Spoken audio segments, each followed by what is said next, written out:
Cat, we're live. I need to still do some stuff here.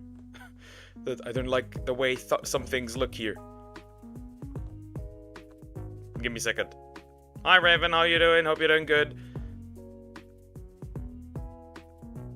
Okay, so I'll have a recommendation. I have no idea if it fits your style. I don't care here. I became a shy girlfriend to catch creeps by duckers. We need to see what women deal with. Fine. I will. Give me a second. So I can add that to the list. As usual.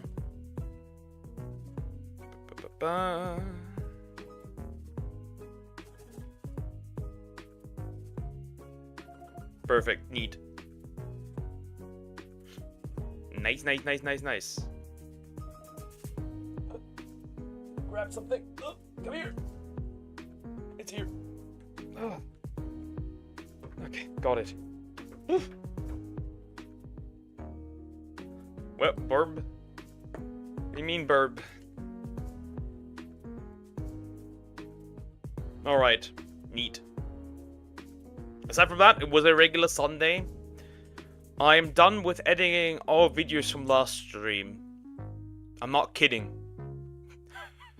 I am not kidding. Good morning, Poker. How are you today? I'm surviving, as usual. It's the usual now, which is... yeah, it's the same stuff. Same as yesterday. How are you doing, though? How are you doing? Hope you're doing good. You know what? We'll just instantly switch to what I... There's another video... There's also another video that I really want to watch eventually. Today. I am not mentally prepared for this one, actually. Give me a second. We need to do the proper loudness of the audio. Prepare for Croc Rock. And make it double. I think you will work so hard you will have nothing to do no more. Guess we're streaming more than in this case. I will find stuff, and if I have to pull something out of my ass to work on, I will find things. Did you steal one of mine again? Did I? I don't know. No, not this time. Raven Crocs first, then it's my turn. I think so. Let me check. No. Yes. No. Yes. Both. Both. I would say both. Raven or Crocs first? Well, Croc doesn't recommend really anything, then it's my turn. We'll do Ravens first, and then we'll do yours. And then I will do mine. Because I have neglected things that I want to watch quite a bit. And I want to watch something. So it's a yes and no. It's a yes. It is a yes. Never mind. It is a yes. I'm kind of placed oddly. Anyways, what's up? The same thing as usual. Croc, the same thing as usual. Yeah, let me just switch to this video. It's gonna be terrible. I can already smell it. Oh, the app is muted. We don't want that. We do not want this. Alrighty, this was recommended by Raven. I became a shy girlfriend to catch creeps by duckers. 1 month ago? I'm scared. I'm not mentally prepared for this one, I think. We'll see, chat. We'll see. Hey everyone, Duck is here. Today I'm going to be going on Discord and catfish as a shy e-girl. Now, if you guys haven't... To be fair, you could probably catfish... Okay. To be fair, no matter what girl you pose as, you could probably catfish a lot of people on Discord. Is my assumption. You could likely catfish a lot of people on Discord. That's just me, though. Videos about food. You'd be scared. I got a video about Chinese food again. Good luck. And seen my content before, which is probably a few of you, I am very direct when it comes to catfishing. So being shy is actually gonna pose as a challenge. Now, obviously, we gotta change up Jess here because, or ignore that. We gotta change up our profile because this just doesn't look shy enough. You know what I'm saying? So I'm actually gonna try anime girl names because aren't anime girls shy or something? We gotta pick a name of a shy anime girl. This bitch looks shy as hell. It's time to be Asuna. Now we gotta get a shy anime girl PFP up in this hoe. Bro, these are ass. These all look like catfishes, man. I'm gonna regret this, but I'm gonna go on Pinterest. All right, let's search something.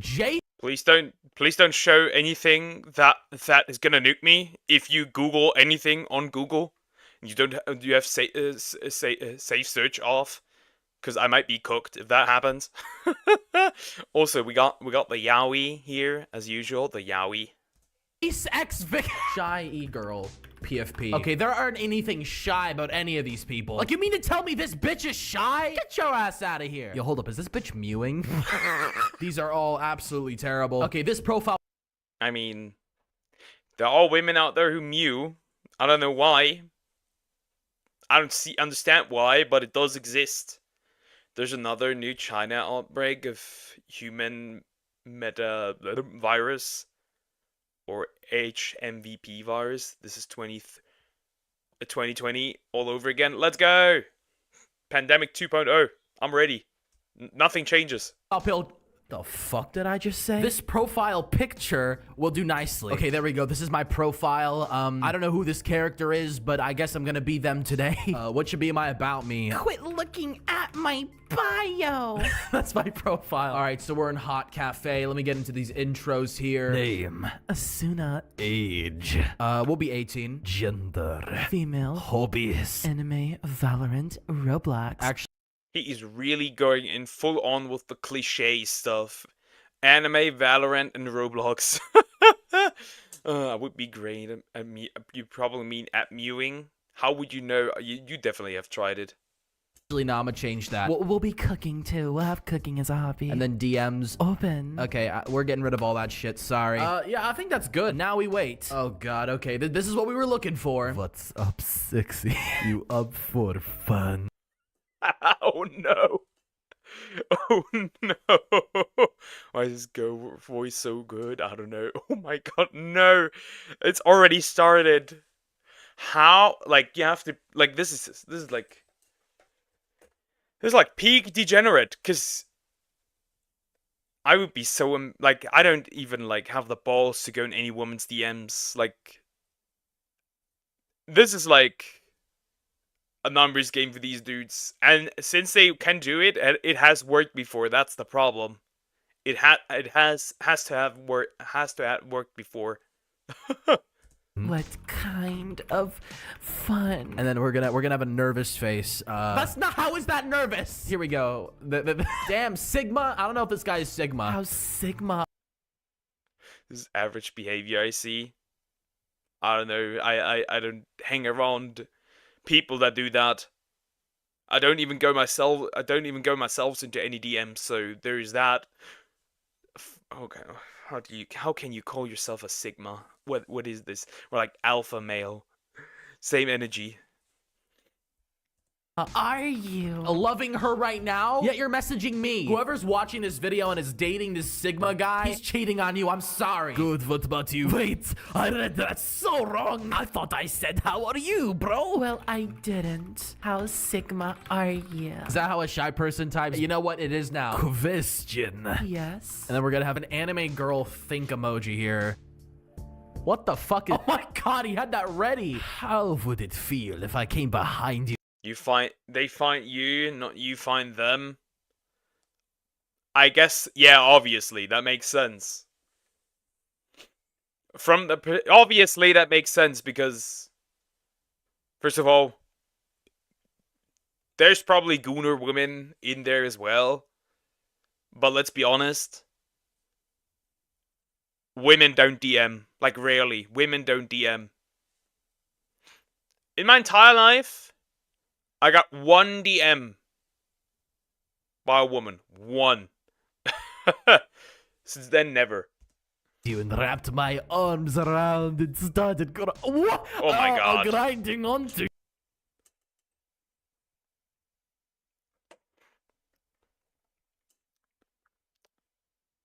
Okay. A fucking degenerate. Oh my god. This is once again really bad for the male species. Grinding onto you while rubbing you off. What the heck? You want to rubbing you? A what? Oh, what the fuck? I would be very nervous. We're gonna do an anime girl blood. Yeah, there we go. This is so stupid. Oh my god, these DMs. How are you? I'm good. The fact that dudes genuinely like believe this, like that a woman would be willing to act like this. Like I said, it had to have worked at one point. Otherwise they wouldn't do it. Or they know they have nothing to lose, so they try. And if they win, I guess. Good. Oh, just nervous? Well, no, but that would be the first thing I feel. Then? What do you mean then, bro? What? Well, how would you want me to feel? Hey, could I ask you something? Oh no, is this guy gonna do the same thing? Please don't. Please give me a break. Yes. What is it? Can you rate my... Oh, my...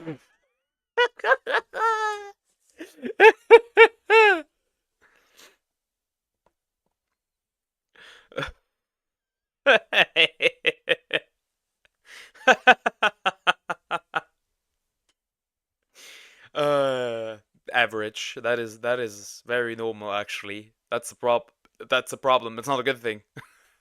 But I assume that damn it. The only women that win are probably sluts or F-girls. True. Let's be real, most of us dudes, if we get a DM, it's a bot. And for me as a VTuber, it's just, are just bots. Nothing else. Nothing more. My god. Oh, I can't. Can I tell him no? Well, how old are you? 18. Turned 18. Bro, if I say yes to this, I'm gonna get the comments calling me gay again. I just wanna be part of your gay orgy. I mean, if you say yes, do you really want to see a wiener? Like, that is a genuine question. Do you really want to see a wiener? Good morning, all. I thought about attending yesterday, but I didn't since I was preoccupied. Hope the first week of the year went well. It kinda. Nothing bad happened, at least.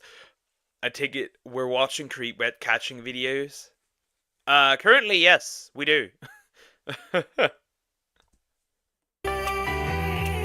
I'ma touch you, bro, and let you slow. Sure. This is something. This is a song that Deerwood sent me. This is this is something that Deerwood sent me. What's the channel you're reacting to? I want to check it out. Duckus.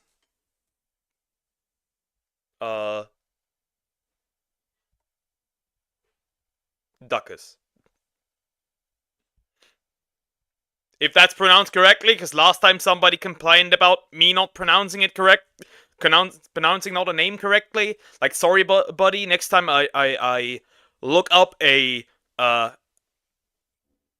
name, and if you butcher it, I slap you, and if you butcher it again, I'll slap you again, and we'll continue this until you not butcher it. I know who you are. I can rate it out of 10. Ah! Why am I doing this? What is bro getting himself into? Thanks, just looked it up. Okay. I guess somebody's about to rate a wiener.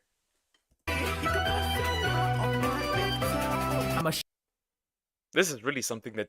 This is actually a video that Deerwood sent me. I'll be real. This could be a video that Deerwood sent me. Shy e-girl. Wait. I'll be nervous, so I'll try to be honest, too. Why? Why is he sending a crying emoji? Don't worry, be honest as you want. Okay. So if it's small, I'm gonna call it small. I won't mind if you don't like it. I won't like it. I fucking won't. Why am I asking for this? Oh no. No. Ah, it looks like a worm! What did you look at? What did you even... Bro saw... I'm secretly dear. Secretly. Not secretary again. Secretly. Why did you unspoil it, buddy? Why are you looking at somebody else's wiener? It's gonna sound really homo, but trust me, it's because of my videos. I don't do it. I don't go out of my way to do it. Well, I do, but for videos, okay? Listen. That was actually so disgusting. That is objectively one of the worst dick pics I've seen when doing this shit, man. It looked like a fucking worm, and it was tiny, too. It was so thin. Oh, my God. This asshole still didn't answer me, so fuck you. Hey. Hey. I can't even do this, like, regularly anymore. That kind of ruined it. Oh, no, it's the dick pic guy. So, Bro, I'll give it a 1 out of 10. Really small and thin. Yeah, like... That would be a traumatizing experience for me. That would be traumatizing. Rate mine. Never. Raven can rate when she's old enough. Bro, like, hey, I'm being honest. I'm always shy, but that shit gave me confidence. He fucking... What the fuck, dude? Like, you need to get off Discord, man. I'm sorry. Hey, are your DMs still open? Yes. Sigma. Very Sigma. Sigmaist of them all. Oh, you're not very Sigma if you're gonna be cheating on your whoever the fuck you're loving right now. Get out of here, bro. I'm not gonna condone that shit. How are you? I'm bored because you're here. Marrow. Hiya. Hi. Hey y'all. This is some peak cringe. This is some peak cringe. Clearly the man looked into the abyss and found a Lovecraftian horror's true form with that one black screen. Yeah, he saw some things. He sees some things. Oh hell no. Oh hell no. Yes. Do you partake in I'm not even gonna respond. Nice. Do you partake in gooning?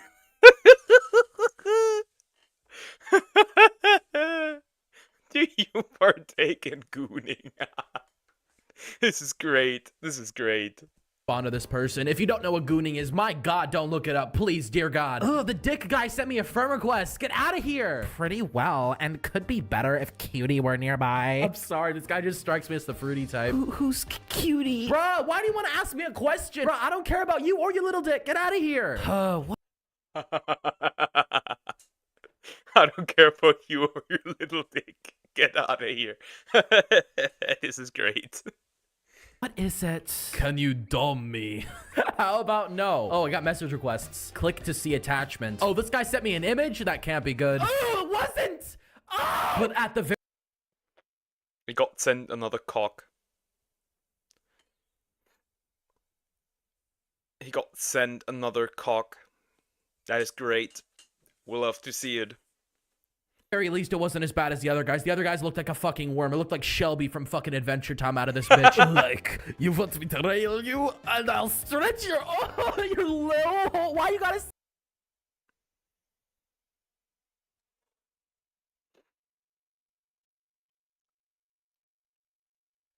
There is no way. He's...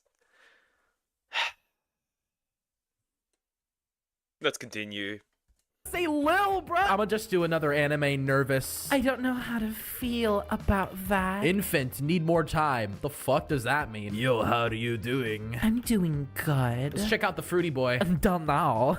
He literally, I can't even help it, man. He's doing this to himself. What do you think? Well, I don't know. Ben, don't chill the Bend over. What the fuck, dude? I've not used Discord for long, but in all the time I have, I assure you that in the servers I was in anyway, they didn't have such wretched hives of scum and villainy, since the owners were legit. Yeah. I've not seen anything like this also ever, but I also don't actively seek it out, so I can't tell. Most Discord servers I'm a part of are just regular, normal people. Fuck out now! It's people like this that cause me to get the comments saying I'm staging this shit. Like, brother, I promise none of this is staged. These people are real, man. But I'm too shy. No! I said, yo, please. Bend you over. Blushes and No! No! No! We're going into the roleplay stuff now. Oh no. This is why we'll never have Discord. I can't understand. You'd not be safe, Raven. Dreams. I guess we're now role-playing. What the fuck? Oh my goodness, I need a break from that. Let me just accept these DMs. Oh my god. Oh, this is so bad, dude. I swear they're not usually this bad. What the fuck? Pulls your hands off. Ah! What do you think you're doing? McLovin. We talked to this guy before. I don't remember when, but we talked to him before. McLovin. Hey, have we met? Covers your mouth and grinds harder till you give up. Oh. It's so bad that the entire screen is now censored. That's how bad it truly is. That's how bad it is now. Oh, so you're doing this against my consent? That's totally not illegal. Never gives up and runs away. Bye. Anime girl, run. Let me see this shit.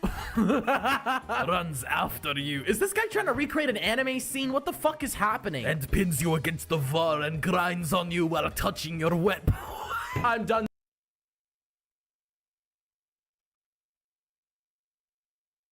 Thanos was right. Half of you guys must disappear. The only server I know of that had this problem was Short Fat Otaku, but there's also a VTuber I'm subbed to that had a minor in the server, but she didn't know. She doesn't condone it. Okay, yeah. Sometimes. Also, somebody subbed. I don't know. I've not. I can't see it, but thank you so much. I appreciate it. Oh no, it's just odd. It's just odd that people behave this way. They can confirm this video is ultra sus. I mean, it is very degenerate and disgusting, kind of. I'm talking to him. I'm sorry, I can't do it. Hey, you want a college senior? I mean, maybe. Sammy, okay. They're waving at me. We'll wave back to Sammy. I'm 18. Hey, I like your bio. It's funny. The fuck was my bio again? Oh, quit looking at my bio. Thank you. I can't type today. Holy shit. On the 6th. I don't think I do. I don't think I do after what I just did right now. I don't think that's what I want. Sorry. Well. Yeah, women are not safe on Discord. Women are not safe on Discord. Definitely not. Let's find out. So, where are you from, Paturi? I'm from United States of Americas. Of course. How are you, and what are you doing on here? I'm just chilling. No, I'm not chill, bro. After what I just did, ain't nothing chill about that. What are your kinks? What are yours? I'm too...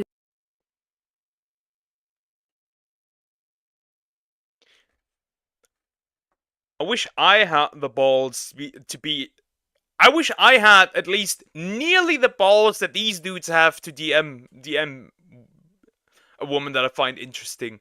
Obviously not for this kind of stuff. Not in this way, but at least like a percentage. Not of the horny, but the I'm not scared to talk to women.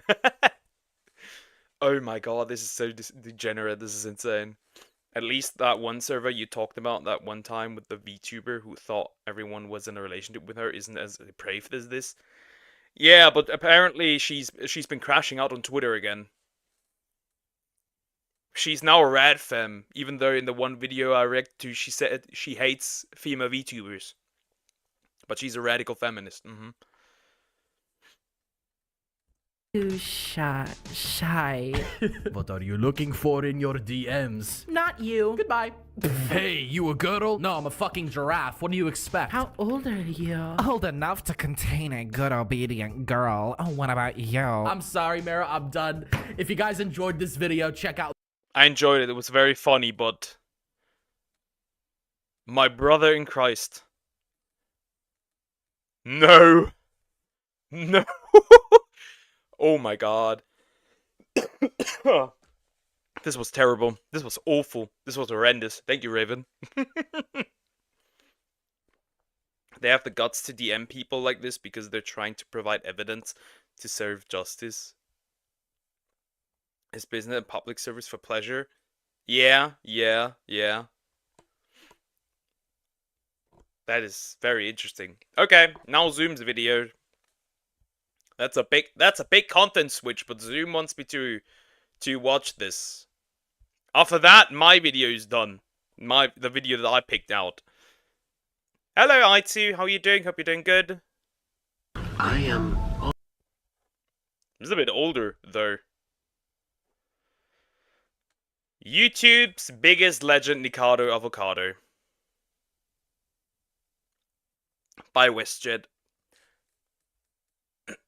My voice is completely fucked now thanks to this video. But this whole video was literally the "this is fine" meme. True, true. The creator actually talks to pedos too and has sent people to the cops. Good, good. You mean cops to the people? I'm going alright? Okay, okay.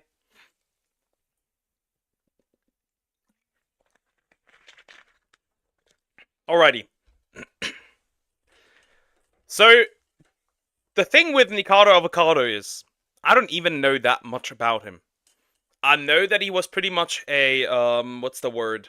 A mukbang YouTuber who got heavily overweight, embarrassed himself online. I think pulled even his boyfriend into this. Then pre-recorded a bunch of videos for months ahead. Lost weight. Then there was this one situation with this one woman that like was really scared of him after that time. That's pretty much it. There might be some controversies here and there, but that is pretty much it what I know of Nikado. Let's see. I am always 2 steps ahead. So I am the villain. Because I made myself one.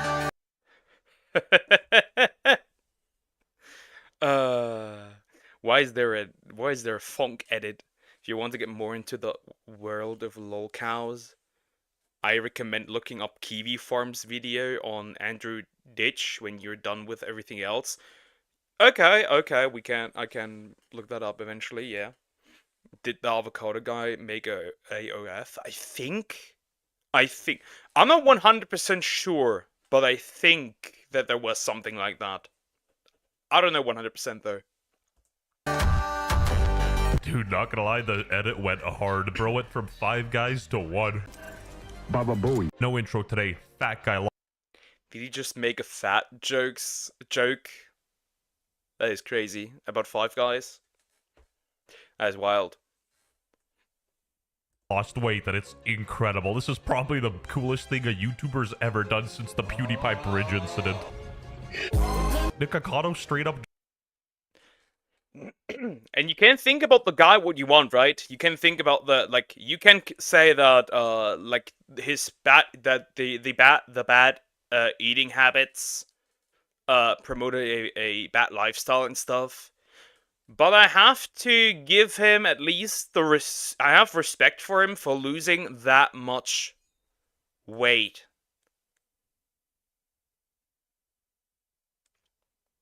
I have to admit that is a pretty good achievement. Nevertheless, yes, he did make OF. Okay. Ugh. I don't. Nick realizes that he became the villain ages ago to if anything, betraying his boyfriend. Did he cheat or something? I don't know. Dropped the avocado and gained so much aura, it just radiates out of him, DBZ style. Drops an absolute cult classic, 2 steps ahead, and goes on a Joker-esque monologue, which is just bone-tingling. 2 steps ahead. I am always. I never... My voice is fucked from all the laughing. I never understood what even, like, the goal was. Did he want to prove, like, that, like, people treated him bad because he was overweight? Like, what was the point? I never understood this. 2 steps ahead. This has been the greatest social experiment for my entire life. It's alluring. It's compelling. It's gripping. Nikocado Avocado is a grade A level entertainer, and somehow he flipped it back on the audience. It was actually our fault for consuming. Him eating and throwing cheeseburgers around his car made it. And that's the thing. Who gives a f if he switches it on the audience and goes on a Joker-esque monologue? The dude lost 250 pounds. I feel as if I'm monitoring ants on an ant farm. One follows another, follows another, follows another. Did bro really turn into a super villain? My voice is completely fucked. Jesus.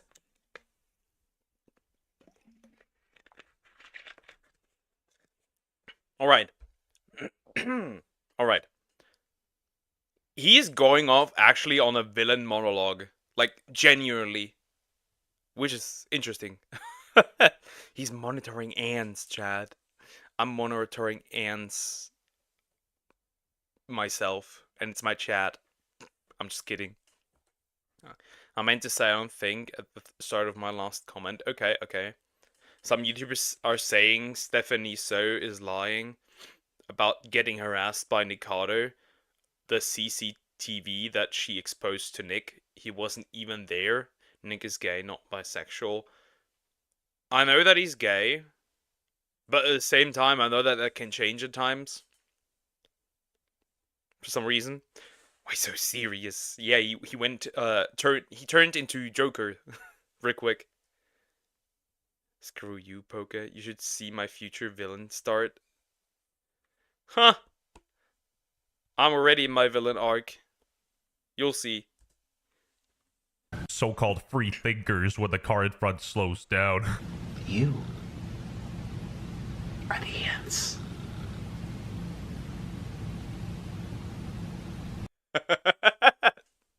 This has some serious meme potential, I'll be real. Like, you are the ants. And like, you could draw this really crazy probably. I feel like I just got assaulted here. I'm filing charges. For this video posted, the last upload was 7 months ago, and it's honestly impossible to lose 250 pounds in 7 months, so people were speculating that he actually pre-recorded these videos and was going on a Sigma grind set for like 2 years. The joke's on you. No, the joke's on you. You're the one that lived your life at 411 pounds. I didn't. Dude, what the hell? Bro stopped eating and you still cooked him. Having lost 250 pounds off of my body. Yet just yesterday, people were calling me fat and sick and boring. And he's not wrong. He is not wrong, yeah. People were calling him fat and sick. And he certainly was sick. There's no denial. People are also wrong, and people are also wrong that you're like that you were fat. I'm already a villain. I'm a dark type. True, true. The timing couldn't have been worse for Sunny V2. He released a video about Nikocado and it aged like milk. And everyone wonders why I'm posting less. I'm not happy. I don't like what I've done. I don't like what I've become. Nikokado's recent video is so incredibly tragic, it makes all of his previous breakdowns seem like they were happy moments. Maybe he was the ant Nikocado was talking about, because truly villainous immediately after. But his claim about money is a little more surprising. The irony is I've barely made any money for the past 2-3 years. Sunny V2 then started to try to count the dude's guap using some epic calculations, and Nikocado had him fooled, bruh. To the extent that Nikokado's now struggling to survive. This dude's a multi-millionaire and he fooled you. He'll be fine for himself. Imagine if he disappeared off of YouTube for a year or two, lost all the weight and built muscle, became an absolute Chad, and returned to YouTube as a violin YouTuber.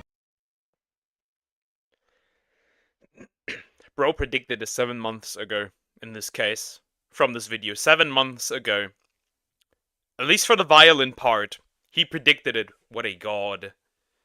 Hi, morning ducks. I just woke up, and what the fuck am I watching? We're watching, WestJet, about Nikocado Avocado. Nikocado Avocado. I can't even say the name right. But also, hi Jacob, how you doing? Hope you're doing good. The respect he'd receive would be insane. Low-key, he did get a lot of respect, but he came back to his old content. What can I say? A man's gotta eat. Is the parrot even allowed to eat that? I don't know. I don't know about the diet of parrots, so I can't say. Also, nice beer belly, buddy. Shooting yourself up for cheeseburgers again, aren't you? Man's gotta eat, Julian. Imagine he was 3 steps ahead and he recorded this video knowing he was gonna get fat, and then he posted it later to do like some sort of inception. Now that would break the internet. Like, he's still fat, he just trolled everyone. Nick's completely terrified of trying something new. The worst part is I have an escape route, and I'm so afraid to take it. The timeline just aligns way too well. It's almost like him and Sunny V2 planned this, like, genuinely. 2 steps ahead. Yeah, he's probably 2 steps ahead of most people in line to the great. Just because you lose all the weight, it doesn't undo all of the damage that you experienced during 8 years of being morbidly obese. This guy's a great. I mean, that is true. Fat cells are very hard to get rid of. Let me tell you that. And somebody who was thin, got overweight, lost weight, went into a bulk, lost weight again. I can tell. It is so easy to gain weight once you were fat once. It is so easy. It is insane. Good until now. Gonna fall asleep to this. Wild. Which our master Uguay became just his became lost his entire audience in just 3 days by internet anarchist. Yeah, we can do that eventually, but after this one I wanna watch the video that I wanna watch. Grade A level hater. Be happy for the guy. Come on, dude. If you purposely make yourself fat for 8 years as a social experiment to see how people are going to react, it's still going to negatively impact your health. Well, no Sherlock. Also, why are you looking at his gut, bro? What's going on? I also have to say, this isn't even anything, like, he didn't even prove anything new. We know that people treat overweight people worse.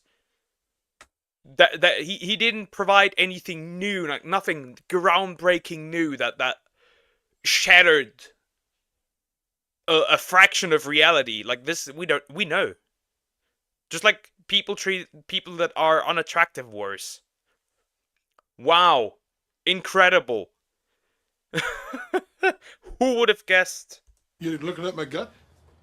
No. Did he in fact document any of it? Now, what do you think we could have learned more from? Had he have documented his journey, we could have watched him eating recipes from my cookbook. Dude, shameless self-promotion, bro. What are you doing? Going to the gym, putting the fork down, and inspiring all of us to lose weight along with him. But rather than that, we just see the before and the after. It's still inspiring, though. The dude lost 250 pounds. I don't get it. He doesn't owe us anything. To a point, I agree. Seeing Nick Okado's progress on, like, the treadmill or, like, the Stairmaster would be some insanely good content and would inspire a lot of people, but it comes off like you're just a hater, dude. I most certainly would love to watch the videos of Nick Okado in the gym, training, doing cardio, what he ate, how many calories, and so on. I mean, hey, we on the same page here. Imagine walking around at his peak 411 pounds, all for an experiment. 2 steps ahead. I am always 2 steps ahead. I am always 2 steps ahead. I didn't even see this clip earlier. I'm actually lost for words. My jaw dropped to the ground. Like, and I have to give him props, actually, for planning this out this well. This was so well planned, it's actually insane how well planned this was in this case. I think we should treat overweight people differently, because body positivity clearly didn't help. Yeah, that is true. I think we should push more in criticizing unhealthy behavior. I think that is the right way. Bring back healthy bodies. How about that? That might be a good idea.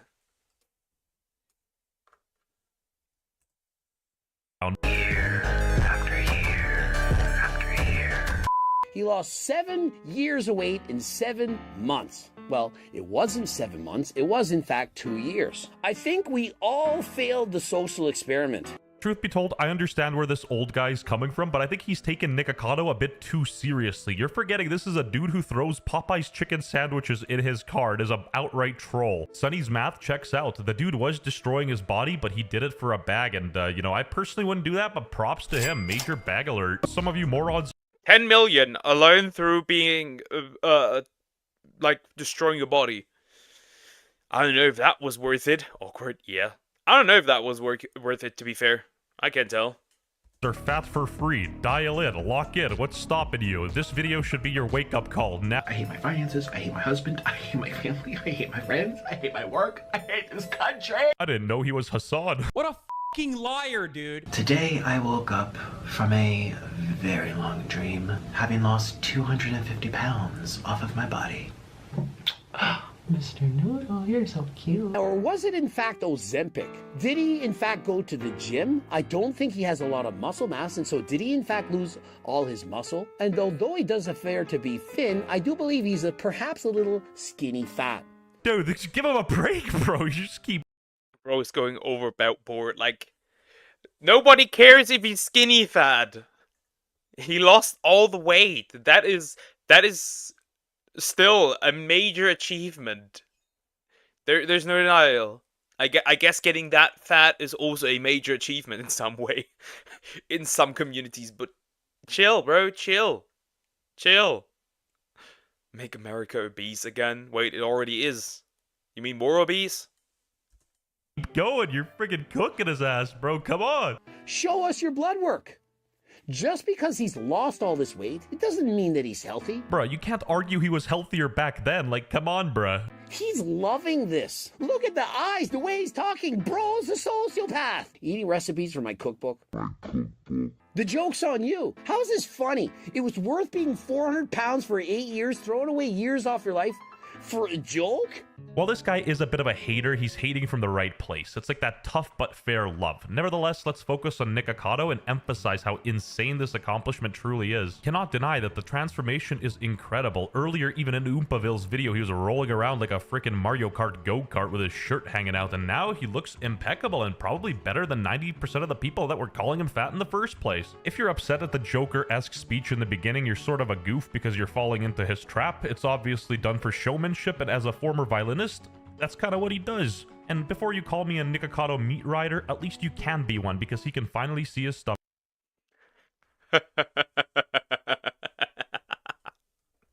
He can finally see his stomach. I am always 2 steps ahead. So subscribe to I'm always 2 steps ahead. Yeah, subscribe to WestJet. He's funny as fuck. This bro is the meaning of toxic gym, bro. Kind of, but he is still right, but kind of. I'm not obese. You said you were a little. Say the N-word. Nice. Nice. No, stop tickling. I'ma tickle you. No, you still haven't said hi, so you will be tickled. No denial. But yeah, this was a good recommendation, Zoom. Thank you very much. Thank you. Now to the video I want to watch, and it's gonna be odd. 25-year-old Bonnie Blue It's gonna be odd. from Derbyshire is making... Shut up! Oh boy. OF Models Are Creepy by Sydney Watson. Oh boy. Also, hi dear, how you doing? Hope you're doing good, buddy. Oh god. Don't tickle me. Oh boy. Why ignore my text? Gay orgy song? Because I like to ignore it. Why do you want to listen to that song you did steal? Huh? I've been watching Sydney now for years. What do you mean? Let's get into it. You guys know my opinion on OnlyFans. You guys know. I think it's disgusting. I think the people making it is disgusting. I think the people buying and paying for it and watching it are disgusting. I'm anti. Like I don't like pornography. You know this. We shouldn't call them models. We should call them what they actually are, which is prostitutes, because that's what they really are. This shouldn't be a thing. I don't know why it is a thing. I don't know what happened in the last 10 years when this became a thing. Let's just see how creepy they really are. She's probably gonna bring up the I slept with 100 dudes chick. That's my assumption. We'll see. 25-year-old Bonnie Blue from Derbyshire is making headlines around the world for filming herself having sex with teenagers and posting the footage online. Oh. So we have a file, huh? We have a file. We have a file here. Okay, then it's even for now, huh? If you want another good culture war content creator like Sydney Watson, I recommend Kisha and The Quartering. I'm aware of The Quartering. I don't watch it that much, and obviously I watch a lot of Kisha. I watch a lot of Kisha.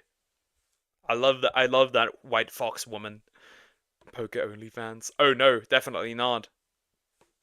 I'm literally only like 13 pounds overweight. I'm literally weight less than like 80% of Americans, I guess so. For some reason, pornography, family friendly in Europe is legal, but in Muslim countries is not. There's family friendly porn? What? Fun fact, this particular genre of entertainment had a puppet film in the 1970s, and it was called Let My Puppets Come. I'm scared. What the heck? I am too old for this. Hi, my name... Sydney, let me tell you, I'm 23, and I'm too old for this as well. I think everybody's too old for this. My name is Sydney, welcome back to hell. And as per usual, before we launch in, today's video is sponsored by Incogni. And of course by me and my company, Lions Tea Exchange. I am in fact drinking my own peppermint white chocolate tea, and I have no regrets. As you all know, this is by far one of my favorite teas, and you can try it too, along with the apple cider rooibos or really any of my signature flavors. I've had so much wonderful feedback about these winter blends, which are almost all gone, just by the way, so now I hope that I can wow you all with the new spring blends that Tea ad. We have a tea ad.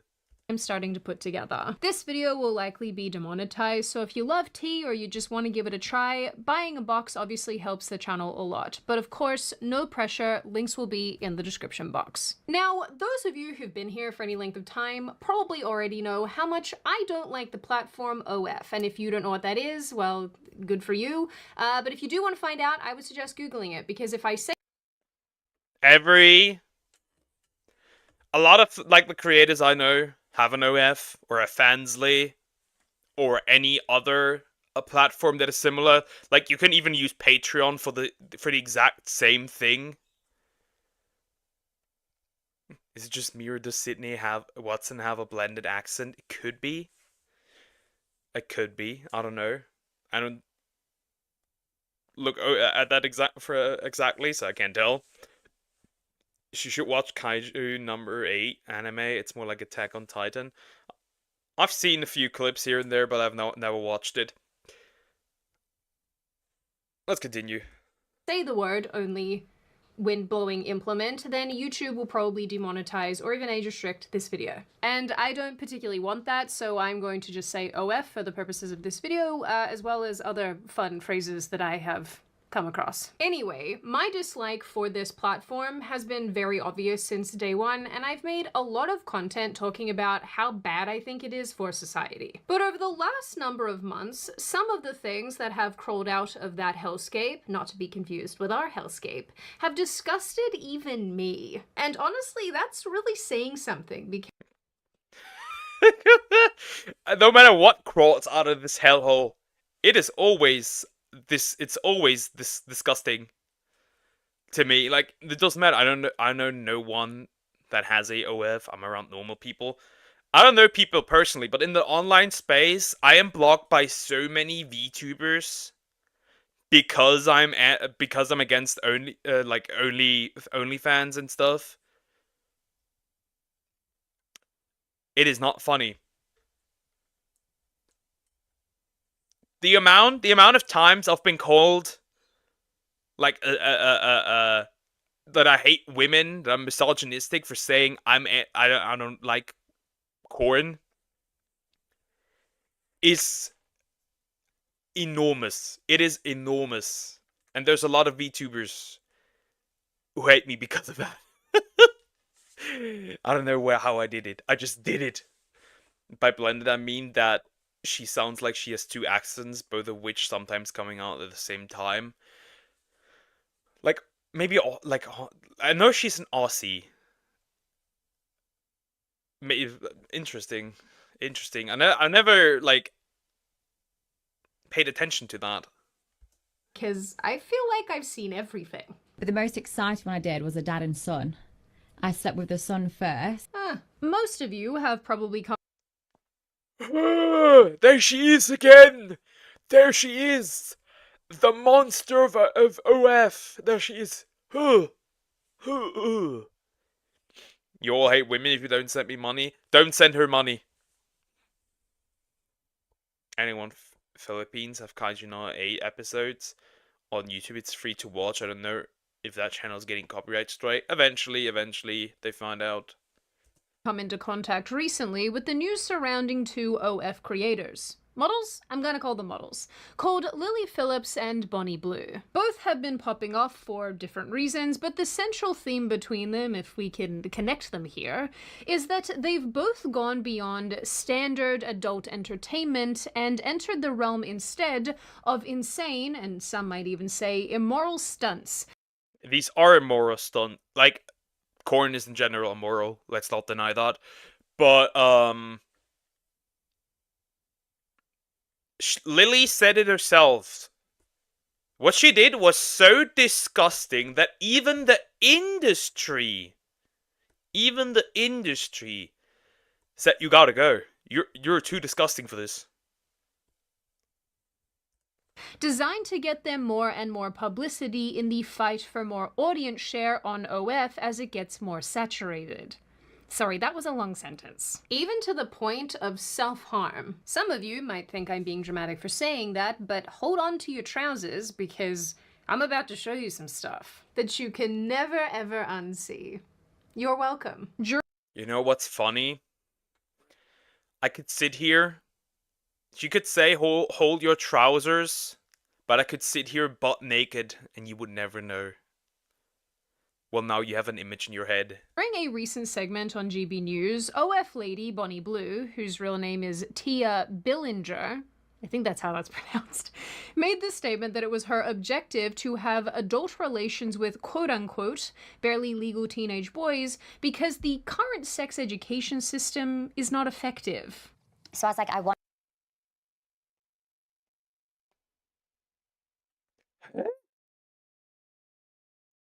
What does that even mean? The current education isn't like useful and doesn't work well. What do you even mean?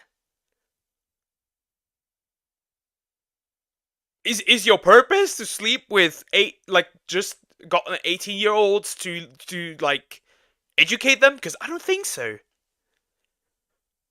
What is going to be your Pokemon Nuzlocke of choice? I'm actually curious.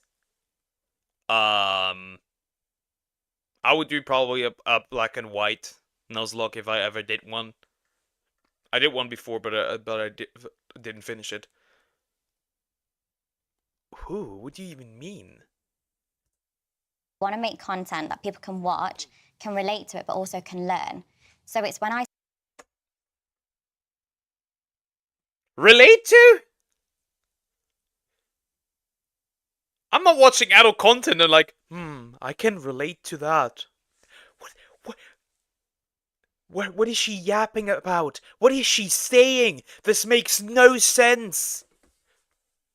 It's like saying, oh, I like to delete people, so I make videos about deleting people, so I can educate and people can relate. Like, huh? I sleep with students, or barely legal, as I've said and the media have said. it shows me discussing consent with them. It shows me saying to them, this is what I enjoy, this is what I don't enjoy. And it also gives them an opportunity to tell me what they like. And sort of, I guess, use me as a guinea pig. Trial what you like and what you want to do. So when you go to the next person... Yeah. Ever heard a sentence of somebody saying that they should be, like, somebody's guinea pig? Ooh. Why? You know exactly how to pleasure them and, you know, how to receive pleasure as well. I know how many of you are probably going to defend this, but I need you not to defend this. This is weird. I'm sorry, but this... It is weird. Maybe I'm the odd one, because I think intimacy should be consumed. Like, that kind of intimacy should be consumed with somebody you're married to, but maybe that's just me. Maybe I'm the odd one. This is creepy. Oh, but Sydney, she's attractive. No! Billinger has been very vocal about her interest, so to speak, in barely legal teenage boys, to the extent that, in one interview, she said that she's done the devil's tango with hundreds of them. I mean, how many 18-year-olds have you slept with? Hundreds and hundreds now. It must be like 400, 300, 400.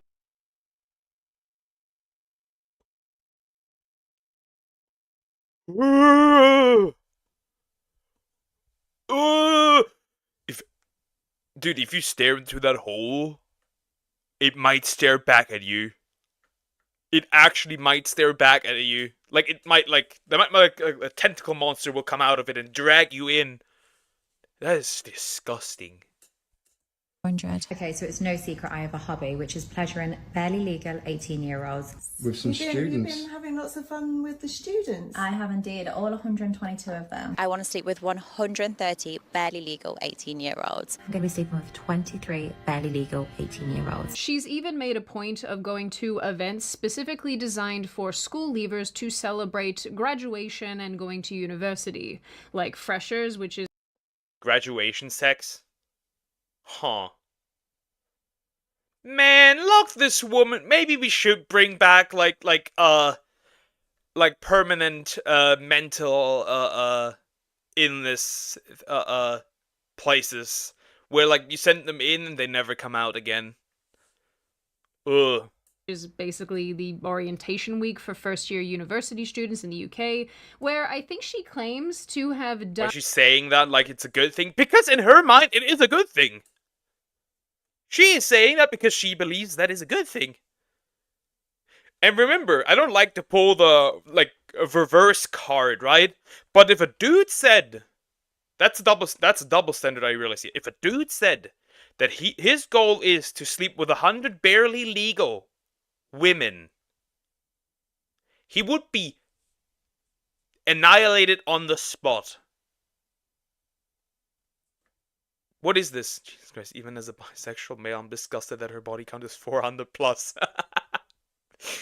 when the hoe says that the other one is too much of a hoe. That is wild. Adult things with 122 young men. And the most I want to take in one night is 25, but I'll let you into a little secret. That's still less than the other chick. I did 30 on the first day alone. So come and get me on my knees and let me celebrate you getting into uni, boys. And Schoolies in Australia, which is for newly graduated Year 12 students, and they basically go up to the Gold Coast and get drunk for a week, where Billinger was set to go before her Australian visa was cancelled because Australia don't play like that. Adult content creator Bonnie Blue, who'd been offering her services to, quote, barely legal schoolies, has had her Australian visa cancelled.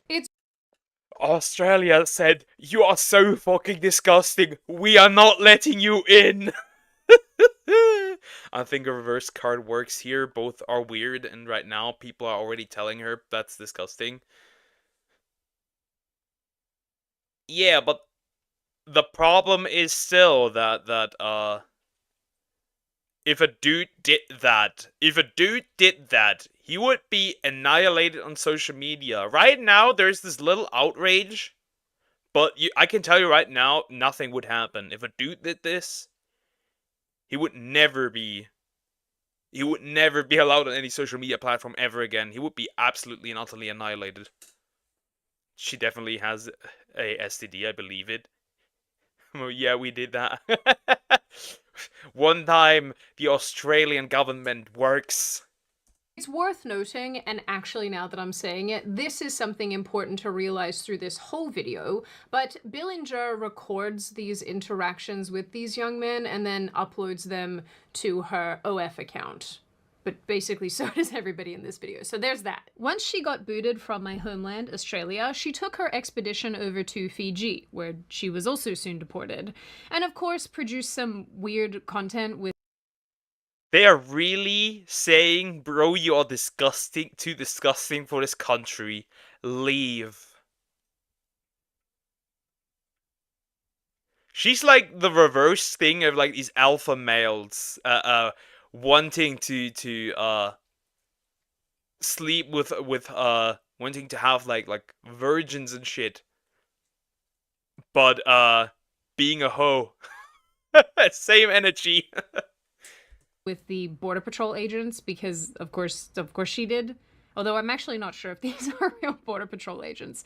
To be quite honest with you, I don't really want to find out. Okay, so we all know how much Fiji loved me sleeping with schoolies. Oh, God. And next up is the Australia Border Force. Stop. Give her some clothes. Are you ready? I have no idea what to make of this. It's the guy at the end for me, really. Yeah. Men, I do love you, but how we women are attracted to you as a sex is sometimes a mystery to me. Now, I don't want to get into the weeds on how weird or not weird or how predatory or not predatory it is to seek out young men like this, because I know that there are some of you who are going to be like, oh, this is every young man's dream. You guys largely know where I stand on this and how weird and creepy and icky I think it is. It is weird. It is creepy. There's no denial that this isn't weird or creepy. Ugh. And how this woman is taking advantage of teenagers to advance her fame and fortune. And basically she's utilizing the ignorant and eager to, once again, advance her own ends through degeneracy. But the issue I want to focus on is how these women, Bonnie Blue, Lily Phillips, and so on, are doing more and more extreme and absurd. She is pretty much utilizing also the insecurity and loneliness of young men. Which, in general, everyone on OnlyFans does, let's be honest, but this is like, I don't know. I'm so against this, I don't even have any words for it. This is, if anything, this is infuriating. Never ever again want to watch this anime called Farming Life to Another World. It is stupid. Okay, never heard of that one before. Acts in order to separate themselves on the oversaturated OF platform. Everyone loves a train wreck, and many people seemingly love to consume content of adult relations. This combines the two, and these women seem to know this. The tragedy is that, as OF continues to get more and more saturated, this behavior will inevitably turn up more and more, encouraging copycats and leading young women to believe that fame and fortune is possible, but only if they degrade and humiliate themselves in the most extreme ways. So that's what we're going to talk about today. The lie of this platform, but also the creepiness of some of the people who are participating on it, and all of the extreme and crazy ways that they attempt to. The lie is that you can get rich just by selling yourself, which obviously isn't true, because you're making like $180 a month on this platform. The vast majority of money that creators make on this platform are the big creators, like the top 1%. And In general, this has seeped into everywhere. This has seeped, I can tell, this has seeped in even into like child-friendly stuff like Pokemon. There is female Pokemon creators out there who do have an OnlyFans. I'm not lying. VTubing. In general, just ASMR is a big one. ASMR is a big one. There are so many female ASMR artists with corn. It is insane. This is everywhere nowadays. Separate themselves from other creators in an effort to get further ahead as it grows in popularity. And obviously, all of my regular disclaimers, this video is by no means exhaustive. I won't get to everything because there is a lot to this topic. Like a lot. So with all of that said, and before you once again board my hell gondola and together we sail down this weird river into this very uncomfortable and creepy topic, let's hear from today's sponsor, Incogni. Ever wondered why you get annoying spam calls and texts? Or why you get annoying letters and junk mail you never sign up for? I still get called by the same number occasionally. I don't know what number it is. I just don't. I don't know. But it does not go into the spam folder, which is odd. Maybe it's the local Indian trying to sell me something, but it's a German number, so I don't know what kind of number it is. I just drank hard ciders, cocktails. My face is gonna turn red because I'm Asian. Okay. Interesting. That was probably alcohol. Can you stream Lawnmower Simulator? Yeah. I'm gonna put you under the lawnmower.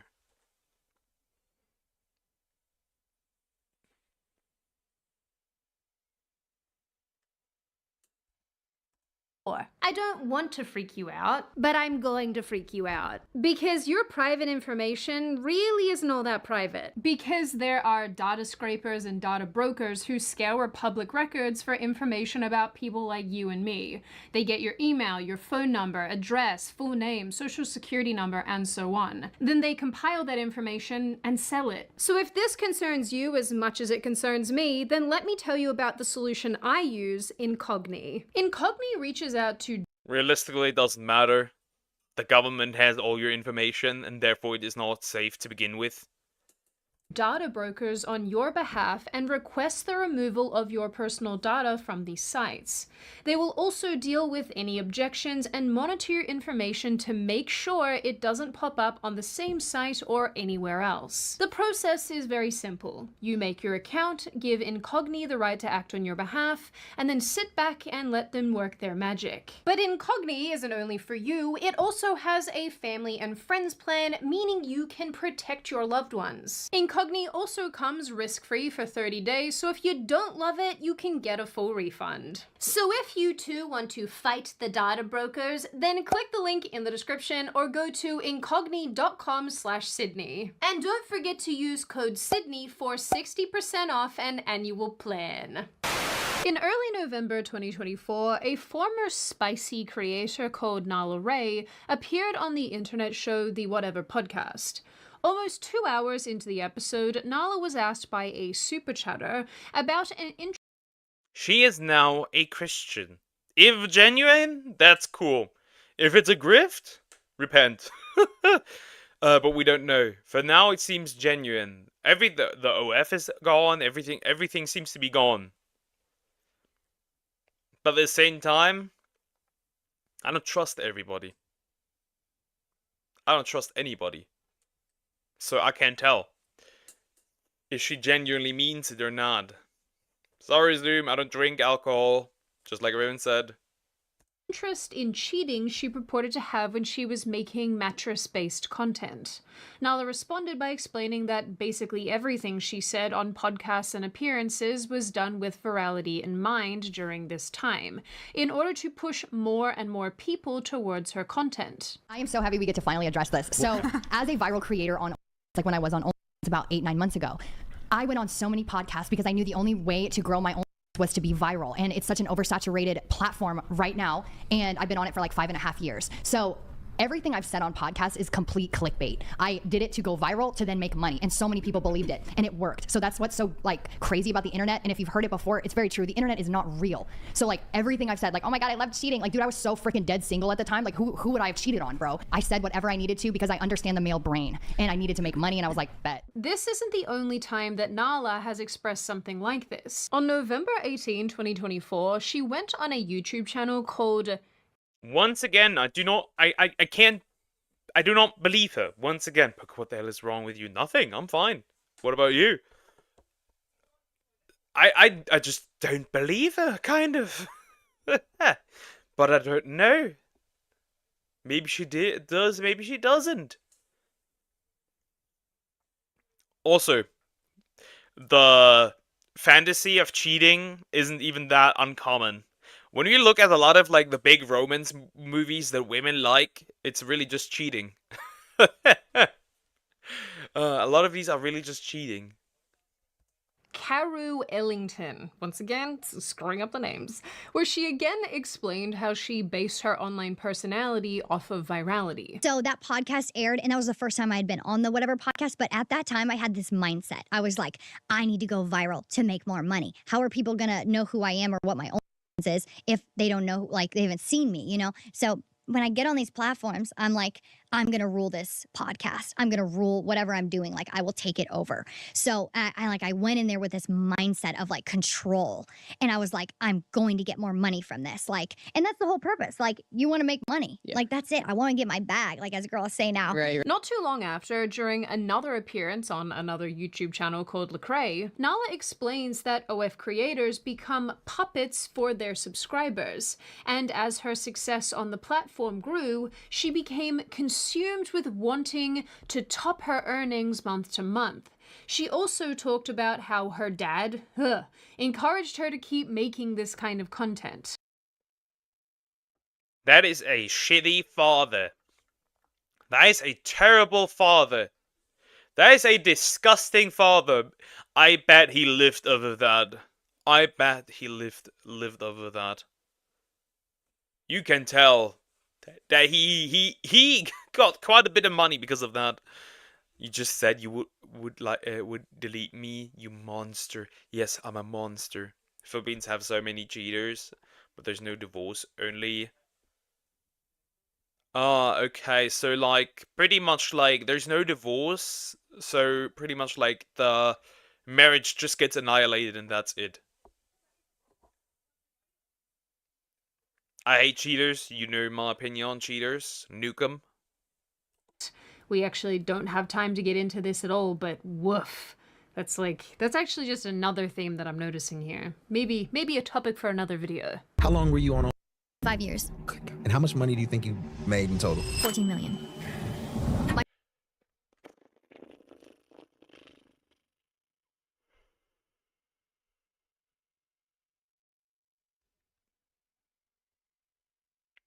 Yeah, disgusting 14 million. Immoral 14 million.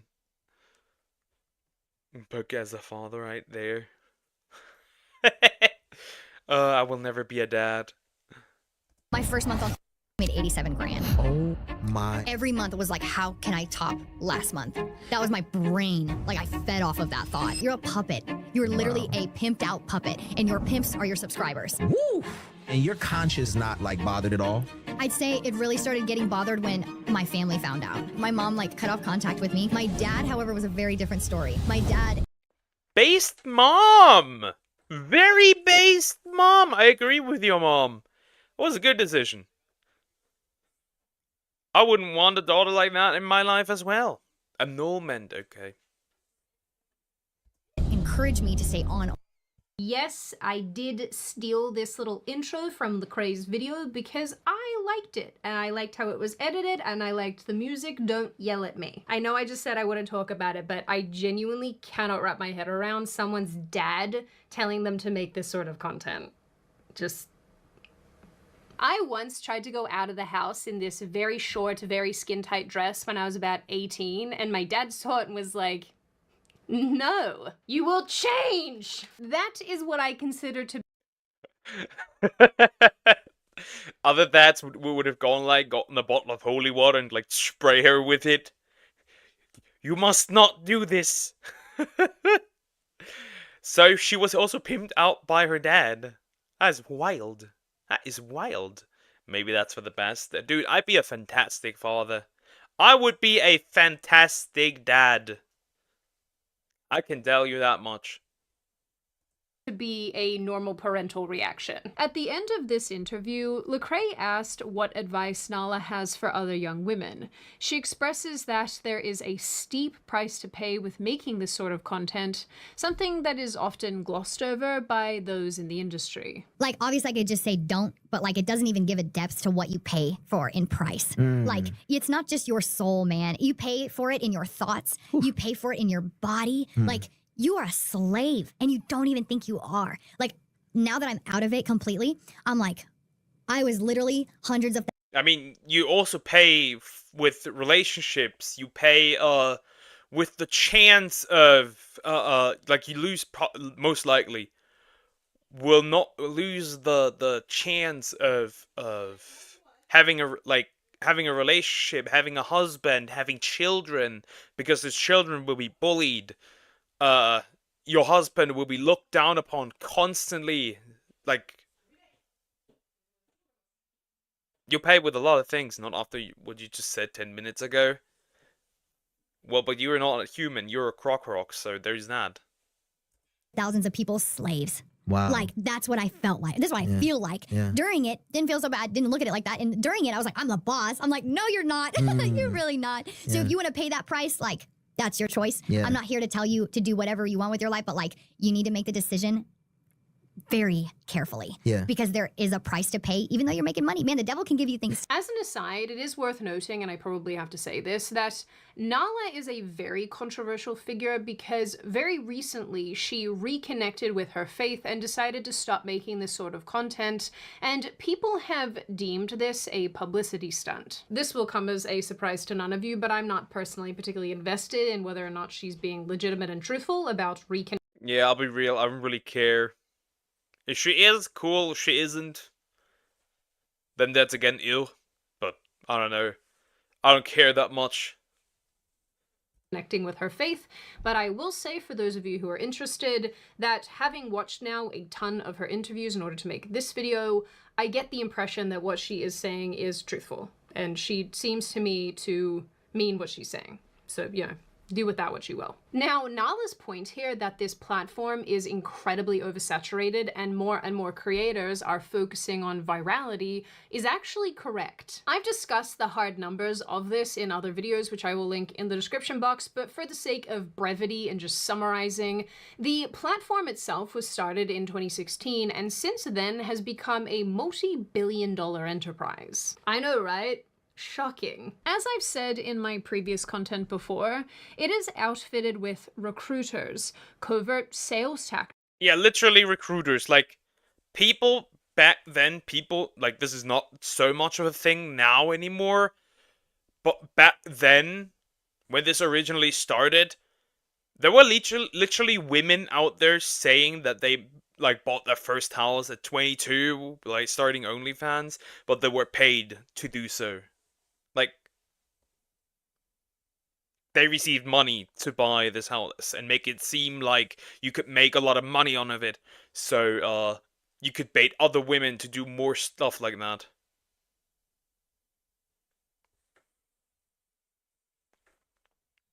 Have you ever heard of the chill guy meme? Yes, I have.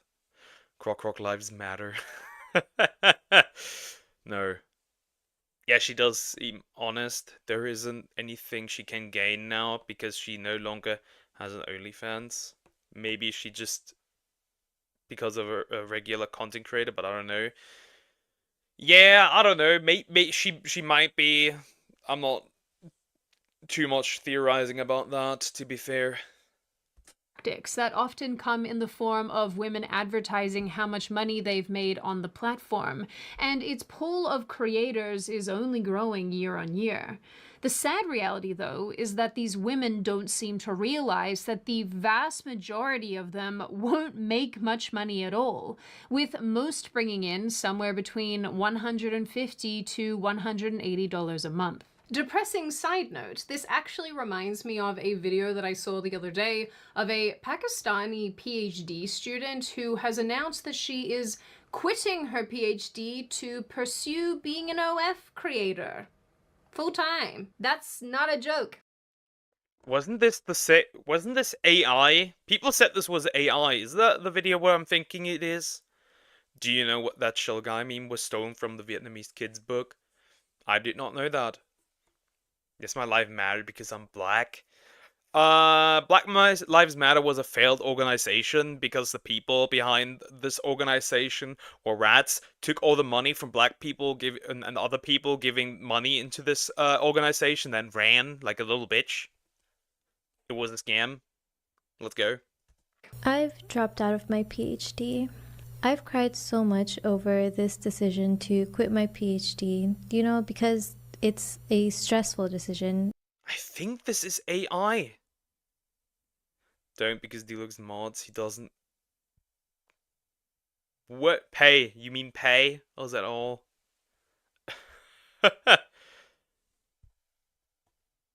Okay, Zoom, that's a bit odd, but okay. Isn't this AI? Not that I'm particularly sad about it. I'll get into all of that in a bit later, but moving on to doing and content creation full-time, Was it just a really awful filter? Because this face looks like AI. Am I stupid? not just a career choice, it feels kind of like a gamble on the direction of my entire life. Anyway, this entire thing continues to be sold as a way of achieving financial freedom, but I think if we're being honest, the more and more that this goes on, the more that that's just not the case. The actual reality here is that the majority of women, and some men, will end up posting compromising images and videos of themselves that very few, if any, people will actually watch, but can be 100% used against them later on. So what does all of this mean? Not only for the women who are... I think it's a face filter. It could be. It could be. Could also be a face filter, true. It looked very AI-ish. It can also, like, imagine this fails, right? Just imagine this fails. Now you have to get back and get a job. What if your boss Googles you and then says, no, I'm not gonna hire you because I don't stand for that degeneracy. What do you do then? Or your boss fires you? Because trust me, a boss will look for something just to fire you, and he will find it. She doesn't look real. Yeah, she doesn't. It looks very AI-ish. Are already doing well, but the women who want to do better. It means they need to tap into virality and more extreme behavior, and that's precisely what they're doing. Lily Phillips, a British mattress mountain creator that I mentioned earlier. Did you just call her a mattress mountain creator? Did you really just call her that? That is wild. I love this. I will use that. I will use that. I will use that. Recently went viral for doing the horizontal monster mash with 100 different men in 24 hours. Monster mash, huh? This was of such great interest that Phillips found herself the subject of a documentary about the initiative, which was released only in the last month or so. Naturally, all of this has led to lots of speculation and commentary, most of which we won't be getting into because we don't have time. But rather than slowing down and basking in her newfound publicity, Phillips instead decided to go full throttle. She announced that her next exploit is to do the snake dance with a further 1,000 men in another 24-hour period in an attempt to break a world record. The Guinness Book of World Records is really letting themselves go. This is why the men wanna put us in burkas. I spent 14 This is why men want to put women back into the kitchen. Say what she's trying to say here, pretty much.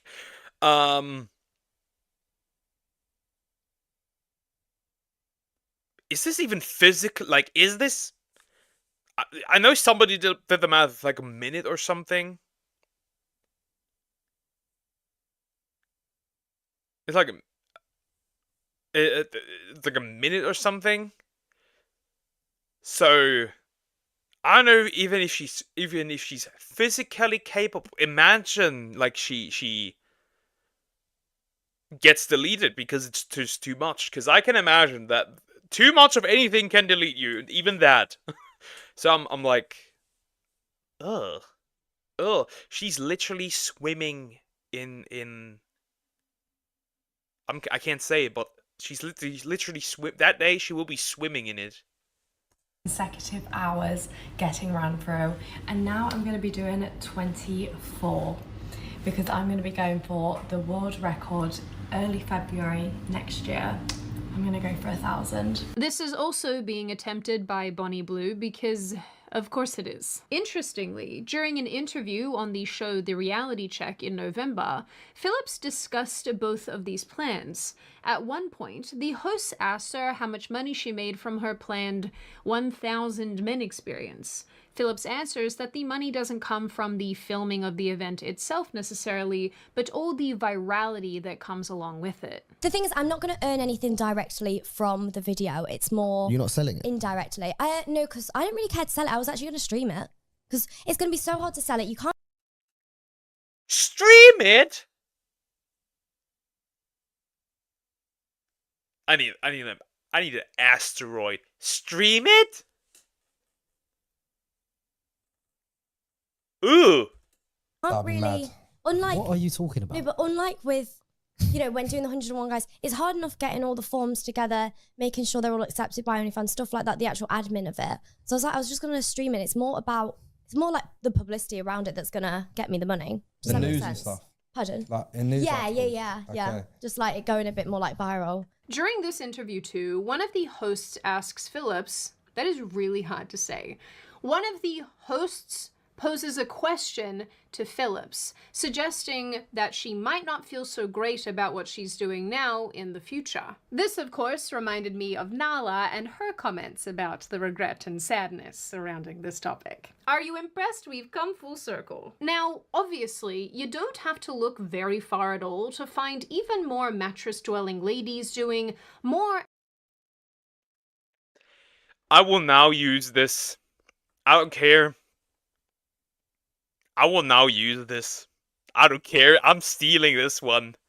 Mattress-dwelling ladies. I will utilize this one. Thank you, Sydney. I will utilize this one. When I see anybody that has an OF, I will call them a mattress-dwelling lady. Thank you. And more psycho and extreme things for publicity's sake. I'm very sad inside at all the things I had to look at to make this video. I don't like it. There are just some things that should never go near some holes. Huh? And it's not like this is... What do you mean? How disgusting can this get? Also,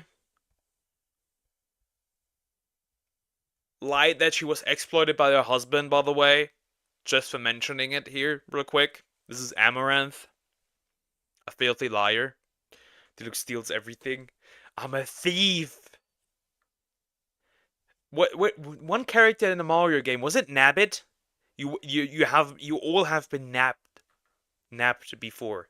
This is even a new phenomenon. Two women who you've all definitely heard about for their exploits are Amaranth and Belle Delphine, two pillow pounders, so to speak, who have had their own massive amounts of publicity for some of their antics. Do you guys remember when Belle Delphine reportedly sold her bathwater and made a boatload of cash? Stop being led by your man pickle! But in this quest to stand out against the likes of Men!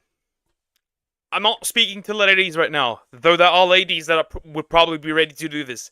I'm talking to the men. Boys. Control your cock, bro. It's not that hard. Occasionally. It is not that hard. Guys. Don't buy bathwater. Or farts in glasses.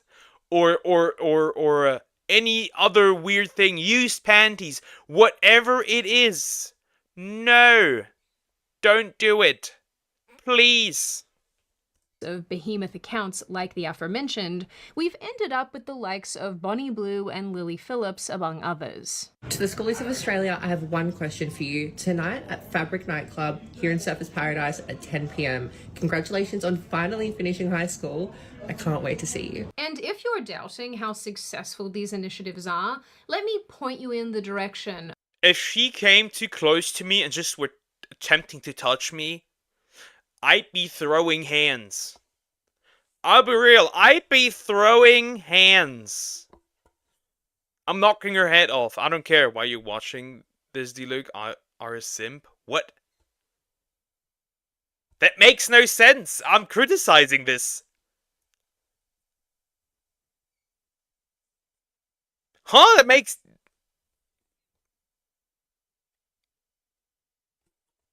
Okay. Of an OF creator who makes spicy content with his dad. I haven't called on Scotty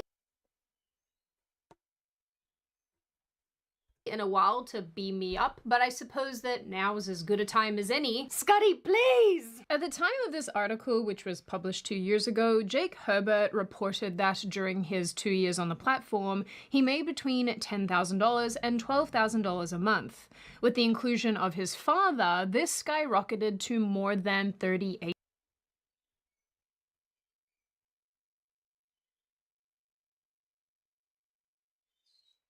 Can we count this as Alabama? Sweet home Alabama? $8,000. Obviously, this isn't on the level of what some other people are doing, but it's still very creepy and weird. And obviously, for some reason, very lucrative. Is it too late for another flood? Is that out of the question? Okay, that one was real. Now, the fact she's so disgusted by it that she actually has to vomit is wild. I agree, though. This is insane. This is nuts. This is absolutely nuts. Yes, it's Alabama. This is 100% Alabama. In Germany, we also have an area that we have a German Alabama. It's Saarland. Oh God. God. Oh God. Now, what probably doesn't get stated enough is that there really is a price to pay for all of this. Once again, I have already made content discussing OF regret on this channel, but I think what is on the horizon, what is coming down the pipeline, is going to be a lot worse than what we've already seen. Former OF mattress actress Riley... Mattress actress? That is nuts. We have more and more actresses deleting themselves because of the stuff they've done in the past. That's how bad it will go. Reid spoke out in early 2023 about her regret making this sort of content. She talks a lot about how it upended her life, destroyed her family, and has made her fearful for her future children. And although she doesn't really touch on it, I dare say there are mental and emotional scars here left from her time on the platform. Also, full disclosure, I don't know the extent to which Riley Reid went in her content. I don't know how extreme it all got, for obvious reasons, but I will say that if she's feeling this bad over what many people would consider to be pretty normal, spicy content, then I can't even imagine the fallout that is coming for the women who are doing the most extreme stuff right now. During the aforementioned Lily Phillips documentary, people pointed out a few key moments where Phillips cried after doing the squiggly wiggly with 100 men. Towards the end of the video, Phillips is visibly very upset. She tries to explain what the experience felt like, getting emotional, and almost comparing herself to a woman of the night, if you know what I mean. It's not for the weak, girls, if I'm honest. It was hard. I don't know if I'd recommend it. I don't know about it. She's talking about it like it's the Whopper from Burger King. Like, I don't know if I'd recommend it. I don't know if it tastes well. What? Yeah, and it was very hard, probably. A lot of things were hard that day. Perhaps you show a video, you should do a video of your childhood crushes. That'd be a short video. That'd be like that would like be like 2 or 3 characters. That was like 2 or 3 characters, I think. Because I got into a relationship with 11, and then since then I never had another crush or anything. I don't have crushes during a relationship. That's cheating, in my opinion. Sue me, I'm weird. Why not? I think if you're a different type of girl, it's very like... It's kind of like being a in a sense of like, it's just a different... Even if it was one guy you were filming it and getting money from it, you'd be still a prostitute. It'd be exactly the same. Just this time it's 100 dudes. Feeling. I don't know how to explain it, like...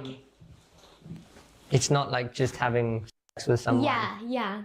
Just one in, one out, like it feels intense. Like more intense than you thought it might. Definitely. Sorry. Okay. After this, Philip said that she felt robotic and disassociated during the experience.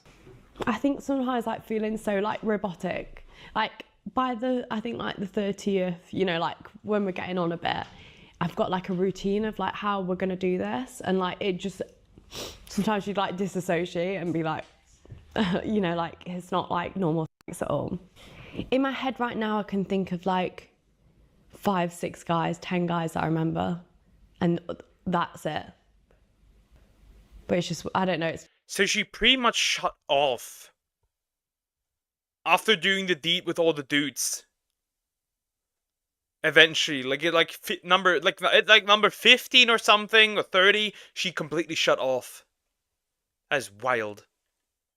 It's just weird, isn't it? Like, if I didn't have the videos, I wouldn't have known I've done 100, you know? As many others have pointed out, this is viewed by some groups as empowerment, but in my opinion, and I know this is shared by lots of people, this is really anything but. Again, in my opinion, this amounts to self-harm. Disassociating is not a good sign, and I'm sure there are some people who would even chalk this up to a trauma response where the brain is trying to protect itself from what is happening to the body. Phillips said in another interview that she kind of wishes that she didn't have a camera shoved in her face directly after she finished doing what she was doing with all those men, because she was obviously very raw and she said more or less what she was really thinking. But I think it's actually a good thing, because I think it demonstrates that this is not a happy person, and this... Yeah, but she still proceeded to do she still proceeds to do the 1,000 dudes like in February, I think. So I don't know. Now maybe she changes her mind. I don't think so. She will do the 1,000 dudes. Let's just hope she survives. So what? Huh? What do you mean? Raven, did you just time me out, bro? Nope, I did not. I didn't know such a thing. It wasn't me. I'm paying attention to this. This event, it was not a good thing. Like I said, to me, this feels like we're watching somebody self-destruct in real time. It's also no secret that the mental health implications of this kind of work are pretty grim. There is data out there that suggests women and men in this field go into it with significant mental illness, but leave with even more. And I anticipate that's only going to get worse. There is also a conversation to be had about the culpability of the people who are subscribing to these individuals and paying them for what they are doing and egging them on and encouraging them and basically being an active participant in their self-destruction and all of that fun stuff. But that is obviously a conversation for another day. But I do want to leave you all with some final thoughts here. People do it. These are final thoughts. Sorry, that joke had to be made. Diagonal, you're going a bit overboard, buddy. You're going a bit overboard. This is interesting to say the least. This is very interesting. Like, what does that... I don't even know what to say, my passive aggression. Now you're just spamming. Let's just hear Sydney what she has to say at the end. doing extreme and crazy things for publicity is not remotely a new phenomenon. But with platforms like OF and with the rise and bettering of the internet, so to speak, we have definitely seen not only the oversaturation of specific kinds of content, but also the acceleration of specific kinds of content. And as I have mentioned so many times, because I am a broken record at this point, there's just no tangible benefit for the vast majority of people. And realistically, if one must become more and more and more and more extreme in order to maintain the existing subscribers, but also encourage new ones to... But isn't that the usual thing with corn?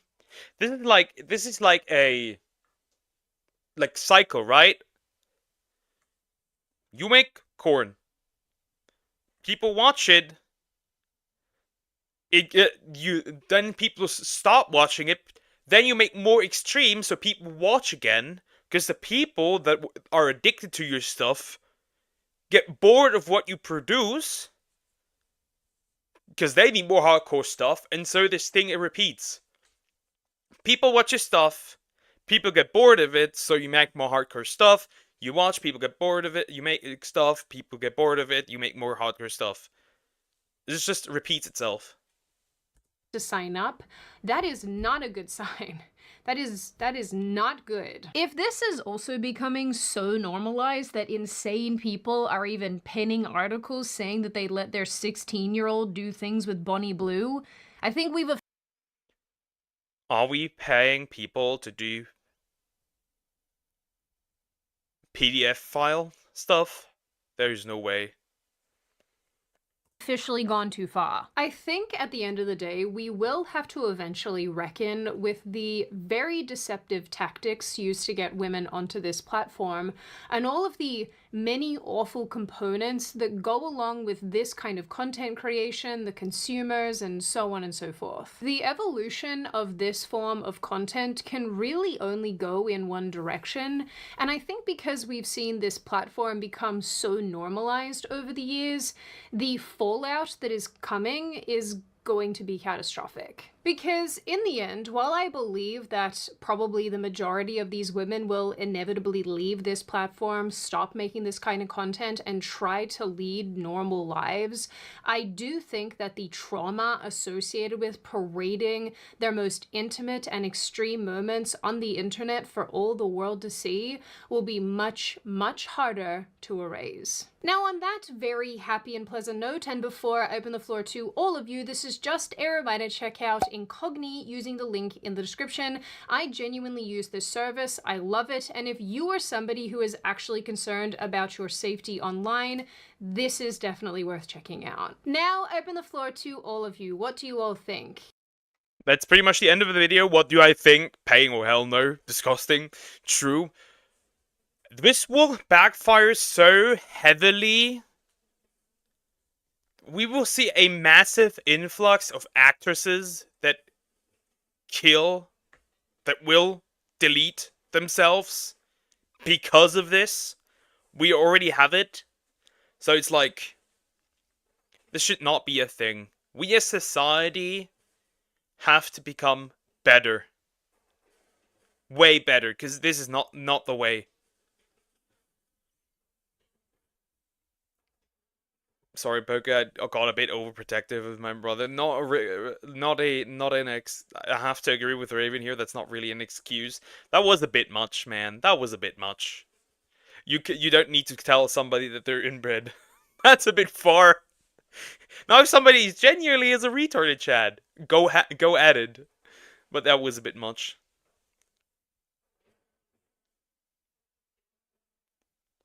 Now my video, Raven's requested video, then it's my turn. I like how by now everyone is signing up when he will react to our recommendations. At least it's not, when is it my turn? When is it my turn? When is it my turn? Like on a long car drive. But first, guys, I must take a break. And then I'm gonna wash my eyes clean because this was horrendous. I'll be right back.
Why are you motherfuckers fighting so much? I've returned, but why are you motherfuckers fighting so much? Why are you selling cheese? Huh? I'm confused. Like, instead of popcorn, cheese? Really? Man, guys. What is going on with you today? Stupid infighting's pissing me off.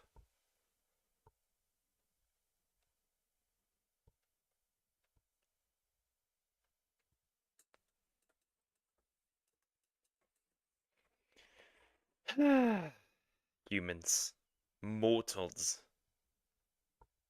Okay, next up Raven's video. Let me real quick open that. Oh boy. Oh boy. I mean, makes sense. I was angry at Dealing for timing me out. It was still fun. That was still fun. I regretted it at the end. Alright, let's get into it. In the age of DIY home renovation projects No, on TikTok, YouTube, I don't want any, like, messages. Thank you.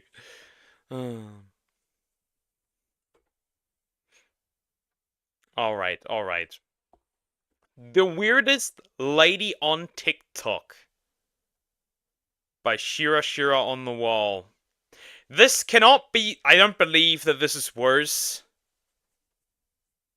I don't believe that this is going to be worse than the Amber chick. I do not believe it. I do not see it. But let's get into it. in the age of DIY home renovation projects on TikTok, tasks like peeling kitchen resin or painting some stairs seems like a walk in the park when you see what this one TikToker is DIYing under her house. Meet Kala, aka Under her house? Oh, she might be like me. Maybe I can fix her. the Tunnel Girl. And just as the name suggests, Kala is literally tunneling under her house with the goal to So she's creating tunnels. Is that what it is? She's creating tunnels. I mean, cool, I guess.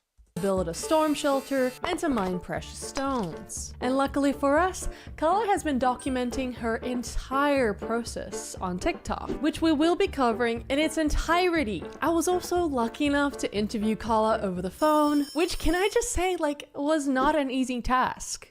I have no idea if she's gonna pick up. Okay.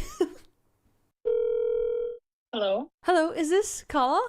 Yes, it is. And I'm so grateful for it because the only other publication that got to interview Kala was NBC News, and that was in late November of 20. It's a calming video. It seems just an odd girl, that's it. Just an odd woman. But I mean, hey, if she has fun tunneling and baking tunnels, I guess, as long as she's not threatening anybody, it's legal. I mean, sure, build your tunnels, girl. Build all the tunnels you want. 2023, and a lot of stuff has happened since then, like her neighbors snitching on her and having her entire tunnel project shut down, or her being doxxed and allegedly exposed for being a Trump supporter. Huh? So when did you start the whole like Tunnel Girl saga? I started posting in November of 2022. I am about to embark on a new and complex project. I'm planning to construct a storm shelter off the side of my basement. It's going to take a very long time, a lot of engineering, and a lot of planning and work, and I will be posting updates. And she did, because on that same day, she posted 2 more TikToks cutting the door to the tunnel. Cutting the door part 1. After carving the vertical cuts... This is somehow cute. She's great. I would want to talk with her. This is kind of cute, I have to say. She's a cutie. I mean, might be interesting to hire her for building tunnels, I guess. She kind of cute. It's time to chip the remaining concrete. I still have so long to go. And a little bit later, she posted this video. Finally, the opening in the wall is complete. Now it is time to cut the waterproof membrane and see what is behind the wall. As I continue cutting, I notice that there is a lot of hardened concrete that was poured along with the backfill gravel behind the wall, and that is something that I'm going to have to cut out. And then just 5 days later, she already made huge headway in her storm shelter project. Working on the storm shelter. Got a few feet excavated out, putting it all in a pile. Now by this point, unfortunately, she was not only running out of space in her basement from all of the rocks piling up, but she was also running into a bunch of technical issues with the tunnel. So we're running into some problems that have... She really went into this and said, I'm gonna make a tunnel. I'm making a storm shelter. That is funny. I don't think this is... There's weirder stuff out there. I guess it does work as a hobby, I would say. Put us into a dead halt. We have run out of space for excavated rock and have to get the elevator working now. And although Kala seemed pretty confident in smash smash, dig dig, rock rock, but electricity? Well, it seems like a pretty big challenge for her. When I first started the account, I was getting a lot of criticism from electricians for something I started with. I did a really shoddy job at installing a welder outlet. Lady, please stop. Get someone who knows what they are doing. Painful to watch, knowing how it should be done, but I guess it's okay as long as the house doesn't burn down because of it. So I continued to... If you do this, and you go a bit overboard and do it wrong, and the house burns down, for example, here in Germany, insurance is not going to pay for that. That is your own fault. Bit unsafe. That's a bit unsafe. Learn and improve and incorporate feedback from the electricians, and now most of them are longtime fans of mine. And it's true, as time went on, all of Kala's skills greatly improved alongside this tunnel, and she took criticism like a champ. I realize that I don't know much about electrical and it's not something to play around with. So I've decided to listen to the experts and have professionals do the work for me so that the work is done properly and correctly. Or that's what I would have said if I was anybody other than me. And literally almost a year later, she literally almost mastered electricity and blew all of the electricians' minds away. I am working on the mine under my house and currently upgrading the electrical system and will hopefully get rid of all the extension cords. Nah, this lady's weird. Water. Why are you typing 4 times water? Chill! Again, after her video, my turn. I know.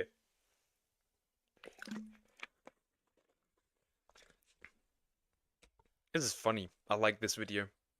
It's just a chill lady building her own thing. She's literally playing Minecraft. Previously, I set up all the conduits and boxes. Now I'm running the wires for 3 branch circuits. One of them will be this 240 with an emergency cutoff. It will be used for welding and fabricating inside the tunnel system, as well as to support a more powerful pump in the future. Meanwhile, back in the basement, I'm finishing up these junction boxes and installing a receptacle and switch for the blower fan. That looks pretty good. I'm an electrician. This lady gave more knowledge than 50% of my co-workers possess. As a fellow electrician, I approve. You are a very impressive person. First people were complaining, then she did it herself again, and then read up properly on it and did it again. I should show this my little brother because he's an electrician. This is interesting. I am a journeyman electrician in Las Vegas. I'm proud of you, Sparky. Now this just kind of tells me that Kala somewhat knows what she's doing with the tunnel, and I'm confident in her skills, and if she doesn't have the skills, she is willing to learn and adapt, which we love. But before we get too ahead of ourselves, let's go back in time where Kala made a lot more mistakes, like welding inside the house. This is the most idiotic thing I've ever watched. How are you gonna weld? First it was water, now you all say hamburger. And cheeseburger, are you guys nuts now? Is that what this is? What is this? What are you doing? In your house, 1, and 2, what the hell are you gonna weld? I am going to weld a mine elevator cart using sheet metal and angle iron per the scale model that I created first. I am fabricating in my laundry room, so space is very tight. And it becomes pretty disastrous later on when she posts this video. Why did no one tell me that fabricating in the house ruins the house? And in the description, yeah, lady, I could have told you that that would be the case. I could have told you that this is the case, that this might ruin the house. Who would have thought? Like, dude. Insane. and she writes, I have steel shavings in my bed and suit in the kitchen. Hashtag engineering, hashtag DIY, hashtag welding. I mean, again, I'm no expert, but I feel like this should have been kind of obvious, maybe? But I guess you live and you learn. And despite all of the drawbacks, the mine shaft was finally complete. Lost some of the... Why did you have to... Why did you have to add a sexual undertone into Mineshaft? Why? I can't understand, but why? Stop talking about food. It doesn't taste good. Load over the edge. Got a dumpster. Second test. This time it's working perfectly. Dumpster. What the fuck? She built that all herself? Yeah, I can learn from this woman. Is filled. So convenient. Now I can positively say that this is probably the first time in my life where I've been excited about a mineshaft, but here we are. And I was trying to put my finger on why like this content is so alluring, and I realized that it's really similar to like the primitive built content that used to go viral like a couple of years ago. I think part of the appeal of Kala's tunnel project is that it's like fun to see someone do like physically laborious tasks while we're like, I don't know, not doing them. While we're sitting at home and enjoying our snacks and not having to go down to the tunnel and mine. Now, the biggest problem that most people have with Kala's project is that it could possibly collapse. This DIY mine could cause a sinkhole so large that it not only engulfs her house. True, it could cause a sinkhole so big that like multiple houses in the area will just fall into it with it. It's like... It is kinda dangerous, but you need to eat. You're thinner than a pencil. Not yet. Not yet. I still have at least 6 kilograms to go.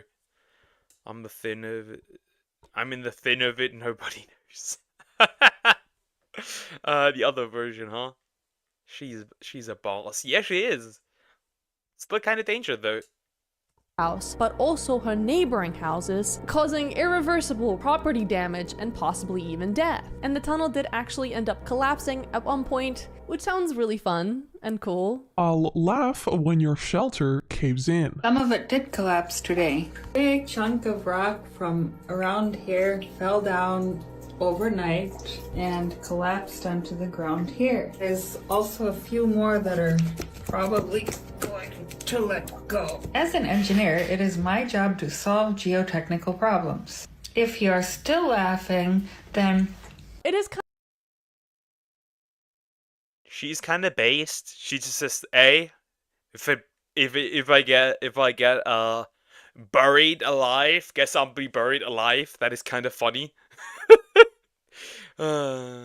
She is very based. Kind of funny how Kala calls herself an engineer in this context, because yes, she is technically an engineer, a computer engineer.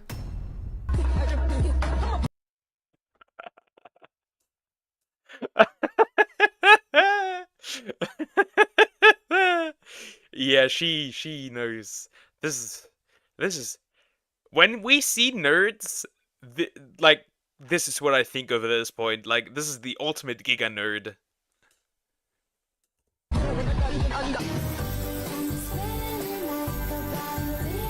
Like, would you still call yourself an engineer in this context if you're, I don't know, an audio engineer? Like, I don't know if I would trust deadmau5 with tunneling under my house, you know? Attention. Is there a doctor on this plane? There is a passenger in need of assistance.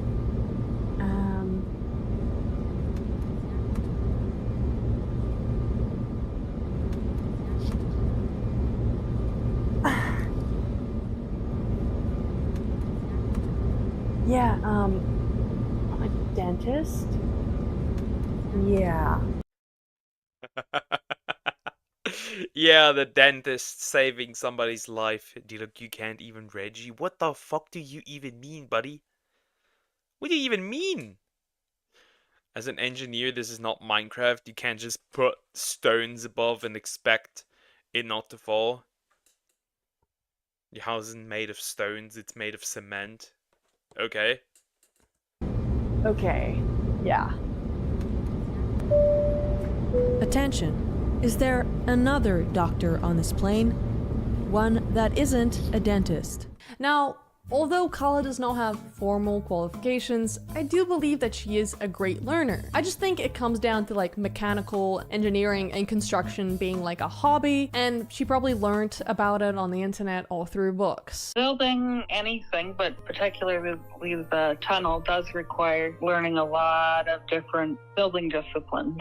And some of them I already knew before I started the project. I know concrete, I know basic structural design, I know reinforcement and rebar and plumbing. And luckily enough that Kala knew about plumbing. She was really so ready to do this. She got all the tools, she read up on it. This is wild.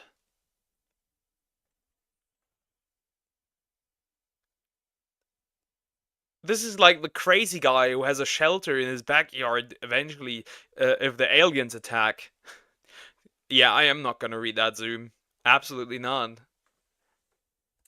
Because just a few days later, the entire tunnel was flooded. I just got back in town after a few days Christmas travel, and the storm shelter is filling with water. The water looks dark and terrible like sewer water. I better start pumping. Now that the hose is no longer obstructed with a kink, the water is flowing much more freely into the main central sump system. After an hour of pumping, the water level is dropping. How does it, like, not stress you out? Like, I saw one of your TikToks where the entire basement, like, flooded, and I would have a little panic attack if that happened to me. Do you, like, not get stressed out by all that? No, because She really was like, oh. And she really was like, oh, my tunnel's getting flooded. What? Oh no, anyways. Guess let's pump it out.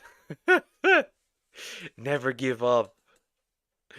That is wild. Others are a learning experience, and the complications are what makes it challenging. And building a tunnel is challenging by its very nature. It's going to be difficult, and there's going to be things that'll go wrong, but I like problem solving. Well, it's lucky that Kala likes problem solving, because the problems keep on happening, because after the flooding, the entire thing literally caught on fire.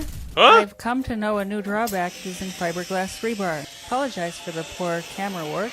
This is my first time using a fire extinguisher, and I'm a bit in a panic. I am investigating a fire that broke out in my tunnel. Last night I was welding some steel forms and the rebar and membrane caught fire. I was able to put it out quick. Is it the electricity? Did you make a mistake there? I don't know. But then it got fire? Okay. quickly with an extinguisher and the damage is not very severe. A couple of sticks of rebar and some plastic appear compromised. I have to remove a section of form to complete investigation and make repairs. I would have to say that I'm a worse content creator than Kala, because if there was a fire in my house, I don't know if I would reach for the camera. But then I would like hope that I like filmed some of it, because that's a pretty like interesting story. Like, hey, my house burned down. But also like, I don't know, maybe She ruined the way her wires were, probably. And like, you have to think about this, right? It burned, but she had time enough. She thought, hey, I'm gonna get my camera and film this. She ruined the way the wires were placed by an actual worker. Yeah, she placed them herself, though. I should be calling 911.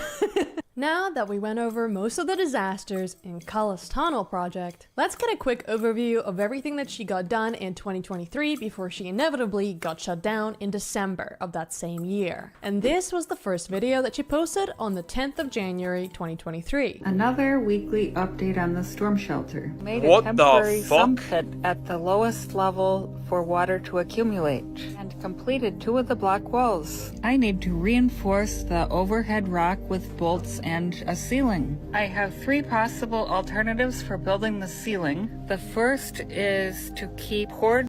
Hold up. Let her cook. She is cooking. Oh my.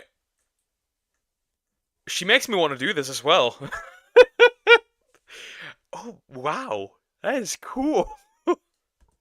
Concrete on a form, so create an arched form and then pour the concrete on top of that continuously all the way down. The second option would be prefabricated concrete sections that would be raised into place, and then the third is with concrete blocks. And while taking suggestions from one of our commenters that said, arch with a pour seems the easiest based on my 1,000 years designing tunnels and watching calling furs. She ended up building out the wood reinforcement with a steel form and then pouring the concrete onto that form to create an arched concrete roof. I'm in a tunnel with 5,000 pounds of wet concrete over my head. Uh-oh. Hopefully it doesn't collapse. But she said she doesn't talk about any scary stuff, so I think we should be good. I don't want this lady to get buried. She's so cool. You can't do this. This is not an ancient civilization. Apparently she can, and she did. I wonder how far she would have actually gotten then if it didn't got shut down.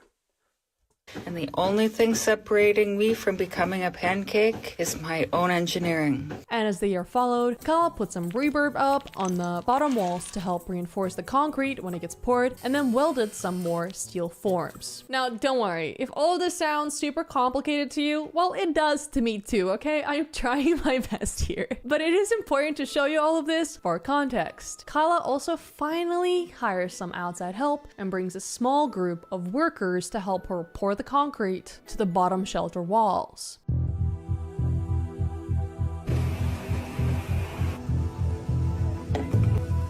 Finally, some help! Hopefully this didn't backfire, though. No, she's doing something right. This is interesting. This is very interesting.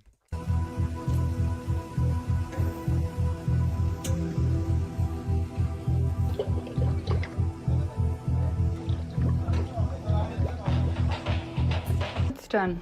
Now by this point in the series, we are about 8 months into 2023 and about 4 months away from the inevitable project shutdown. And this is when Kala removed the steel forms after the concrete hardened and did some more precious stone digging. And after all this, Kala ended up posting the most anxiety-inducing video that I have possibly ever seen, where she does a full basement tour. And as somebody who hates clutter, hoarding, and a mess, this is literally my nightmare. We are now in my normal looking basement. I'm renovating this room. It's a bit haunted. And off the side of the laundry room is a hoarded bedroom and my workshop. Moving further back is my home office and the entrance to the sub-basement. Yeah, we got a home tour here. I mean, that seems alright for now. Everything on I wanna this see side the of the basement, house though. was built by me a few years ago, and the spiral staircase goes down a hexagonal wall. The sub-basement is a great mess since I have been building tunnels off of it for the last year. This is the entrance to the tunnel system, and to the side is the steampunk mechanical box. The entrance tunnel goes down a decline 30 feet in and 10 feet down. The first chamber is 22. She cooked so hard, it's insane how much she cooked. Oh my god! Wow! 2 Wow! feet below grade and is approximately 10 feet by 6 feet. The sump basin is covered up in that corner. There is a pile of useful building stones stacked here and some waste rubble here. I am currently working on this branch tunnel and was recently stopped dead by getting splattered in the eye with Dexpan. What do you think? Should I convert my house into an Airbnb? Funnily enough, this probably would not be the worst Airbnb that I have ever stayed in. She's building the granny house. True, it looks kind of well made. I mean, for somebody who literally doesn't work in this field, this is very well made. It's also like, how do I put this? It's just, I don't know, it's just insane that somebody would go those lengths, knowing also that it could be shut down in a few months or years. Trust me. And it might even feature a castle, as Kala decided to build one in the future using the precious stones that she mined. Over the last couple of weeks, the production rate at my suburban mine has been at its highest yet. I am currently quarrying stone for building a castle. I will need millions of them. I have been harvesting a nice vein of building stone, but I'm concerned that it is starting to peter out as I move north. Nevertheless, I'm getting quite a bit of nice stone. After removing it from the dumpster, I stacked some of the smaller pieces against my wall to see how it might look. And I do love that the top comment of this TikTok is, "Your neighbors gotta be fed up," and Kala replying, "Really? I thought it was pleasant. I love mining sounds." She wants a castle, let's go, that's amazing, it is! It looks so good. This is nuts! At this point, the other lady is just jealous of this woman. True, in all caps. Yeah. The fact she literally probably sleeps with mining sons. She doesn't need a man. A man needs her. True. She's gonna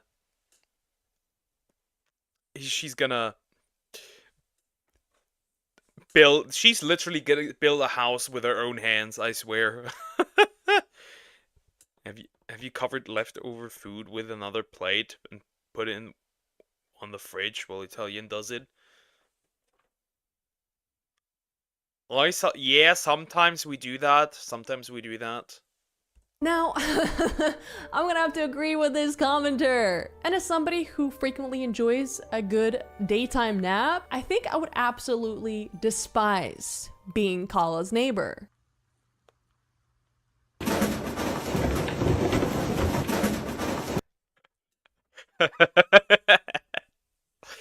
Huh, sucks to suck, I guess, because I don't need naps. I don't think I've dear simping hard real. I've not had a nap. When was the last time I had a nap? I can't even remember. Probably years ago. I slept during daytime and had a nap.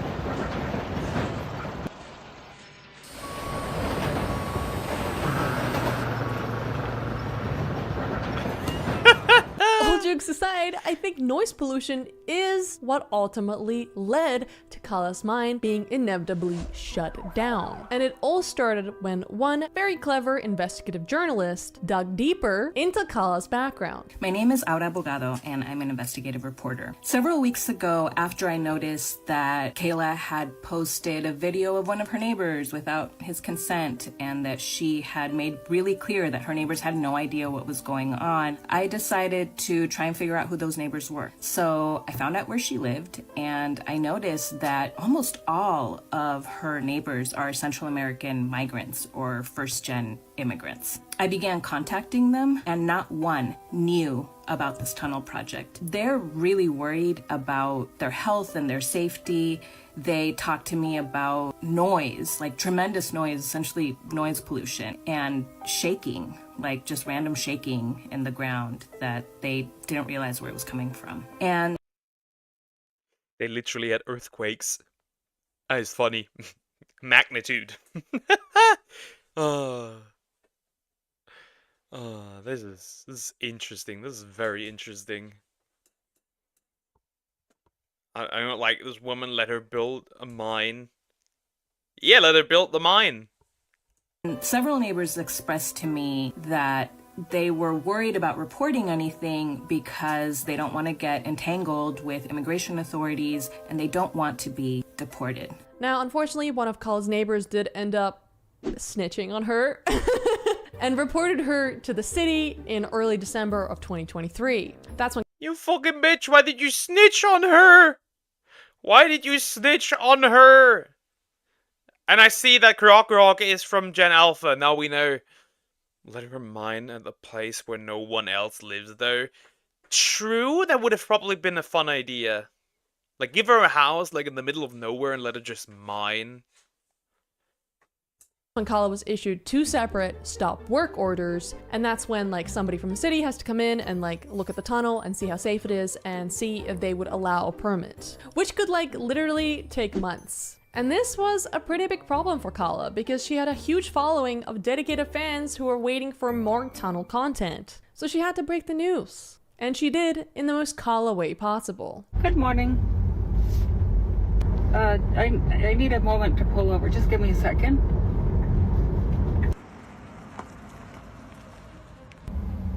Are you sure that's what they said? They're from the city?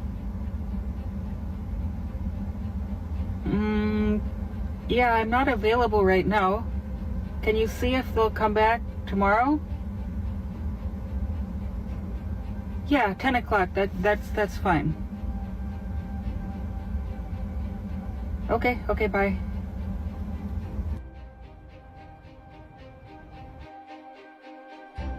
No. She didn't continue mining, even if she's not allowed to. Please not. Please not. Please don't put yourself into, like, danger because of that now. Krokok's comment just disappeared. Weird. Yeah, he deleted it. Yeah, Kuya Diluk. It's called Big Brother in Filipino. Tagalog. Okay.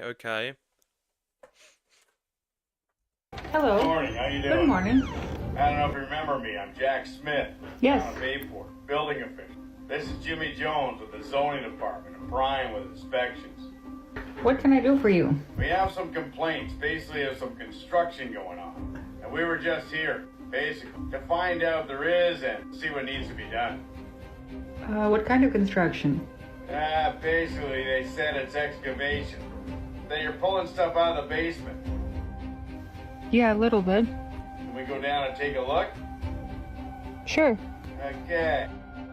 So they did give me a stop work order and are requiring an immediate evaluation by a professional engineer. Fortunately, contrary to few rumors here, it is constructed entirely below the slab of my house, and it shouldn't be too hard to get the permits and approval. So we'll be... Wait, is she actually gonna get the approval? That would be wild if she actually got the approval. That'd be so funny. Property has some laws. That's true. Working on that. I mean, give that woman an Oscar just from the so dramatic, so beautiful, a masterpiece. And yes, she hired voice actors. I know, the effort, the artiste. Now, I did end up asking Kala about the shutdown. So you did have to stop working, right? Unfortunately. For now, correct. Do you know when it's gonna be, like, resolved? I can't say because permit process takes a while. So I submitted all the document plans and the engineering to the city. I want an update on that. Give her a place in the middle of a forest.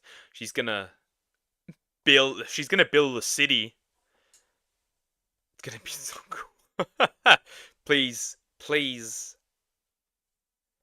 And so they went through their initial review. They came back with a set of comments. I now need to address those comments. That will probably be a week or so of me addressing the comments. Then there may be even more revisions. So it usually takes a few months to get permits, but the process is moving along. Now, although I'm a huge Kala fan, and I still think the entire project was push girl slay, but I can't be a little bit critical of it because Kala did do some sussy things here and there, like not getting a permit. Yeah, there's a few things I did wrong, like not getting permits up front is not by the book the correct thing to do, but it's not rare. In the construction industry or even in my neighborhood or any neighborhood, probably half the houses have unpermitted work. And the thing is, whoever's gonna marry her is gonna be really happy because, man, he gets the quirky tunnel girl.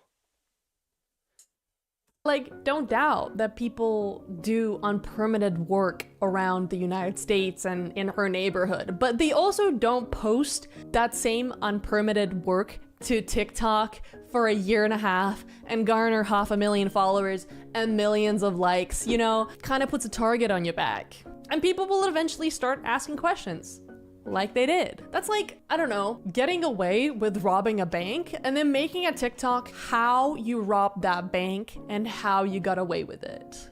Now let's get to the juiciest part of this entire saga, and that's the fact that the investigative journalist, or Abogado, did end up uncovering some more sussy things from Kala's background that are kind of alarming and aren't that fun. Don't ruin it for me. Don't ruin the quirky tunnel girl for me, please. Please. Stop. Dear Croc, stop having gay sex in my chat. Get at least a room, you two. Turns out that, yes, she's a real person and she's all over social. Like, she has a different TikTok account, she has a Facebook account, Insta, you name it. I found that she has a Twitter account, and she follows a whole bunch of the Trump family members and has also liked some of Donald Trump's contributions. So there's that. Now, at the time of the phone interview, I had like no idea about the whole Trump thing or her background. So I'm kind of glad that she brought it up herself and luckily addressed it. In January or the early part of the month, I was like, I don't know that. So what if she's a Trump supporter? Like, so what? Who cares?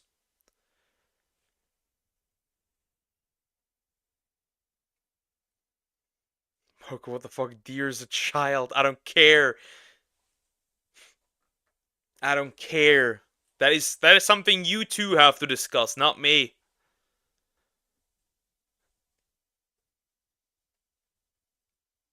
Scroll and look at Zoom set and give me an opinion. Here's my opinion. That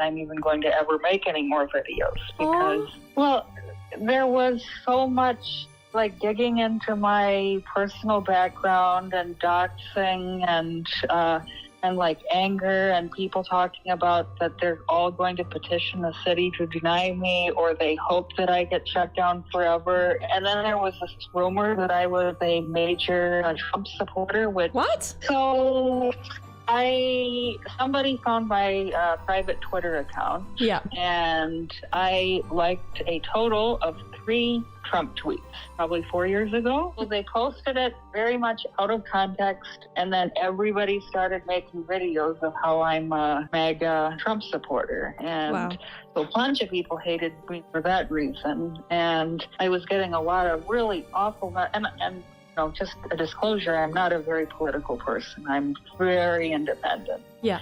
Probably lean slightly towards Biden, but I'm very independent. It was hurtful that I was getting all these very hateful political comments directed to The average digging up old tweets. Wonderful. Love to see it.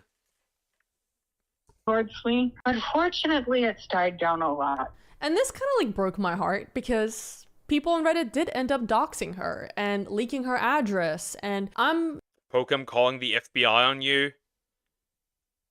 Shouldn't I call the FBI on you since you let a deer apparently touch you? So shouldn't I call the FBI on you? FBI agent, you hear that? not really for doxing people. Even if you're a public figure, I think you deserve some privacy. That's kind of horrible that people did that to her. And sure, she was doing something, you know, a little naughty, but is it ultimately the worst thing ever? Like, no. Guys, be for real right now. I genuinely don't think that Kala did this little tunnel project with any ill intent. In her NBC article, she— Yeah, very malicious. Building a tunnel. Super evil. We know. Super evil. Building a tunnel. Definitely.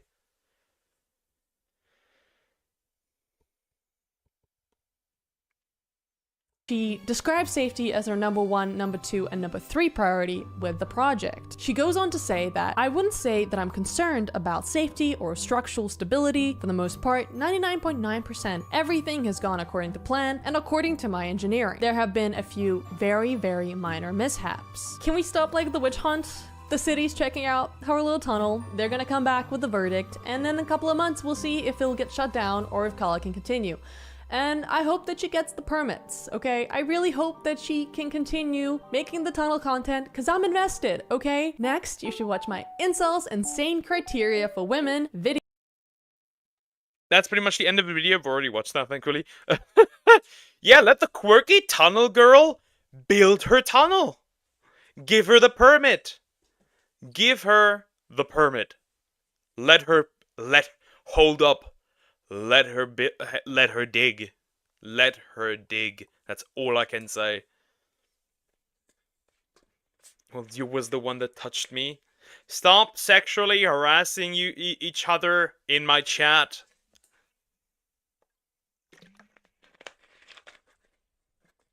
Quit the horny. Anyways, now Zoom's video. Oh boy. This one. The Uruguay one. The downfall of Master. Alrighty. Is the audio fine, actually? Yes, it is. Alright. How Master Uruguay lost his entire audience in 3 days by internet anarchist. This time, I am very familiar with this creator, because first of all, I found his videos back then really funny. Second of all, I did understand, like, the controversy around him. He made, like, a song where he also, like, called a certain painter his N-word.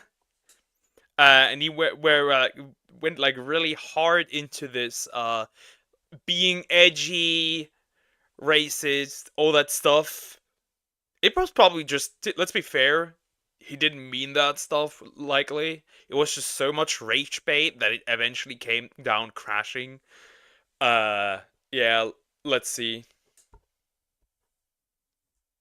The downfall of Master Uruguay will be studied for years to come, with many of his own viewers completely turning on him, and his multi-million subscriber YouTube channel being terminated, with comments reading, "Bro fell off, cancel, you've been digging your own grave for years, even your best friend said you f***ed up." From repurposing entire Kung Fu Panda scenes to inserting his own raunchy dialogues, Master Uruguay has always walked a fine line between humor and outright content theft. If she looks at you for too long, she first must swallow your slop. Videos like this garnered him. I wouldn't even call this content theft. He's literally just dubbing his own stuff over like Kung Fu Panda scenes. The thing is, like, if that were the case, then fan dubs would also be content theft technically. So I don't think this is content theft. Sorry. Wait, the turtle from Kung Fu Panda? Exactly. him millions of views and a massive following, with over 7 million subscribers on his main channel alone. Just like, if she leaves you for another, there's always her mother. Things like that. But this lazy and monotonous approach to content creation has also led to significant backlash. In fact, when you search his name on YouTube, the first video you see is about how Master Uruguay is, quote, ruining YouTube Shorts. Hi, I'm the Internet Anarchist. I create weekly YouTube documentaries, and today we'll be looking into how Master Uruguay, a once massive YouTuber, lost not only his entire audience, but his entire platform as well. Master Uruguay, or Oma Sestum, started his online career by making edgy YouTube Shorts, voicing the DreamWorks character Master Uruguay from Kung Fu Panda. My student, if your Xbox she decides to break, then her mother you shall take. This is his whole I cannot lie. I must say, this is still kind of funny. This is still funny. shtick, and since this formula was working for him, he ran with it, creating the same kind of shorts for months. Even though he was still raking in views, the YouTube community was quickly getting tired of his offensive, lazy, and reused content. In a YouTube short, he explained how people were spam reporting his content in hopes of getting him banned, and that DreamWorks itself was, quote, not happy with his work, unquote. One can only wonder why. Perhaps sexualizing a beloved character from a family-friendly movie wasn't the best idea, just a thought. So to be safe from further accusations from DreamWorks, he had to do a face reveal. DreamWorks is also not happy with my work, so I have decided to reveal my true identity. This is me.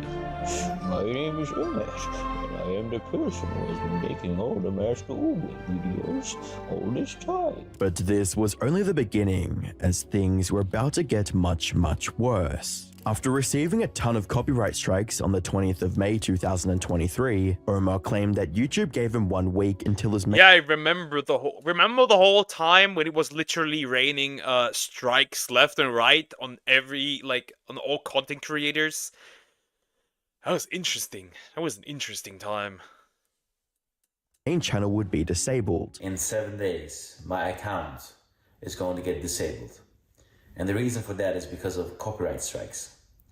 People are abusing copyright strikes and the copyright content ID to claim some of my videos where I react on. Later, on the 28th of May, he confirmed that one of his videos on his channel was removed by YouTube and that it would not be reinstated. What's interesting is how surprised Omar was at being censored. One quick look at the X community notes shows that the video that got removed was titled Adolf Hitler is my N-word.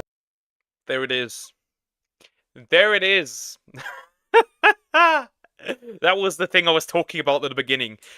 He literally made a song and added that into this, and yeah, that was pretty much like the nail on the coffin.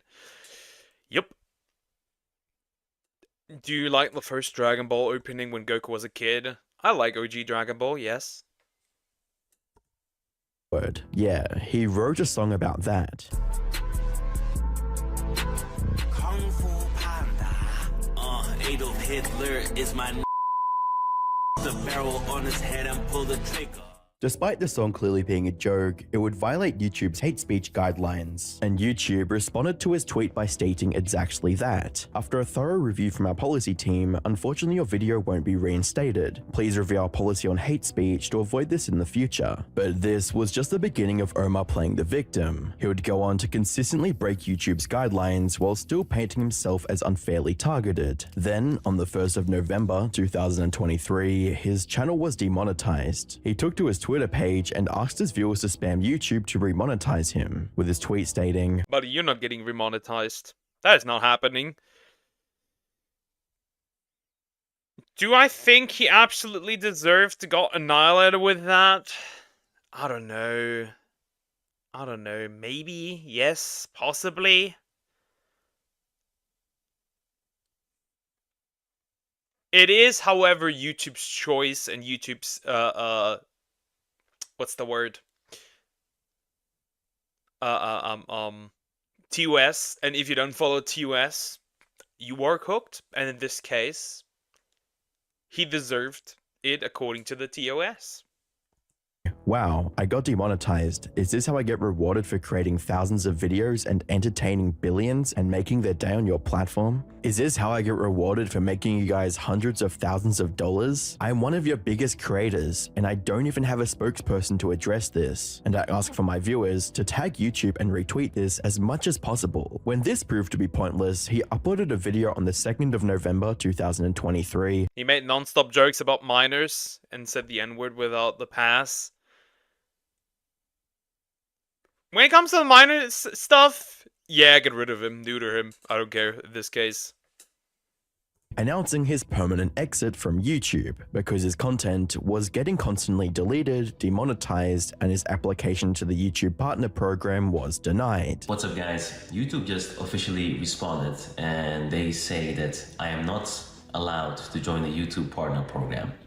They're not giving me my monetization back. His fans were heartbroken. We will never forget how you served us, Master. Live on, man. I'm so sorry, Uruguay. You were such a great creator, and I'm genuinely sorry that they did this to you and so many other people. It has been an honor. However, their sorrow didn't last long, because literally the next day, Omar announced that he had resolved things with YouTube and could rejoin the partner program if he removed his problematic videos. I luckily got the privilege to hear which videos were the issue. So I am going to remove them, and oops, one sec, my light's gone. I am going to remove those, and yeah, they're gonna try and get me back to the YouTube Partner Program. In the video, Omar thanked his fans who helped him dodge a bullet that almost ended his career, and needless to say, his supporters were overjoyed. Like this comment that read, "We all love you, Master. You never deserved any of this." What is that disgusting Vegeta profile picture? What is that? Interesting, so he got remonetized again. I didn't know that, but there's probably more coming, I assume.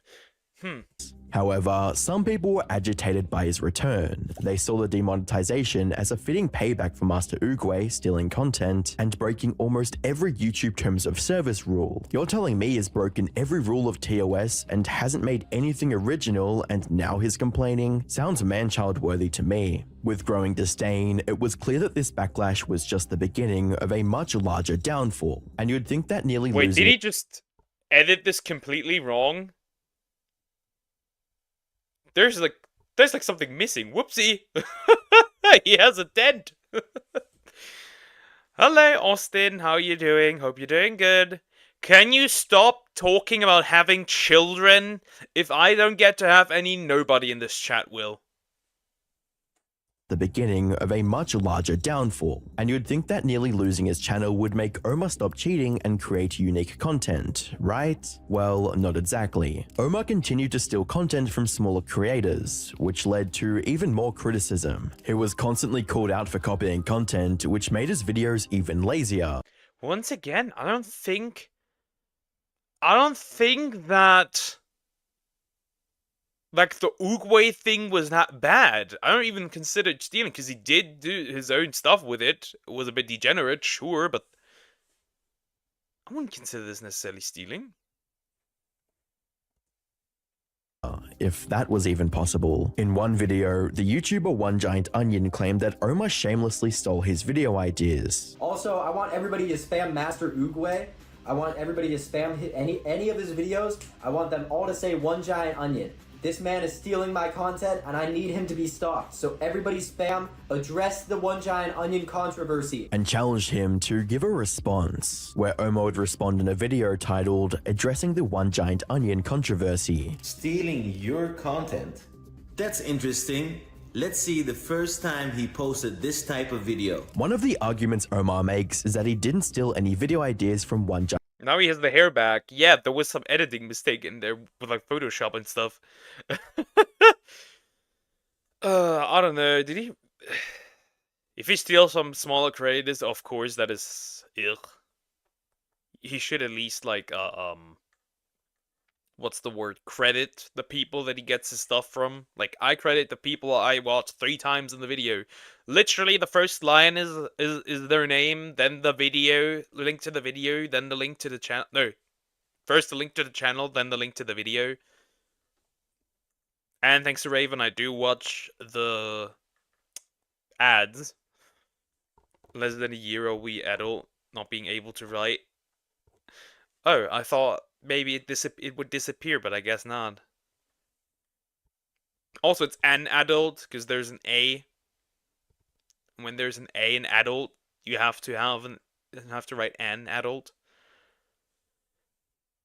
I think I'm the youngest one in this chat. Probably could be.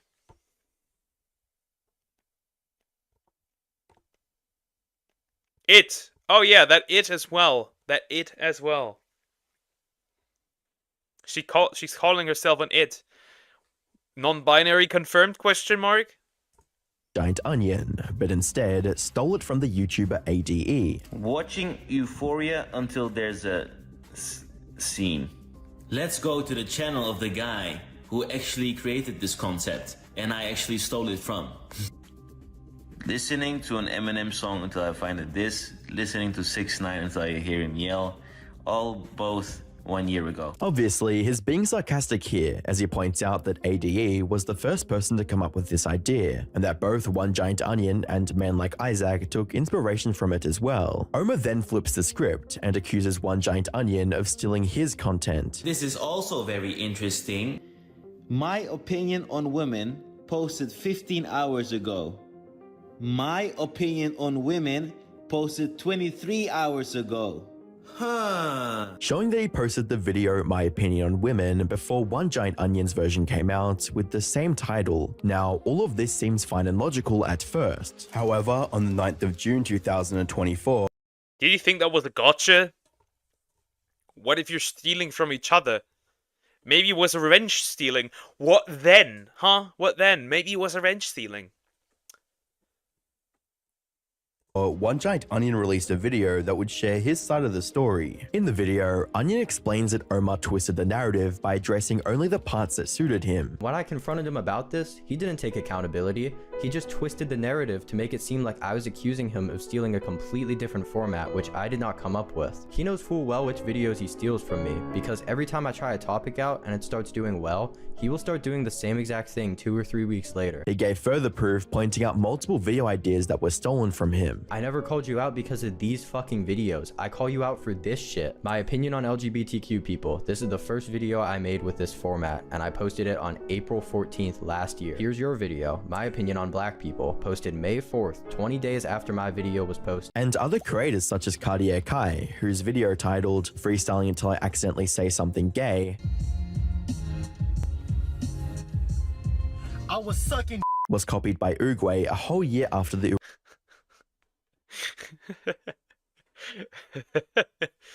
I don't know. This is a bit odd. I have to say, this is a bit odd. Like, at this point, he kind of like, he steals it, but he waits like a few weeks. Is that what this is? The original video was posted. Forgotten. I like big booty black midgets. Needless to say, the fact that I have in this ear is crazy now. I'm gonna bleach those as well. At this point, I'm not even reading chat anymore. Yeah, you guys are so weird today. I'm 14. Oh no. We talk about really disgusting stuff here sometimes. I don't know if you should be here. You're black? Ain't no way. We actually have a child in the chat. True. Viewers were starting to turn against him, and this negative reception is perfectly captured in One Giant Onion's comment section, with comments reading, "The phrase dark humor has been permanently ruined by guys like him," as well as, "Bro, everyone has been cooking this dude recently." It's gotten to the point that if you click any of his recent videos, his comments are filled with people hating on his content, with comments like, "I thought bro was banned," as well as, "Bro decided to lock in after realizing that his original audience is starting to hate him." Master Uruguay would respond to One Giant Onion by claiming that he previously made the same content as him and was pulling the ladder up behind him to have a moral high ground. And the One Giant Onion, I didn't even take that shit serious. Like, imagine doing the same type of content and trying to save your ass by saying, "Oh, this guy is bad, I regret my decision." Like, shut the fuck up, man. You were doing the same type of shit for years. These people He's in call with WestJet. That's funny. I don't know. This is just like really odd because bro got the second chance and literally threw it away. Like, why do you get a second chance and throw it away like this?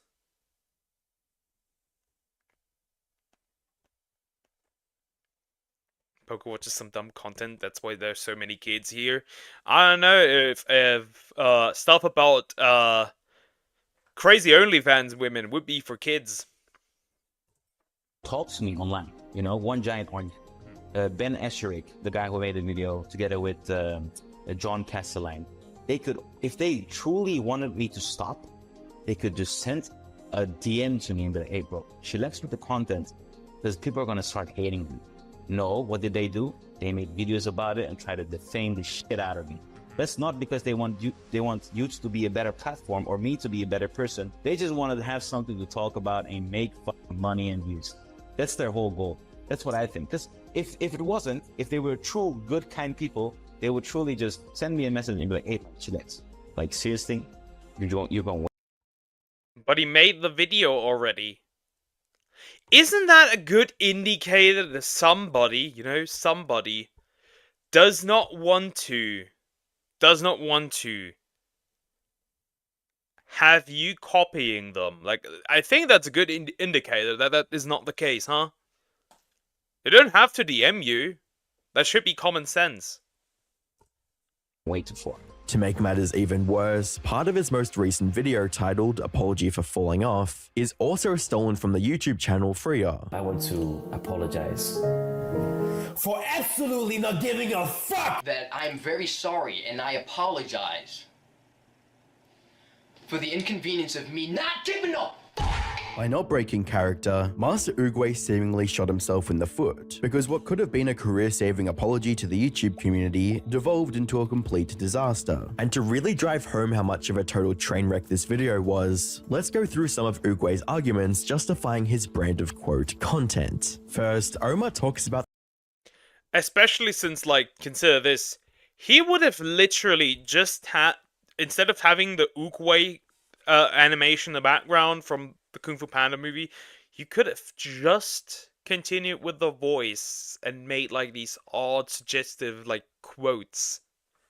I think that would have kept bro alive. Maybe that's just me, but I think that could have been a solution.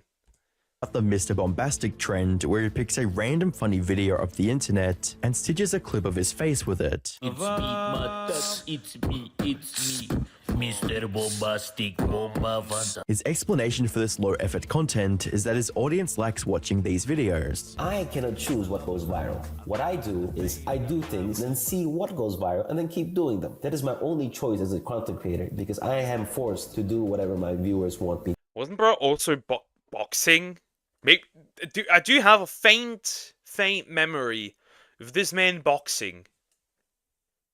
But here's the problem with this argument. With his large following, Omar has the potential to create amazing content that would naturally attract views. He doesn't have to rely on cheap tactics to game the algorithm. Plus, him putting effort into his videos would also show how he respects his audience's time and intelligence. Sadly, if this was the extent of Uruguay's problematic content, things would have cooled down much sooner. But this is where the story takes a dark turn. After addressing the Mr. Bombastic trend, Uruguay tries to defend his racist jokes as just dark humor. He claims he's not actually racist because he loves exploring different cultures. Another point these people are criticizing me about is my racist jokes. Yes, I make dark humor jokes that I think is funny. I love to do them because I think they're funny. And since I'm getting a lot of views, a lot of people think they're funny as well. Hey Team YouTube, this is proof I'm not racist, and I do not condone hate speech. Whilst making racist jokes doesn't inherently make you racist, it would give Uruguay's haters enough ammunition to use against him, and help sway the public opinion of people who don't know him to instantly perceive him as a negative figure. On the 7th of June 2024, Master Uruguay does this. I am truly sorry. I made a severe and continuous lapse of my judgment. He's quoting Logan Paul. What are you doing? He is really just rage baiting at this point. It's just rage bait. It's nothing else but rage bait. He is really just rage baiting at this point. He knows there's no way he can come back. So he just rage baits. Water, water. Then I have to piss every hour because of you.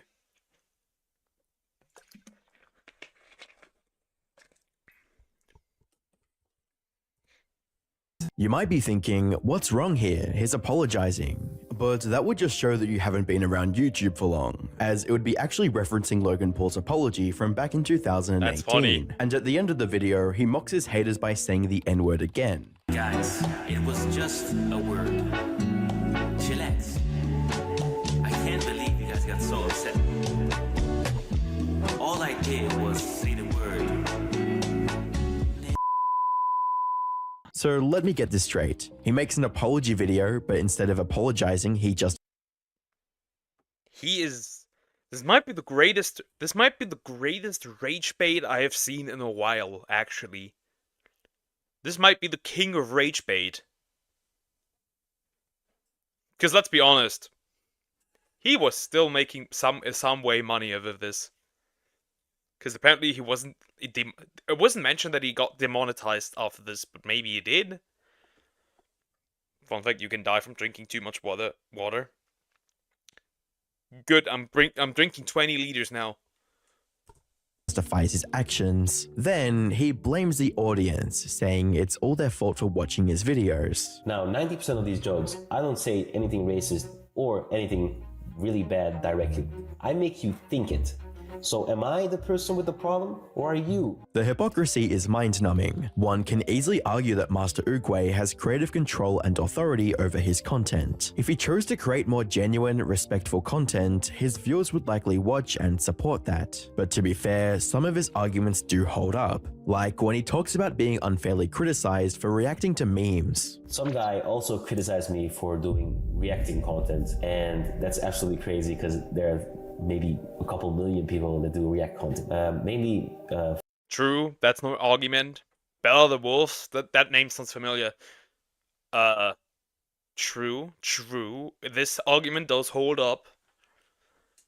For reacting to memes. It's true that many YouTubers do reaction videos, so we can't single out Omar for doing so. However, just as you think is beginning to address concerns logically, he deflects again and starts defending his repetitive and unoriginal content. They're talking about my main channel because I'm just making memes with the same template. Listen, if it was unoriginal, would it get any views? No. What Oogway fails to understand is views alone aren't an indication of originality. The reason his videos get views is because he employs a strategy of creating short, clickbait videos designed to capture viewers' attention quickly. This method works well, but it uses the same formats and relies on sensationalism rather than true creativity or new ideas. There's a talent in making the same video go viral overall. I created a template where I can make a specific dark humor meme all over again with new variations, new jokes, and they keep doing well because the template is good and the jokes are fun. What's respectable is that he's self-aware and admits to being lazy and unoriginal. His content lazy and unoriginal. If that was about my Mr. Bombastic trend, I would slightly agree. Oogway would seemingly use these short memes to promote his music, using it as the background music of these videos. She say cuckoo,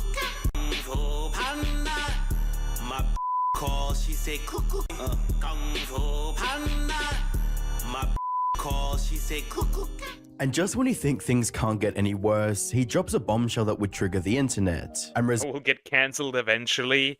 Nah, like, for what? For what? Nobody even sees this. Is it my problem? Am I wrong for thinking that I don't think the meme template thing is that bad. Like, there are channels that reuse like their own meme template or similar meme template, like meme templates all the time. I don't think that's really that much of an issue. Let's be honest. There's Oogway is not the only one doing this. Resulted in internet users saying he was justifying PDF file allegations. Uh-oh. There are some accusations you need to address head-on with solid evidence, or accept your mistake and keep your mouth shut. Instead, Master Oogway tries to explain that his jokes are a form of dark humor. If she is young and blind, you won't have to sneak up from behind. Now, it's... Bro. everyone watches your content. Yeah, everyone. Spider-Man, but he has brain rot by the human spider. I'm scared. Okay. But I know a German content creator that is literally on the same level that does these jokes. That's a bit not smart to do.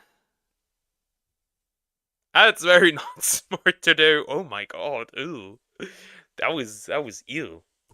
It's definitely a stretch to call him a PDF file because of these jokes. Otherwise, comedians. Yeah, it is a stretch. That is true. It is very much a stretch. It's a tasteless joke, I would say that, but he's definitely not a child lover.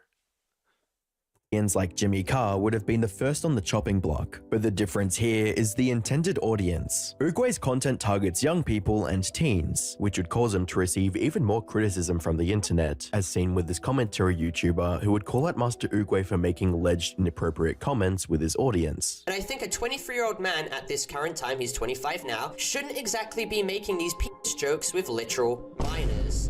Even the comment section was highlighting how disturbing it was because there was even a young Here again, just like I'm saying every time, keep this content away from children. Thank you. Teenage girl sitting right next to him participating in this crude joke. So, despite this knowledge, he made a tweet in September 2021 promising to give away condoms to his followers, with a tweet reading, "Giving away Uruguay condoms to my Twitter followers. Make sure to be followed to win. I shall also follow the winners on Instagram. Good luck, my students." He did the same in his YouTube shorts. A creator selling to his fan base full of children is strange to say the least, and these comments show why. Master Uruguay, I've gone down the wrong path as an 11-year-old, and I'm telling my mum to buy this for me. Whilst the majority of the Master Uruguay hate came from people not understanding his jokes or taking them literally, a lot of the criticism Master Uruguay has been receiving is genuine, constructive, and consistently backed by evidence. And video. Yeah, but if he refuses to address it, there's not much you can do aside from getting rid of him, to be honest. I mean, he is banned. So there's that. Huh. Videos that Master Uruguay claims were made in rage bait against him actually give him advice on how to turn his channel around. Take, for instance, Royalty is Here's video about the downfall of Master Uruguay. I love this man. Towards the end of the video, Royalty talks about what Omar might be trying to do with his content by stating, I think he's trying to do what Filthy Frank did, which is the method uploading music with the most outrageous lyrics, but it kind of slaps. He compares Uruguay to Filthy Frank, who is now an acclaimed artist. Interestingly, Royalty also points out that Omar's music, apart from the problematic songs, shows real potential. For example, his music video Mona Lisa. Girl, piece of art, she reminds me of Mona Lisa. Wants to conquer me like she is Julius Caesar. So, branching out into other that was kind of cringe, actually. That was kind of cringe. I don't know. Is this even salvageable? Professions is just one of the many possible paths Omar can take. Even Omar himself praised the video in the comments, stating, legit great video. Most critic videos tell lies and mix it with truths, since they haven't really watched my videos and are just joining the hate hype train. But your video is 100% accurate. Respect. Whilst it really seemed like Master Uruguay could turn things around and have a fruitful career on YouTube, things would take a sudden turn for the worse. On the 20th of June 2024, Master Uruguay would have his YouTube channel terminated. Following the news of his termination, there were two main responses from the internet. One side was celebrating his censorship and comparing him to a literal nut. Yeah, definitely not. These people want... That word has lost all meaning. People don't know what a Nazi is. People don't know what that even is anymore.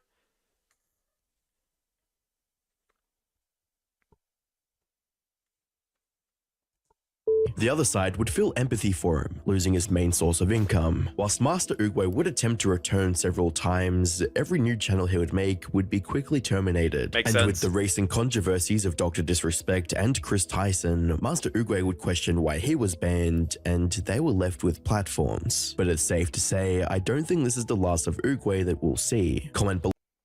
Yeah, bro can return. Bro can return. But he has to turn around everything. Like, he literally has to find a different way to continue, because I don't think this is it. I do not think this is it. Anyways, that'll be the end of the video here. That was good. That was interesting. I didn't know all of the things that happened here. But glad to know now. I'm gonna get cancelled. I feel it. Not in my chat, at least.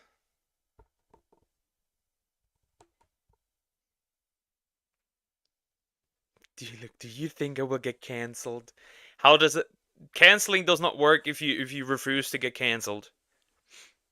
Fine, now we'll watch Deer's video. This is gonna be terrible. You can tell that Deer is 17.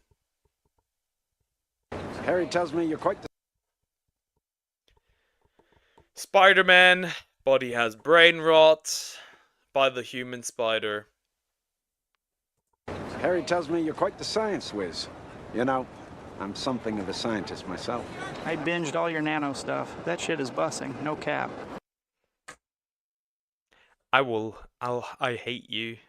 I hate you with a passion. What?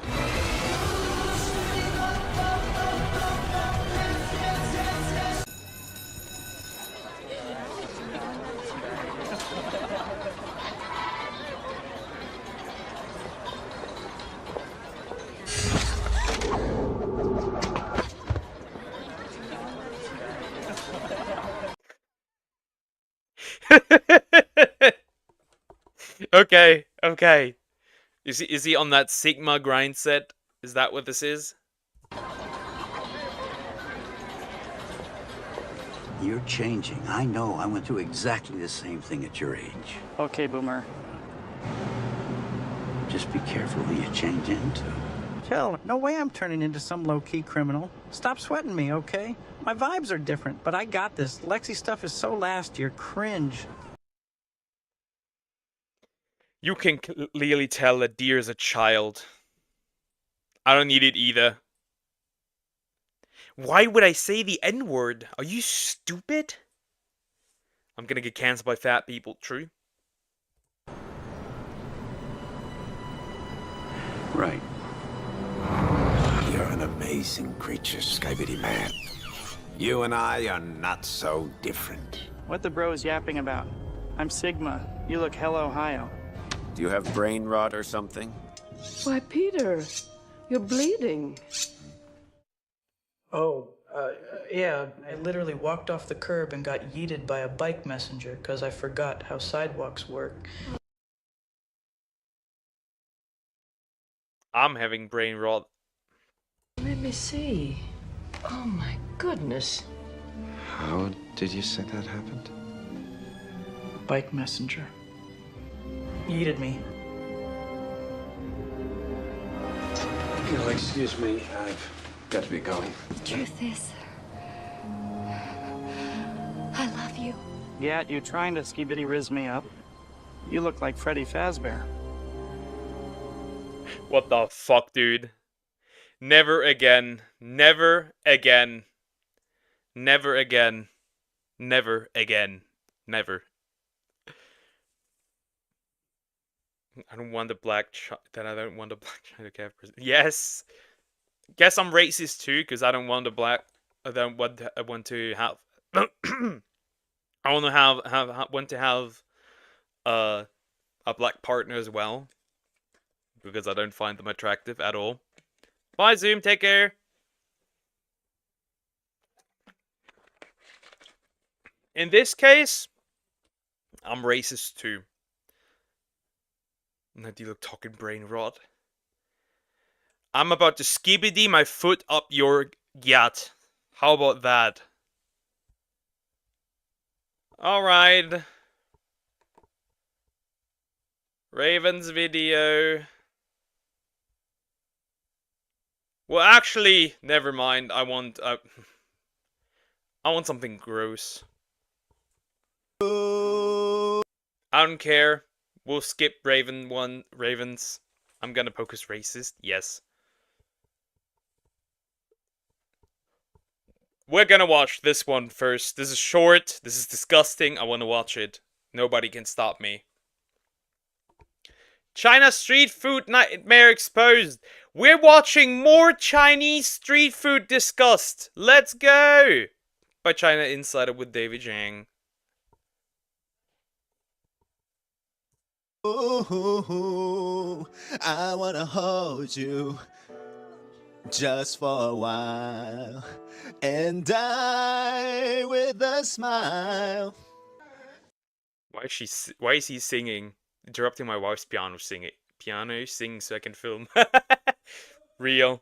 Next to me. Like 15 minutes maybe. Maybe even shorter.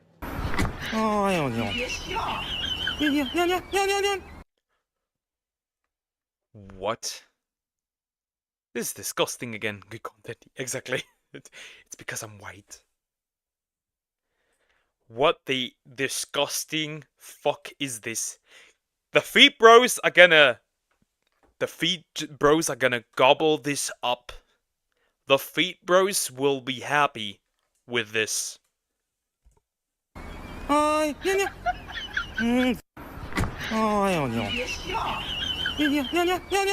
Her reaction to seeing the skewers being seasoned in action. I'll have what she's having. Mouth.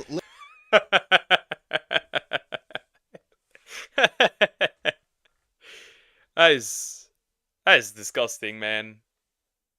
Licking wontons.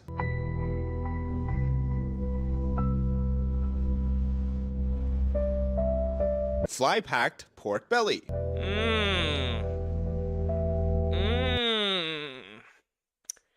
Tasty. Fantastic. This is probably every street food in China. But if you can't make multiple videos on it, then something is wrong. Ooh.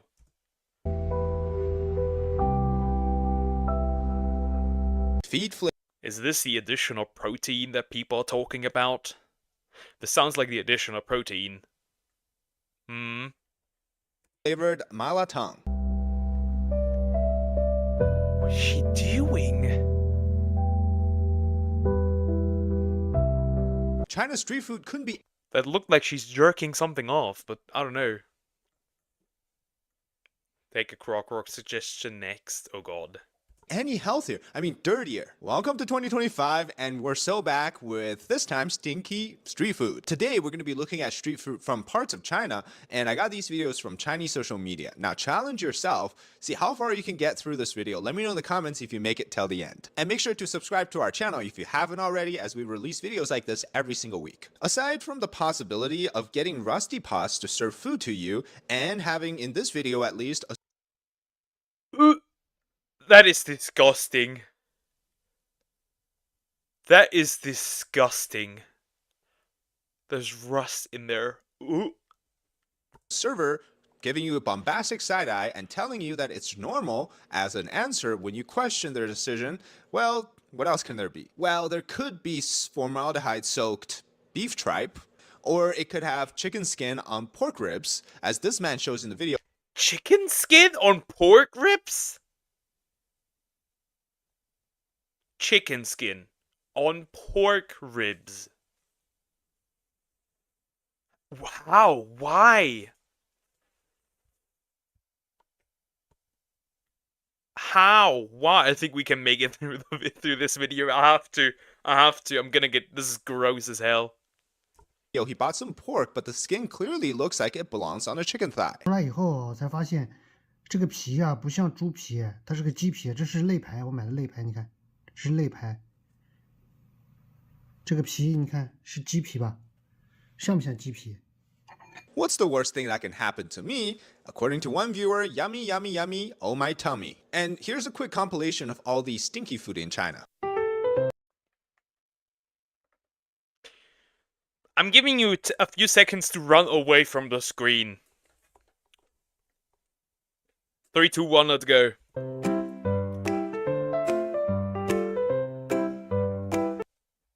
What did he get out of his shoes?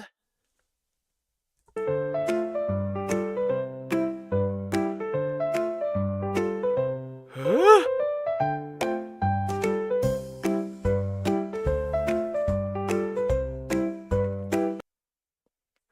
The feet bros are once again very happy with this one. The feet bros will be very happy with this one.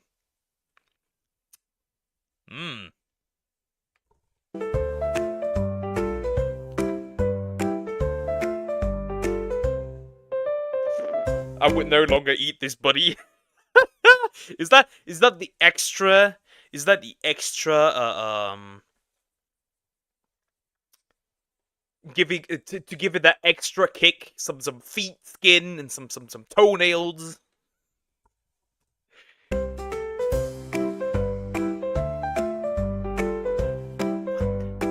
Why? Hygiene? We don't have that here. Ooh.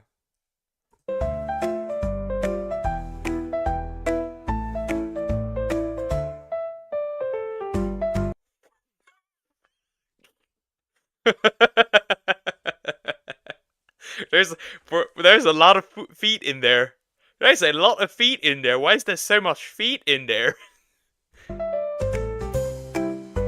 They don't call it stinky tofu for no reason. Also, did I say stinky foot or stinky food? Because the D and the T pronunciation matters a lot in English. Okay, jokes aside, we got more. Here it comes. This lady is also transparent. This video here, she lists all of the additives and food chemicals that she's using for her cooking right on the bucket.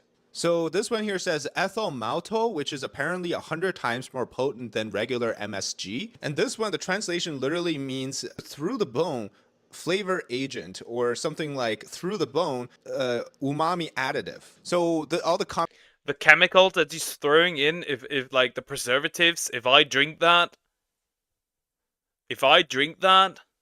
I'll be immortal. I'm gonna be preserved for years. Comments here are saying that the ethyl maltol can turn things like shoe bottoms into tasty food, or even I hope no white liquid is on them. Milk, cow milk. Why are you so horny today? What is this? Nobody brought that up. And now you bring it up. Control the horny. You're a lady. Stop this.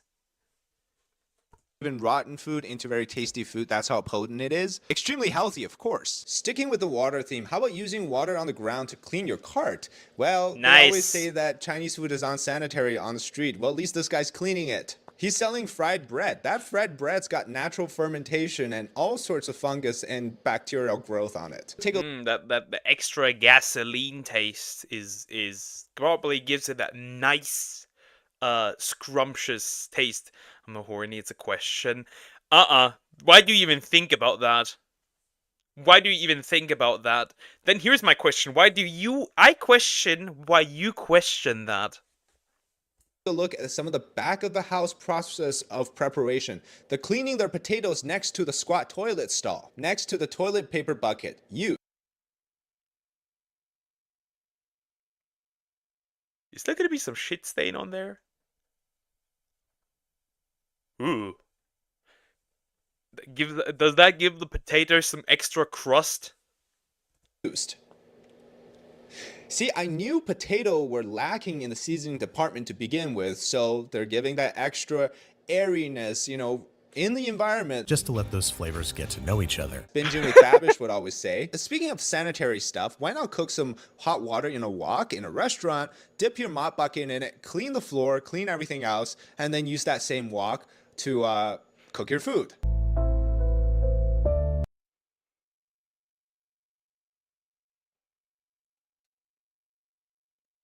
I didn't cheese on my... Ugh, bro. We did not know nothing, child. Exactly. My brain was like, some furry I have heard do that. So does he? That's how my brain works. I'm still questioning. Nobody here that read this questioned this. It is only you. Your brain works in mysterious ways. And you wonder why people claim that they get sick after eating Chinese food. I don't know. It must be something in the air. Who knows? This could be why people are getting sick. Look how dirty that preparation place is. And this video is where the kitchen does their dishes. They wash it under a faucet and then wipe it with the same cloth that's apparently being used to wipe tables, and then they put the iron plate back on fire to Chat, we might not make it through this. This is likely... Is this more disgusting than the last one? This might be more disgusting than the last one. cook more steaks.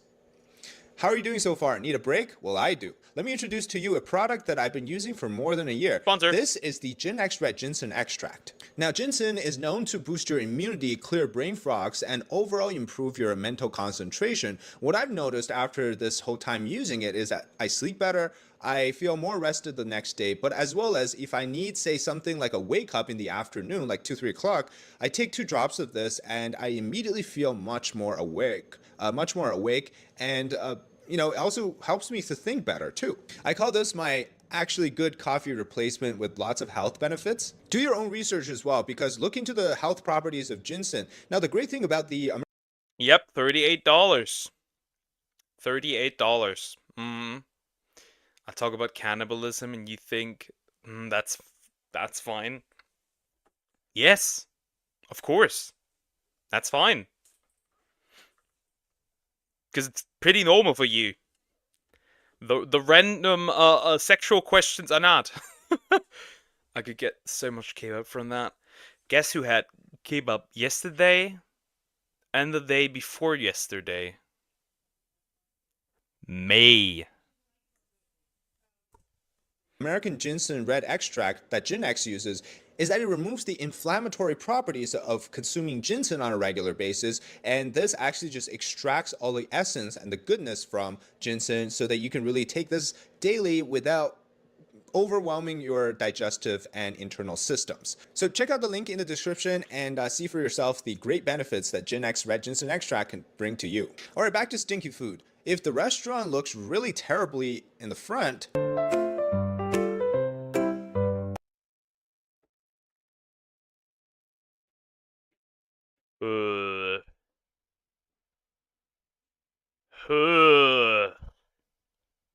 Why would you eat from there? Why? This looks incredibly unsanitary. I was questioning it. Nothing more.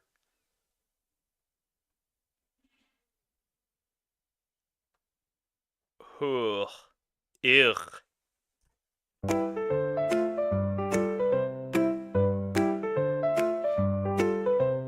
what could the back of the house look like? What you just saw in the first video.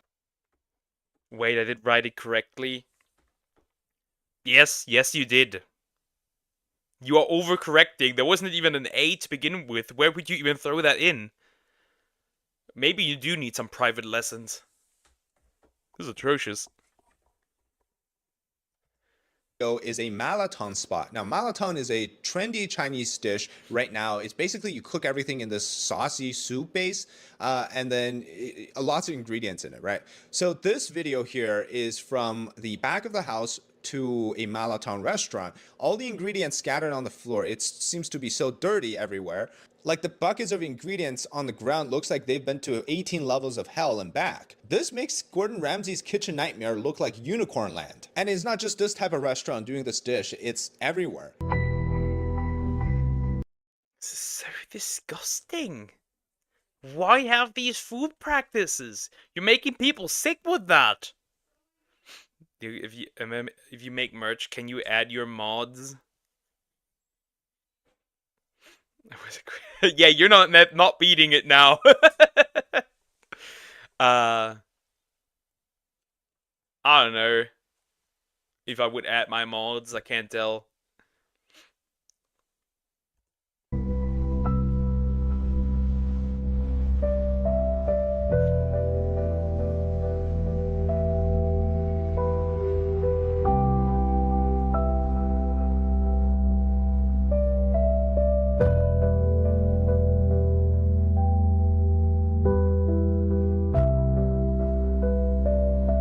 She really just went back to wiping this. That is disgusting. You was talking about milk before. You are all weird. You are just as weird! When they talk, you are just as weird, Raven.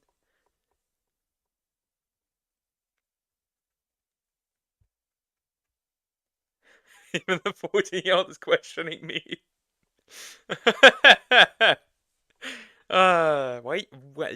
You are just as weird. Ever since you talked about milk and I added mommy milkers to it, and other human liquids, we have that connection now in our head. That is no, that's a community insider. Let's end this. Sounds like about to fight somebody. Let's end this. This is fried rice. They're pre-cooking the fried rice in a large bucket just off of the ground. Honestly, I don't know why people are crapping on Indian street cooking. This is 100 times worse. This is just plain unsanitary. And it practically extends into different areas too. How about street cooked sausage? In this video, you see this piece being pulled off like it's... What? Ooh! Why is that so sticky? I've never seen a sausage that is this sticky. What did they put in there? Sausage is not supposed to be this sticky. Don't bring up milk. Too late. You already brought it up. That is... Ooh! It's glued on. What are we putting and making these sausages with? How about tang hulu, one of my favorite snacks growing up as a child in China, the favorite snack of many. It's essentially hawthorn berry coated with caramel that they put on a stick, and they put on this giant straw thing that they carry around to sell it. They carry that to the public toilet? That's so gross. Barbecue stalls, another big problem in China.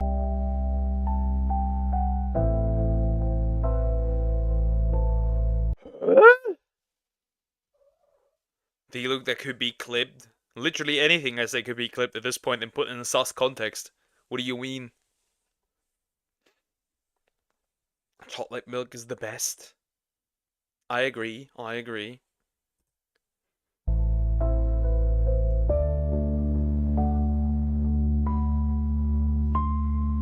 Like in this video, they're cooking it and then dipping it in the drip bucket oil that's underneath the fire. Either that or they're adding insane amounts of additive, as we've seen. If you did something like that in Europe and somebody found out, you would get annihilated on the spot, by the way. You could probably do this in the United States, maybe, I don't know. If it's possible, but if you did it here in Europe, you'd probably get annihilated. At least in Germany, you'd get annihilated on the spot. You could close your restaurant, whatever your stand, whatever it is. You could close that. With that old lady with the bucket, or that they're replacing the meat with mouse meat. They're supposed to be lamb and... Mouse meat? Mouse meat? You actually mean those little disgusting rodents? I know you can have mice as like pets. I'm not talking about these mice. I'm talking about like stray mice, wild mice. Beef. Yeah, you heard that right. Mouse meat. A vendor here licks off the ingredients because what the customer ordered and what he made wasn't the same thing. So instead of throwing it into the trash, he's recycling the ingredient for the next customer. Okay, so let's say you're done with the eating part. How about some drinks? Well, this man made a video after discovering that the seahorse wine that he's been drinking for more than a year. Yeah, weird, right? Seahorse wine for health benefits apparently contains a fake plastic seahorse. So not only did you get scammed for thinking that there was health benefits to seahorse wine, but also you got scammed because there was actually no real seahorse to begin with. All right, that's it today for the episode on stinky street food and every video related to it that I could find on Chinese social media. My stomach is now ready for anything disgusting, I think. Was this more disgusting than the last one? It came pretty close, but the other one was more disgusting. It was literally gutter oil there. I would want to try snake meat.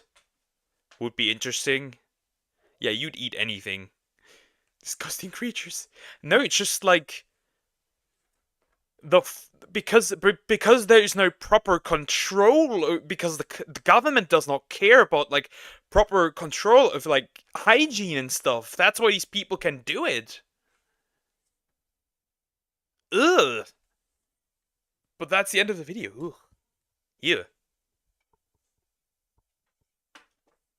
Yeah. I'm leaving. Bye. Take care, Austin. Bye bye. Have a nice day, night, wherever you are. I will not eat anything.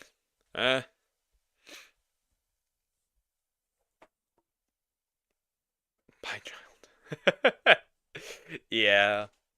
I'm watching this one next. Think before you sleep. Today one of Raven, you would have recommended me this anyways. I just got first to it. Internet parenting advice. The title is literally just internet parenting advice? Okay. I sneeze almost. Internet parenting advice, but think before you sleep. This is gonna be awful. I can smell it from here. At least I know how to spell. Own that fraud, Austin! day one of unschooling, and I've Oh got no, it's this bitch again. It is this chick again. It is her again. Not the unschooling mom. Not the unschooling mom. kids helping me to clean the car out. Day 2 of unschooling, and we're at the park learning how to have fun. Now they're gonna go grocery shopping with me, and we're gonna learn about reading labels. Wait, let me see if I heard that correctly. You said that you removed your kids from school so they could clean your car? Teaching them hard work, taking care of the things that you love. Wow, no one is letting this go. Yeah. At this point, you're just the woman in chat that can't spell. Hey, maybe she can't spell either. Or her kids. When a 14-year-old spells better than you, and then a 17-year-old. Oh my god, they are cooking you in chat. That you need, and also just needed the car clean. Okay, I just wanted to make sure I got that right. So there's this movement out there called unschooling, where parents are removing their kids from school to teach them a curriculum that's based on the things that each kid is personally interested in. It's sort of like homeschooling with less standardization, which sounds like a great idea initially. I mean, kids should be developing a habit of self-study by focusing on skills they naturally want to learn. Yeah, but the problem is that is technically good. And it would be good. Problem is also that if you put your child, like, school kills that drive to self-study. School does kill that. Cause, like, look at kids, like, that go for, like leave kindergarten or preschool. These kids are happy the first few weeks in school. After that, you can look at, like, first graders a year later, and they have absolutely no interest in anything anymore. They don't want to be in school. They don't want to do anything in school. I've seen it. But understand that this is the internet, and because of that, people are obviously going to have a bunch of opinions that they haven't thought too much about. And trying to figure out how to let go of what my idea of school is. What if they really do need algebra and I don't teach them algebra? So the fears that you have are so normal. Okay. And algebra is not something everybody on Earth needs to know. Actually, you do need algebra. Not knowing algebra is how dumb people get trapped by credit card debt because they don't know how to calculate percentages and yearly interest rates. Algebra is also how you understand how much you're getting screwed by taxes. But anyway, this is the unschooling narrative. Public school teaches a bunch of things that kids don't necessarily need, so some parents are taking matters into their own hands to create a lesson plan that's more true to life. That being said, let's get back to Kelsey, who was the first girl I showed. I mean, there is ways to properly teach your child. Like, there is enough evidence that homeschooling can work, but there needs to be a lot of preparation. A lot. This link will change your life. Why do I believe that this link mate here, this wish link tree, has an OF? Why do I'm scared that that is in there? And hear what her lesson plan is. Yes, we're going to be doing reading and writing and math and maybe science, but it's not going to look the same as traditional public school. It's going to be different. Okay, so we're doing reading and writing and math, and we might learn some science, maybe, if there's time. And Kelsey's plan is going to be different from regular school. But how is it going to be different? We are going to the library, maybe some thrift stores to find some books just to read. We're going to make it a point in our nighttime routine to read every single night. So read, writing, math, and just doing it in different ways than just sitting down as you normally would in public school. So follow me. So you're gonna go to a thrift store like Goodwill to buy some books that smell like pesticides and old people, and you're going to read every night, kind of like people do in... See, how I would teach my children, if I ever were to do like homeschooling stuff, right? How I would teach my children, if it would have come to that. Teach them all the essential stuff that they would learn in school anyways, and scrap the useless additional stuff. So things like, we don't need World War II. At least I'm going from German perspective. We don't need World War II 3 times in different grades. One time, extensive, done. We don't need it 3 times. Because by the 3rd time, nobody gave a rat's ass about it anymore. Nobody cared. There's probably other things that I would remove as well. We learned 2 writing styles. The regular thing with the regular letters, and that, I don't know what it's called in English, but that special writing style. You don't even need to learn that. Because at the end of the day, you have to unlearn it after that anyways, because once you get back into like an apprenticeship or anything, they do no longer count it. It's really odd. Like I said, there's probably other things that I would get rid of as well. In school, but it's going to be different from school? Did you actually do any research on this before you made this decision for your kids? I mean, this chick is all over the place and knows so little about teaching that she's unaware that you don't need to go to the library to learn things. You can... I like the special writing style. It looks nice. It does look nice. Cursive, exactly, cursive. It does look nice. But when you write cursive in your apprenticeship, they will take away points when it comes to grades. Because they don't want it. So you quite literally have to unlearn it if you've been writing that for years. For example, I had to unlearn it. Now I can no longer write cursive properly. Just look them up on the internet. And the fact that she doesn't know this means that she has, like, never tried to learn anything on her own. Does she even know how to set a schedule or discipline herself to build a curriculum so that her kids don't just waste time doing nothing all day? No. Her plan is to read random books from a thrift store. How is this better than school? But speaking of discipline, let's talk about this video's sponsor, Rocket Money. If you're trying to get your life under control, then the first thing to work on is good financial habits, and in order to build those good habits, you have to know what you're spending your money on. One of my mentors in college told me that desire is infinite, but unfortunately, resources are limited.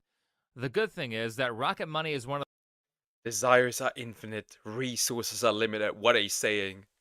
the best ways to track your cash flow to help make sure that your resources are going to things that you actually desire, like a new car that you're saving up for, instead of going to things like delivery services.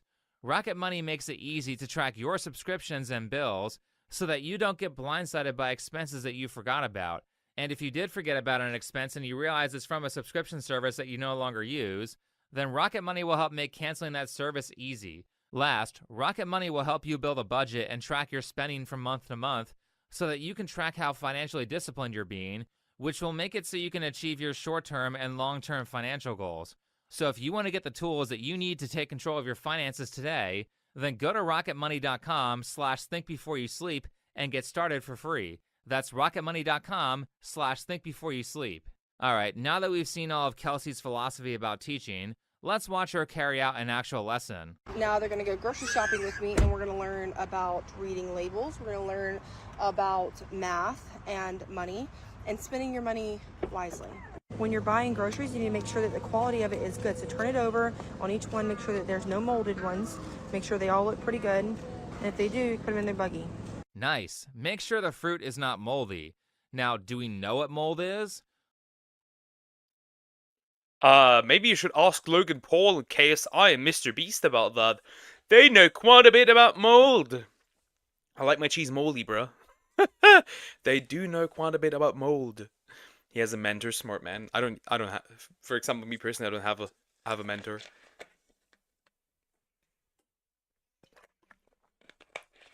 I have this lone wolf mentality. I need to do all the things by myself.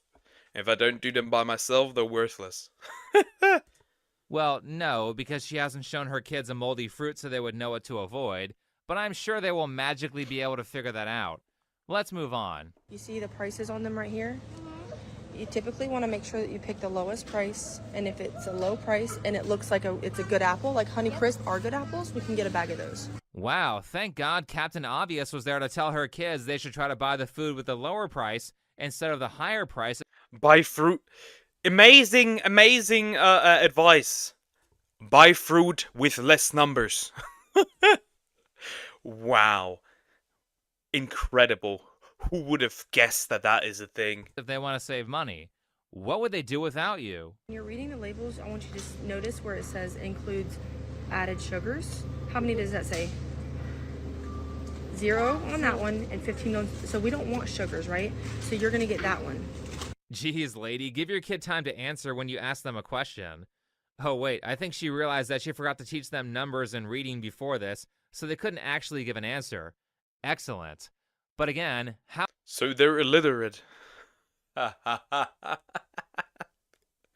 Wonderful. Wonderful. They can't even read. Cooked. These children are cooked. Oh my god, what I missed. And it was someone complaining. I mean, yeah, I was complaining for a bit. How is this different from school? Instead of letting them study what they want, you're forcing them to learn the material that you want them to learn, which were just daily chores that you had to get done. And then when it comes to the answers, you just have them memorize stuff, which is exactly what school does. There's no teaching them critical thinking skills or allowing them to discover things on their own through trial and error. You're just telling them what to say. At least with school, they would get a teacher who is so— I'm sorry, I don't speak whatever language that is. Oh, I'm Mexican, hello. Yes, sorry, I don't speak that language. A mentor is great if you want to improve. It helps you not make mistakes and helps you to improve. So if someone wants to be a good writer or become good at sports, a mentor is a smart idea. Even if somebody like wanted to be a mentor of mine, I would reject them because I need to do this on my own. Chat froze. Chat seems fine for now. somewhat qualified to have them memorize stuff. All right, now I need to see how we got here.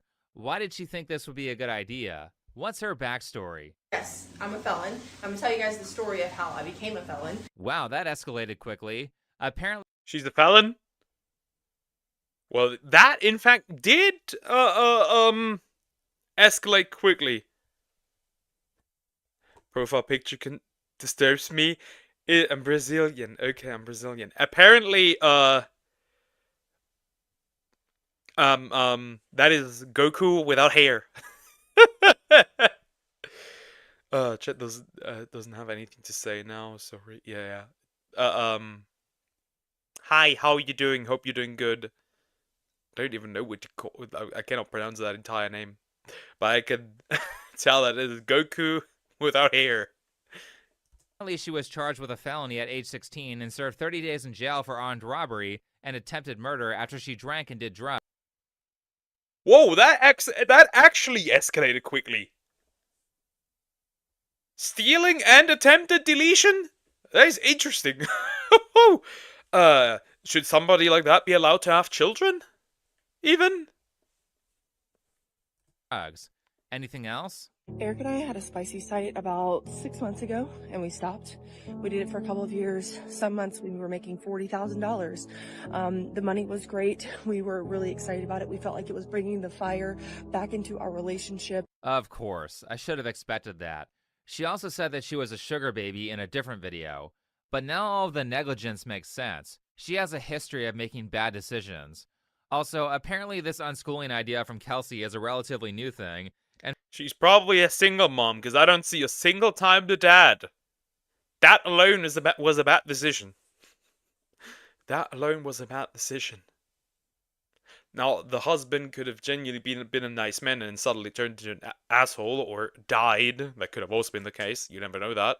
In this case, that's a different situation, but that's not most situations. Yeah, I've seen it before. I do not like it. The worst one is there's a flower that looks like Broly, but naked. That has been burned into my mind forever. And her kids were in school, or at least one of them was, but she took them out. You can tell it was a recent decision she made on impulse from how little of a game plan she has. However, all this begs the question of, what was the final straw for public school? And to answer that, here's Kelsey talking about a problem that she had with her son's teacher. The other day, or a couple weeks ago, she sent home in his folder a piece of paper that had a signature side and a date side. And she told him, didn't say nothing to me, told him to tell me I needed to take his homework out of his folder every single night, sign and date this piece of paper, and send it back to her every single day. Now, listen, I took that piece of paper out and I said, I'm not doing that, baby. I have 4 kids and I run a massive business through social media. I don't have time, literally. Yeah, because that makes sense. Spending 2 minutes checking homework is too hard, so of course the Imagine you take your child to school because you don't agree with a regular practice. Interesting. Very interesting. What a moron. logical conclusion is to pull the kids out of school entirely and become a full-time teacher, right? Well, maybe, but personally, I have at least a little faith in humanity, so I'm pretty sure that she can understand that becoming I don't have faith in humanity. Not even a little bit. a full-time teacher is more work than signing her kids' homework, so there must be some other reason for why she's doing what she does. That being said, let's watch more of her unschooling content to see if we can figure it out. There's so many comments in my comment section about, well, what if they want to be a doctor or a lawyer? And I think I've already mentioned this before one time already, but like the likelihood of my kids wanting to do something that they don't see that I'm normalizing is very slim. Come on, guys. You see, my kids are too dumb to want to become doctors and lawyers when they grow up, and they're too lacking in individual thought to do anything outside of what I tell them, which is why I'm unschooling them so they can get their education from the Goodwill discount bin. Jeez, this chick does not care about her kids at all. Like, I know public school does have problems. I know, I'm aware. I'm part of the system. I get it. And a lot of countries do have that problem. Probably not as bad. We probably don't have it as bad as the States, but we do have it similar. Please, if you take your kid out of school, at least properly prepare. Maybe get an expert. I don't know. Do something. My God. My name of the name of my channel is I cannot pronounce that, and I'm not going to. Sorry, my guy. God, that reminds me of a suggestive picture I've actually accidentally seen of Thanos in a suggestive position. It could actually be the same position actually that I have with Broly. With Pokedex, you should check out Elazim channel. I'll do that eventually.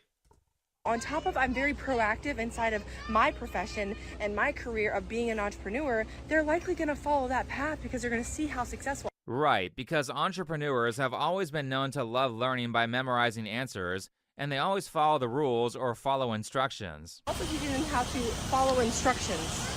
Anyway, now I think we have the actual answer for why she took her kids out of school. Kelsey works some sort of herbal lifestyle pyramid scheme where she sells supplement powder, and she's trying to push her kids towards that, or use them to promote it, which is why she calls them her downlines. The point to this is I want my kids to live a good life, and I want to create a legacy for the rest of my downline of my family. A downline is a sales term for a person who you recruit onto your team, who you then get a percentage of every sale they make. This is a core feature of pyramid and multi-level marketing schemes. Not only does she not properly teach her children, she also wants them to participate in her pyramid scheme. Wonderful. Great. Amazing plan. That is horrendous, man. That is horrendous. schemes, where the higher up you are and the more worker bees you have under you, the more passive income you make. So a lot of people involved in pyramid schemes spend time trying to recruit the suckers who bought their product into also becoming their downline. Actually, it seems like a couple of these unschoolers, for some reason, want to turn their kids into entrepreneurs or do some sort of sales job for a family business. We're not raising worker bees. We're not raising yes men or kids that jump through hoops or take orders. We're raising free-thinking entrepreneurs by living this way. I was on the phone with my web designer, and Wiley asked me a question I thought I would share with you so you could learn more about what unschooling means in a family business. So I don't think it's a coincidence that so many of these unschooling influencers are trying to sell their viewers something. If anyone is ever posting about a perfect lifestyle that seems too good to be true, it probably is, and they're probably just trying to sell you something. It looks to me like Kelsey, as well as these other moms, are using the unschooling trend to become an influencer who use. We're once again going back to the influencers that buy clothes and then show these clothes online, make it seem like they bought them, but then send them back.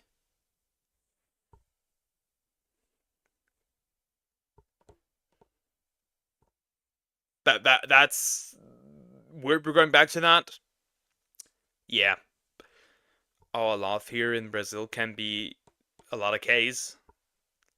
Or yeah, I'm not gonna read. That's so weird. On the internet. Why? That's odd. This is her kids for fame like the family vloggers do, which is why they'll end a lot of their videos with promotions. Nobody does it better than me because nobody cares more than me. And I have a lot more free stuff on this coming your way. Follow me, don't lose me. You'll only get it here. Anyway, this is why Kelsey has a number of mom influencer videos where she's like, I'm so frugal with my money because when I shop, I can feed a family of 6 on $250 a week. Where in that same video, she talks about buying pasture-raised eggs and organic meat, which are some of the most expensive items at the store. So she's obviously lying about how good she is at saving money. I'm starting to have a personal problem with mom influencers. It is slowly arising, and with each video I watch that has those people, my dislike grows. Could we consider this child abuse? And months later, she said that her budget is actually twice that at $500 a week, which sounds far more accurate. And I believe this is going to be the best thing I've probably ever done for my kids. And I'm really excited. I'm going to record everything. So if you're not following me, you definitely should be, because I am documenting the out of this experience, because I have been feeling in my heart for a very long time that public school is just not, it's just not it. So naturally, Kelsey went viral for saying a bunch of dumb stuff and impulsively jumping into a new lifestyle that she did no research on. And when people criticized her, this was her response. Things have just gotten completely out of control on my social media and people dragging my name, and my original intention was good that people dragged you. I see no issue. That is good. I don't care. To me, this is child abuse. No denial. To me, that is child abuse. I should be a mom influencer. Dear, come here. I will milk you for content. Uh-oh. Uh-oh. Don't... You both are not ready for an OnlyFans. I'm sorry. To just share how I'm going through this as I'm learning to unschool, as I'm learning what works best for us, not coming from a place of being an expert. And any videos that you see of me, I'm just simply sharing what I've done so far. And people frown upon that. They think that I'm making my kid stupid or something. I don't see how this is such a shock, considering that a day or two earlier, you basically implied that your kids are too dumb to pick their own career paths. So it seems like a lot of people are unhappy with Kelsey, including the unschooling community, because yes, there is an unschooling community, and they're mad at Kelsey because she's making them look bad. And to be honest, the people who are in favor of... I don't see, the difference between, this and school. The core of what is happening at the end is that a kid is not allowed to grow and to choose what they want to do. They're put they are still put into a box. It is quite, like, the end result is the same. Not OF. I know. I just milk somebody for content. I was like, you could make a dirty joke out of that, and I did. Of unschooling don't always have bad takes.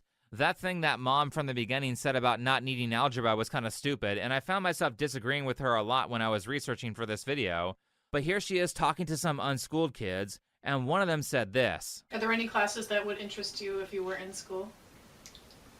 Science. But I don't even know if I would then, because half the time you're reading from a book, you're not actually experimenting and going outside and stuff. I don't know. Right, yeah. Yeah, it's totally different to read everything in theory versus hands-on experiences. Right. You can read books at home or learn about theory on YouTube. If you're going to have a teacher there, then you should be doing a lot more practical stuff because that will ultimately be far more memorable to students. Retention plummets when you don't give people an experience to connect to with your lesson. Yeah, I remember we had physics back then, like as a regular subject.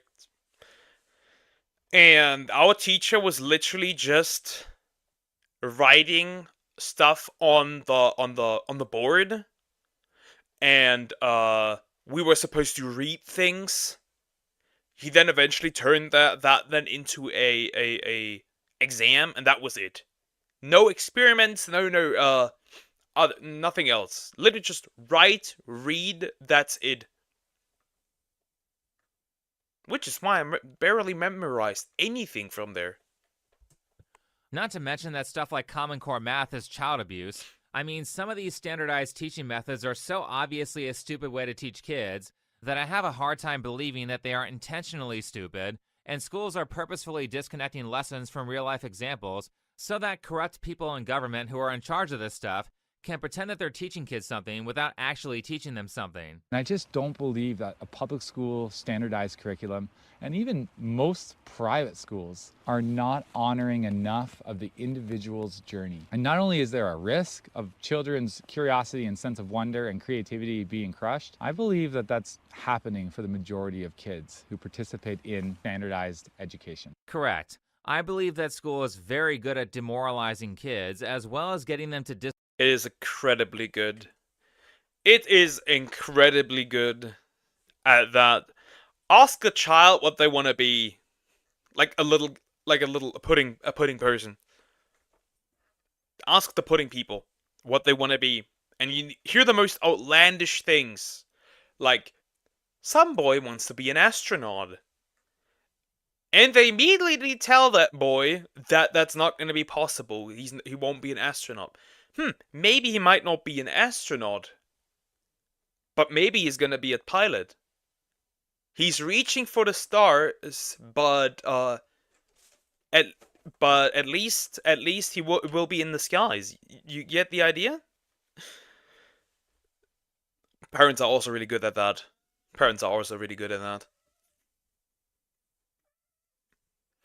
Or you fail at everything you attempt.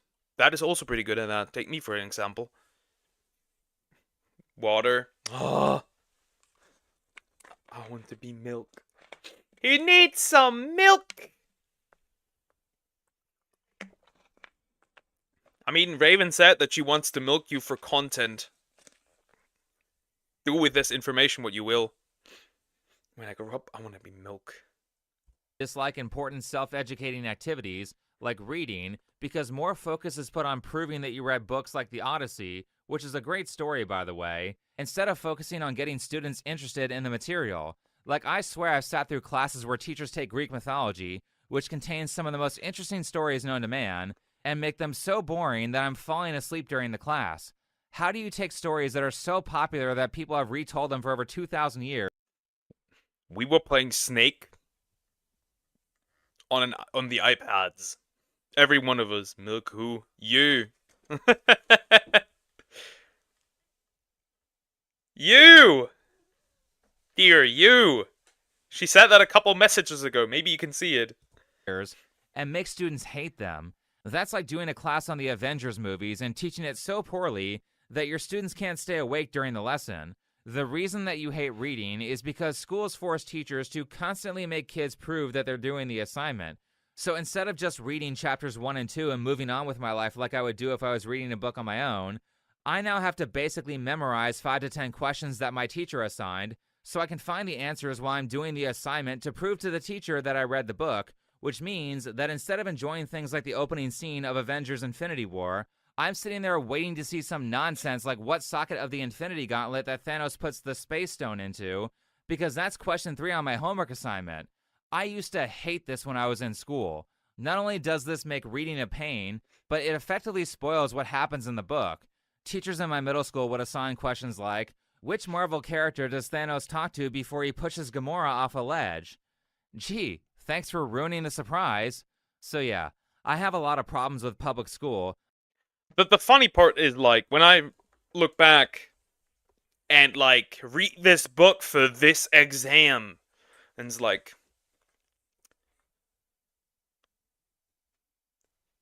there is barely any chance, no chance that you're gonna remember everything.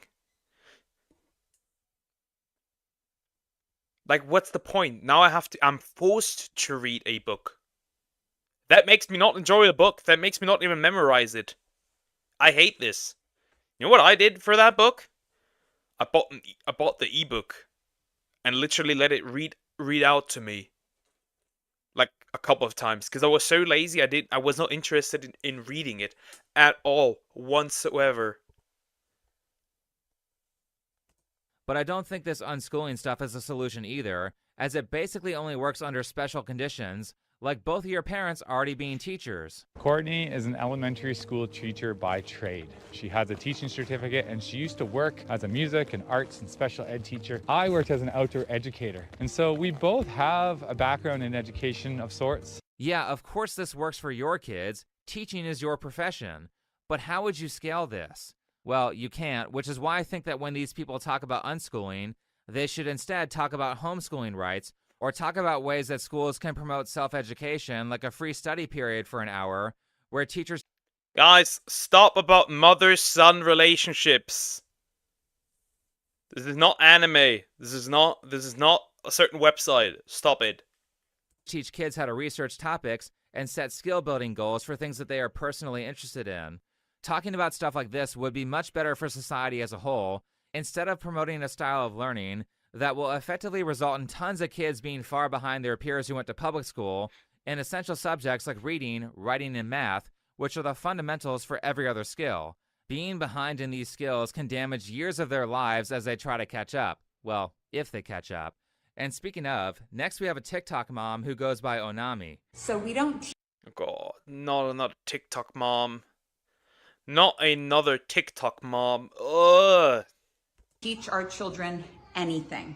Everything that they learn is in response to either their interests This or is their literally just the copy-paste version of a video I've already watched, but more in depth. We're not escaping these. questions.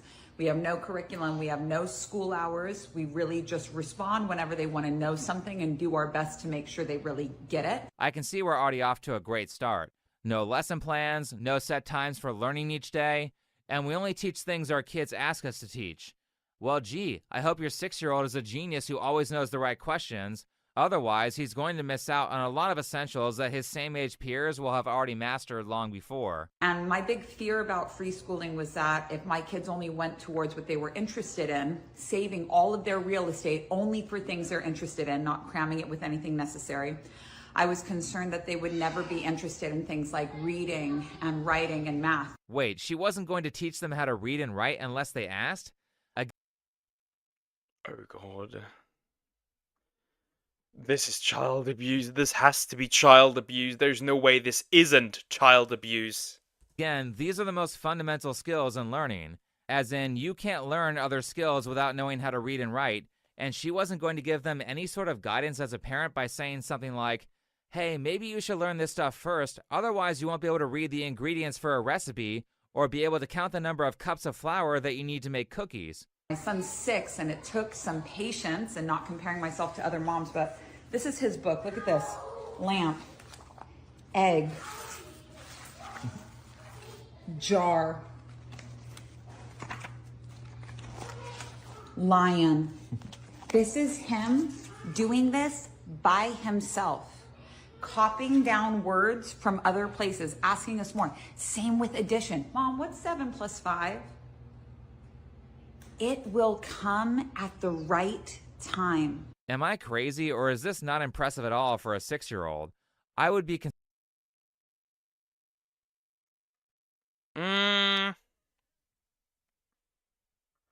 Depends on how far he's in.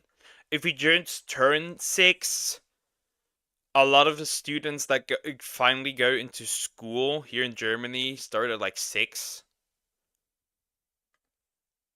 And then first learn writing letters.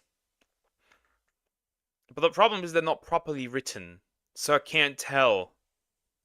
concerned if this were my child. He can't write the letters correctly or from memory, yet she literally is jumping for joy over 4 words when he should be reading and writing full sentences by 6 years old. Like, he's way behind. I disagree here. I don't know a single 6-year-old that can read and spell full sentences. Like, copy them? Sure. And depending on if you get into school here in Germany, at least, if you get into school at 7, that does also happen. I disagree here. Most students here are not capable of doing that, at least. Maybe in the United States, but then even then I would question if that's a thing. Well, I mean, he's extra behind considering that public school teaches kids at a snail's pace. The benefit of homeschooling is that kids are supposed to learn way faster, so actually he should be writing paragraphs that contain his own thoughts and ideas, and not single words that he copied down from his coloring book. So it's true. My son cannot read at age 6. Wait, was he even able to read the words that he copied down? This is bad. I think I was reading and writing basic sentences at 5 years old, and I was by no means... I didn't. I didn't. I was faster than others, though. Full sentences? No. But I was semi-able to read at 6. But that was also mostly because I was interested in reading. means ahead of my peers. Her son is like a full year behind other 6-year-olds, which is a huge deal because the skills that you learn during childhood are additive, and if you learn things late, then you potentially will miss out on exponential growth, which means that as an adult, you will have to spend years catching up to kids whose parents didn't do this to them. But like I said with Kelsey, this all begs the question of, how did we get here? Why is she so negligent when it comes to her kids? And the short answer is, lots of drug abuse. I was super bulimic, gnarly alcoholic. Luckily... Oh, so that's the reason. Drug addict. Of course. I was playing Skyrim at 6, best times.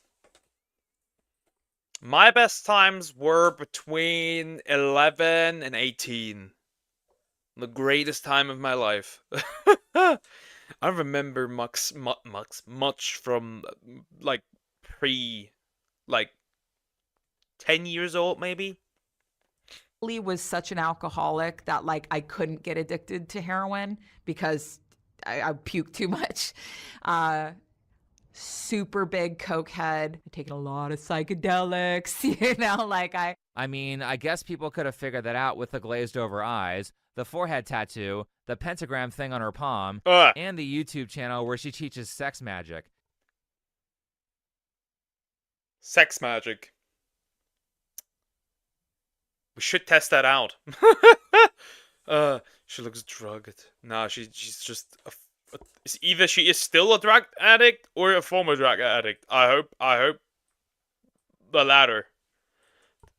Homeschooling has a lot of flaws. Those schooling systems are this homeschooling only works under special conditions. Or if you put an absurd amount of time into it, then it could work. This is all behavior of a drug addict. Now, people don't just become addicted out of nowhere, so why did she do this to herself? Well, it's kind of a long story that's explained in this video here, but to sum it up, Onami was a member of a doomsday cult until she was 13 years old. Oh! A doomsday cult is a cult where they think the end of the world is coming, and Onami reported... How do you even get into that? Why am I questioning that? This is the United States. Anything's possible. She looks like Billie Eilish. Like an old version of Billie Eilish? Maybe. Reports that she experienced multiple ends of the world that the cult would just forget about and move on to the next apocalypse after being proven wrong. More importantly, and very sadly, she also reported that she was sexually abused pretty much daily until she left the cult at 13. It actually seems like the group was a lot more about that than it was about the doomsday stuff. It was only during a moment that the cult stupidly let her outside that she realized that something was up. I'd gone to like CVS pharmacy with like a few of the other girls, and this guy showed up. And so he was like trying to like hug me and stuff while I'm waiting in the line at CVS. And I was like, get away from me. And as I was walking out of the house, as I was walking out of the pharmacy, like a woman came running up after me and she's like, hey, like, are you okay? Is that guy bothering you? Do you know that guy? And I was like, my parents, like, whatever. And she's like, no, like, are you okay? Like, are you all right? She's like, I'm going to give you my number. Like, if you need anything, like, call me. And he saw that happen. And when I got home, I got in such huge trouble. That was like the first time that I had ever had like interaction with the outside world. And somebody was like, hey, like, she was literally held captive. She was literally held captive. That is wild. No wonder the children turn out this way. Maybe that's not normal, or maybe that's not okay. So it seems like it was kind of a horrible experience, and I'm sorry all that happened to her. Fortunately, she was able to escape at 13. However, if you've had a very traumatic childhood like that and you're going to have kids, then you need to undergo lots of therapy, and you also need to be taking extreme levels of direction from normal society. This is not the time to be inventing new programs for your kids or doing things that are radically different from the norm. The reason for that is because the traumatic childhood will heavily skew your sense of what's healthy, which makes it very likely that if you deviate from the norm, you will do so in a way that will cause your kids harm. I grew up in a cult, so I'm always terrified of starting my own cult or being a cult leader, but we've managed. Ironic. Because you're part of a weird cult called unschooling. Ironic. To avoid that, which is good. We just like never do group activities with anybody. But you are kind of doing that though. In this case, she was referring to clients, which as far as I've seen, she's not creating some sort of cult around them. However, that's not the same case with her kids, who she is definitely using to promote her coaching business. Pretty much all of the unschooling influencers that I found, except for this guy, were throwing their kids into videos, followed by, buy my book, or whatever they were selling. So I have my doubts about the authenticity of most of the people promoting this lifestyle. As for Onami, it's not just her business that sells a weird sex magic entrepreneur course, but she's also very inappropriate in front of her kids. For example, I found things like videos of her twerking in front of them, and you grew up in a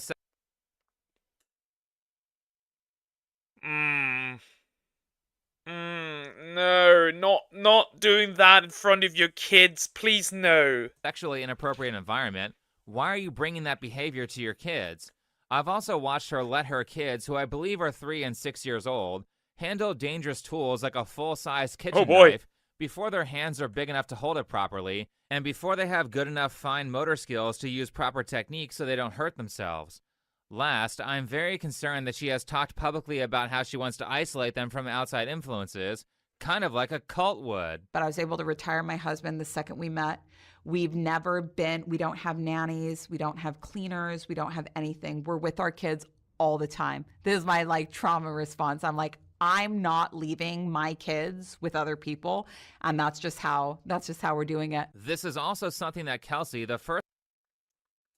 So she's doing exactly what happened to her, but with her kids. Wonderful. You're doing the exact same thing. I heard that that usually happens also with abuse. Like, children will be abused and then abuse their own children. That's Interesting. First girl I showed said she was doing to her kids too. In fact, she's made multiple TikToks on it. We don't actually need socialization skills. We need to know how to communicate, which you can do with your parents. We need to know how to connect, which you can do with your parents. And those are skills that you take for the rest of your life to make friendships. Kelsey also said in a different... It's very parent-focused. The problem is people outside, aside from your parents, are not like your parents. Huh?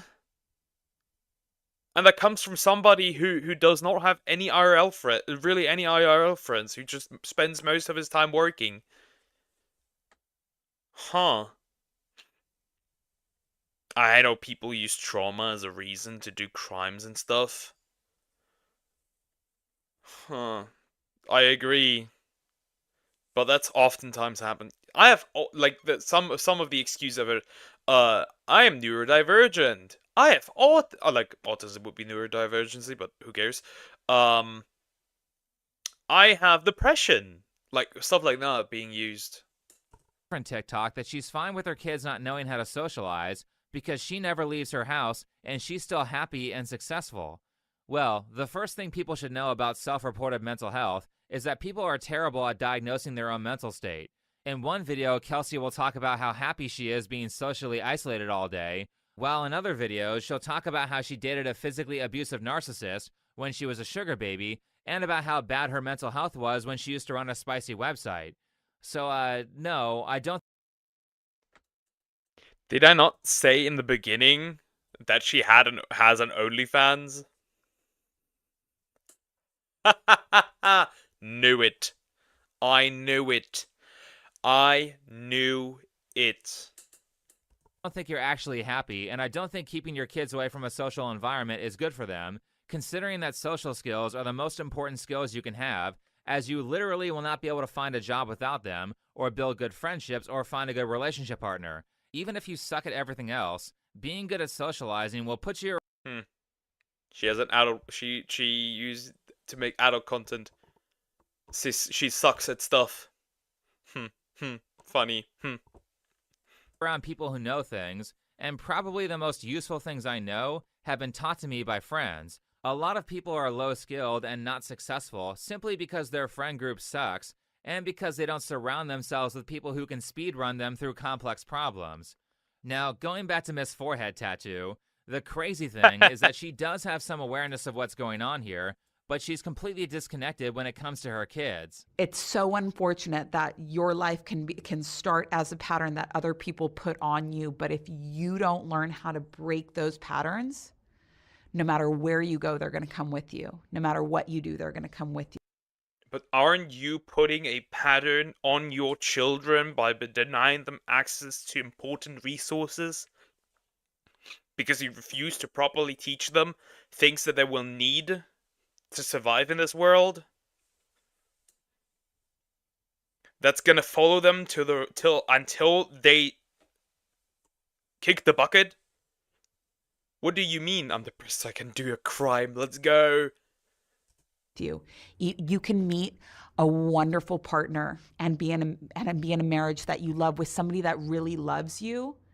And if you haven't broken that pattern, you will force them to show up as the other half of that pattern. You will force them to abuse you. You will force them to abandon you. Even if they're not doing it, you'll feel it and it'll be just as bad. I'm actually very surprised that she said that. It was the most mentally stable thing I heard from her. It's just too bad that she doesn't realize this for her kids, because the primary way that you save yourself from poor mental health is through relationships and through feedback from other people. Severely limiting those relationships is not good for her children. Outside of all this, it's not good for her either. Because I do the same thing. I isolate myself. I actually don't have a problem with the fundamental idea of unschooling. I think public school is incredibly inefficient and has a lot of problems. However, making your curriculum, whenever my kids ask me something I tell them, is not a good game plan.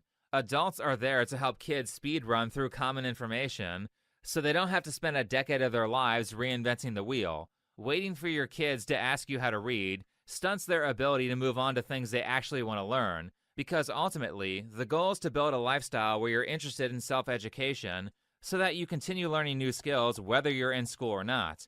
And really, the only way to motivate yourself to study is to find useful skills that you are naturally interested in.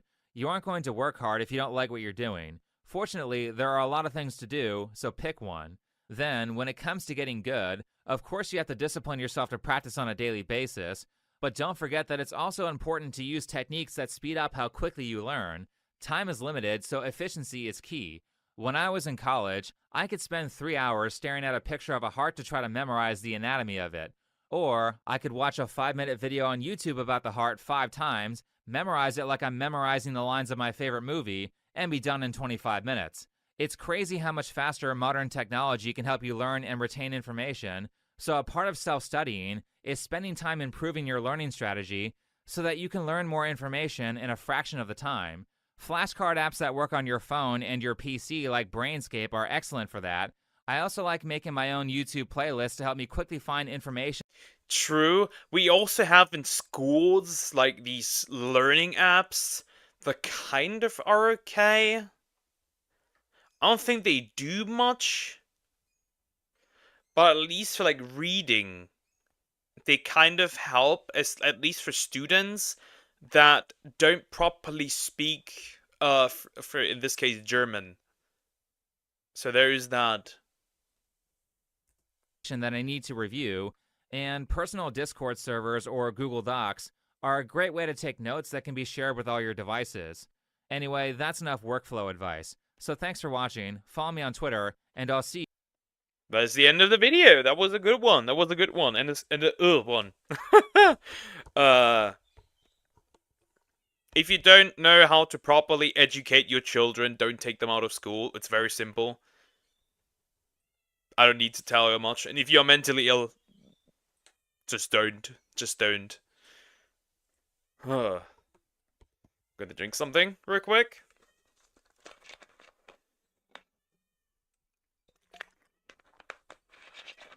I'm gonna take a quick break, and then we'll continue with more nasty stuff. 9 wood. What? That makes no sense.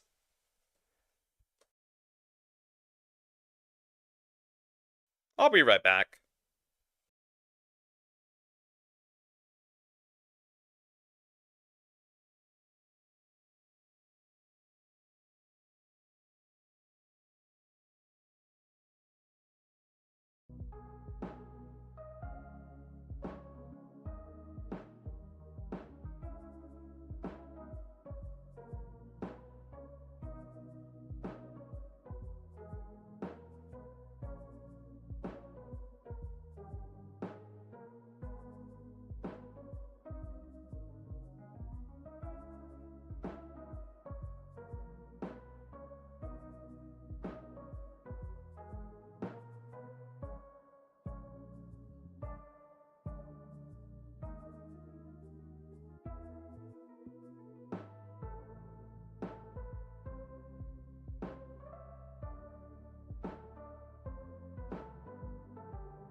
I have returned. Makes perfect sense. Okay. Alright, next one. Actually, let me drink again. Water. A lot of water. Because I'm talking so much.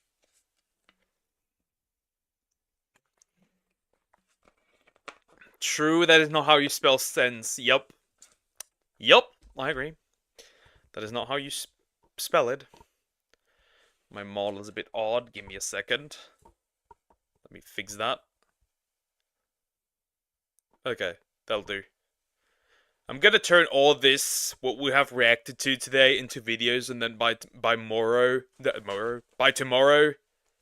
I won't have anything to edit. I am genuinely cooked. Alrighty, we got the last one that was recommended to me by Raven. This is gonna be interesting, but don't know what this really is about.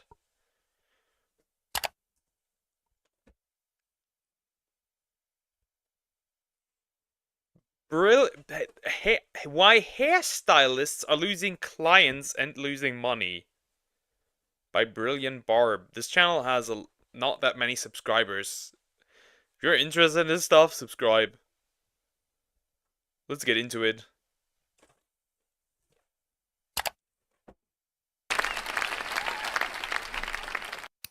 The girls are coming for the hairstylists and the way they run their business. In this video, a girl says she's walking home.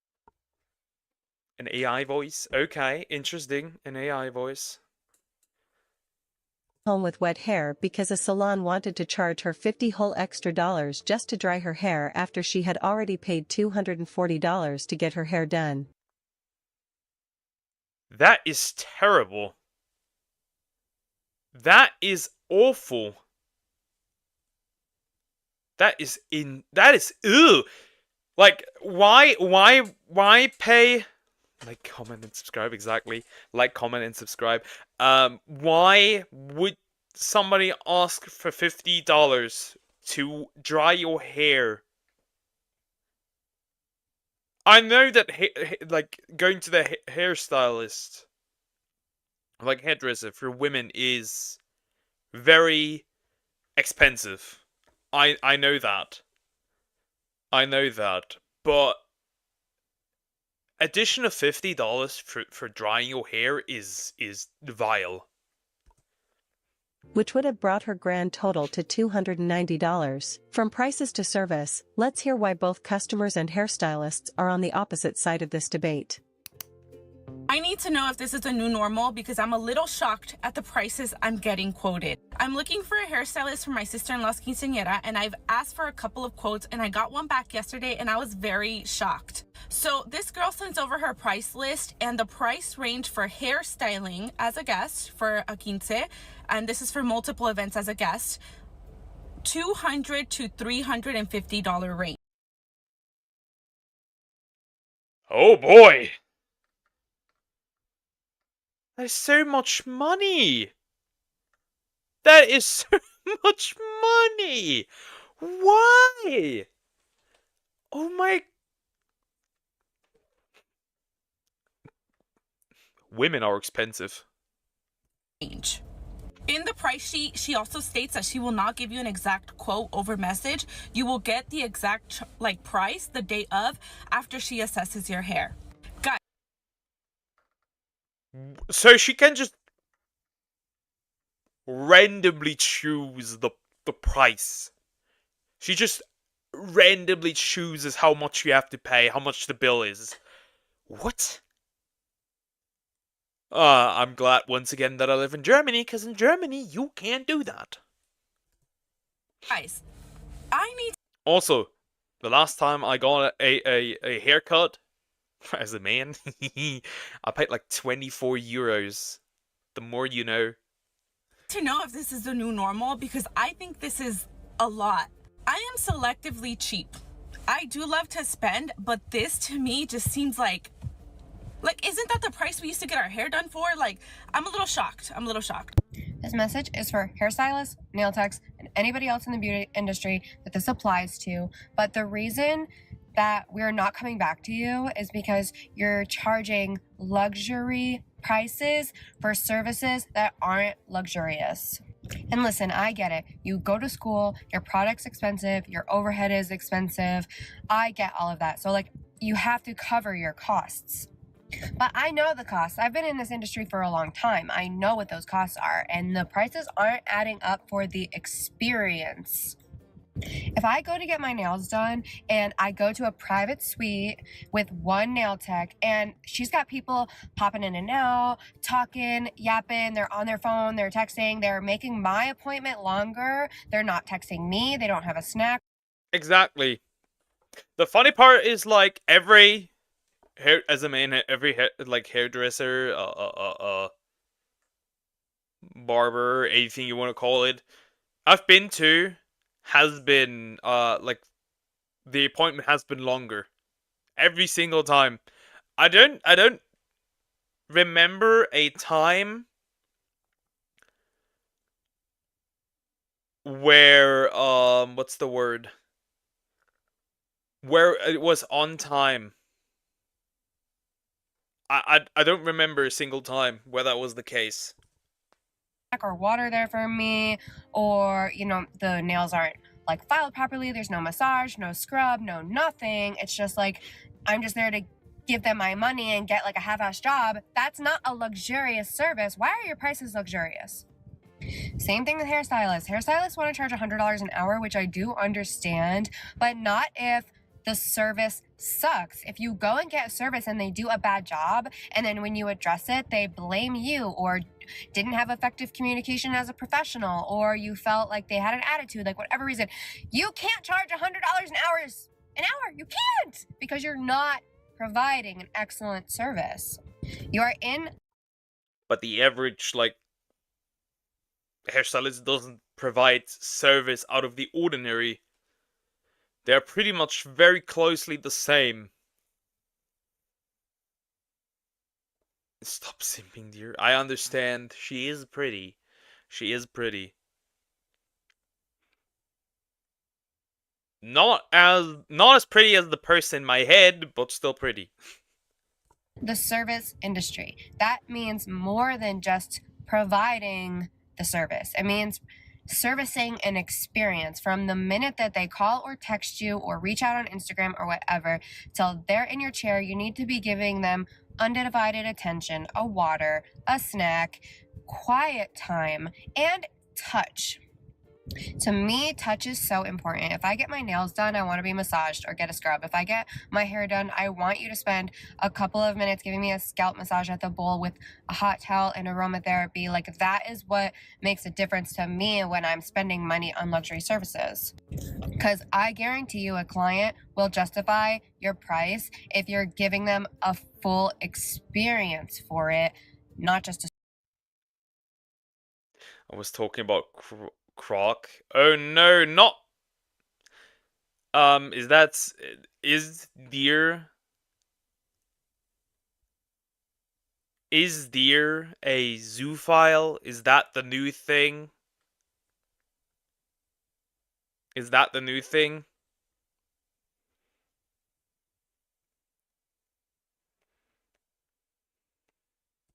Service. Because the reality is, most of these people are learning how to do their stuff at home. Most clients are learning how to do their facials, dermaplane themselves, do their nails at home, do the box dye, because you're not providing an all-encompassing experience that they can't recreate. You're giving a subpar service with a bad experience and then blame... Or is it just that...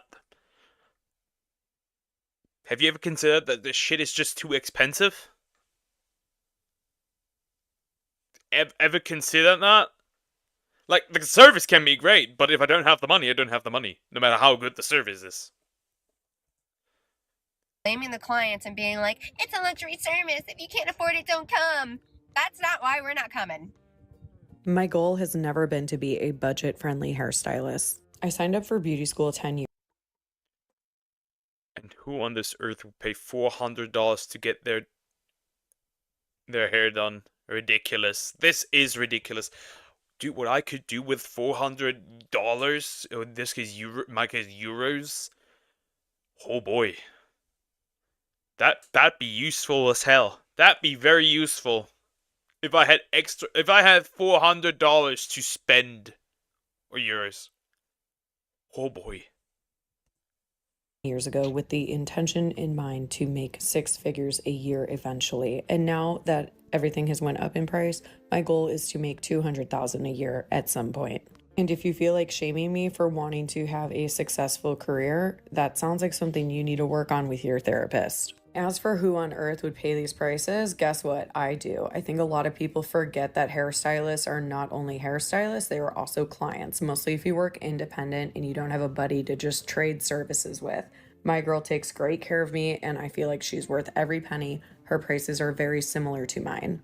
There are some people out there that will spend $1,000 on a concert ticket or $2,000 on a handbag, while there's other people that would rather invest that money in And you know what? Both are kind of stupid.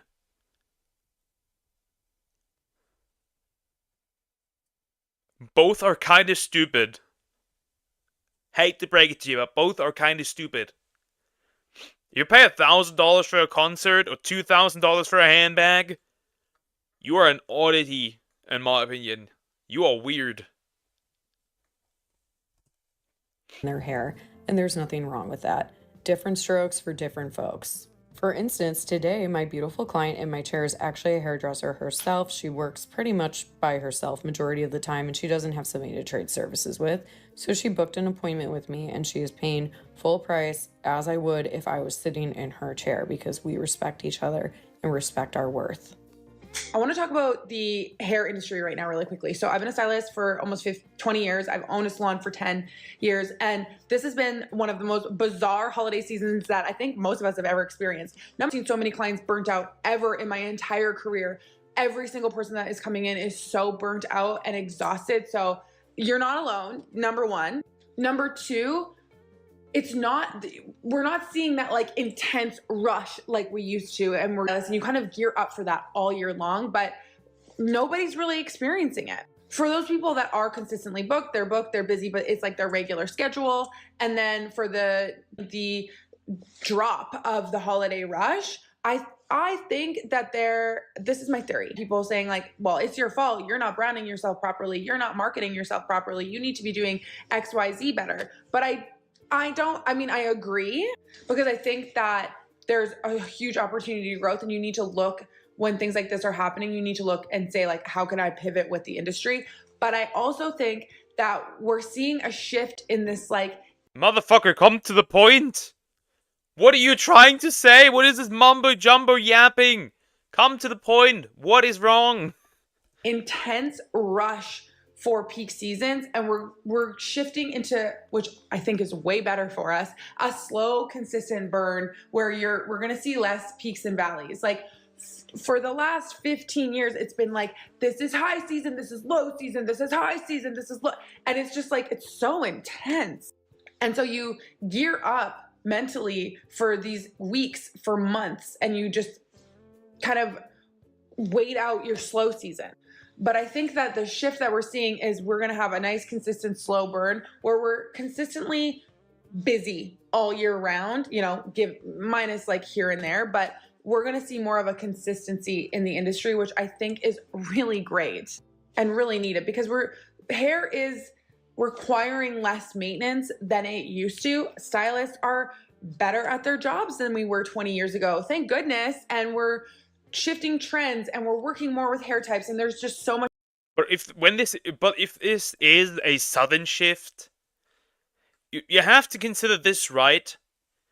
If this happens, like it becomes gradually less, then that's something different.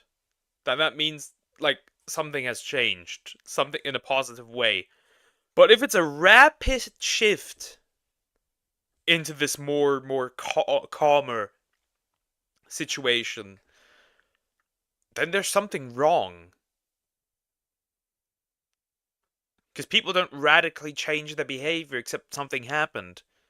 And I don't see anything like massive happening to like hairstylists. Like massive developments in like the last 2 years. So if this is a more recent development, then something is clearly wrong. I'm actually 2,000 years old.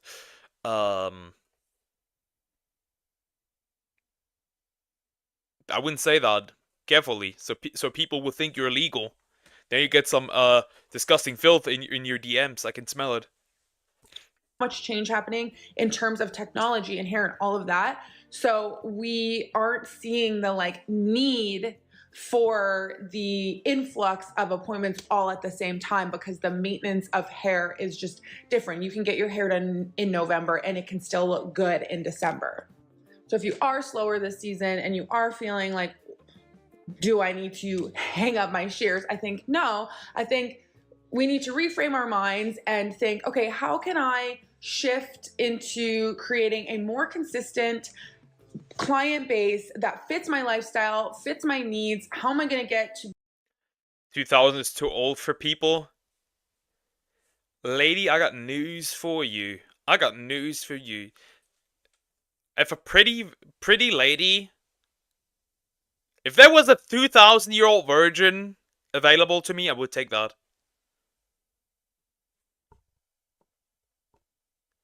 And if she was 10,000 years old as well. That's all that matters.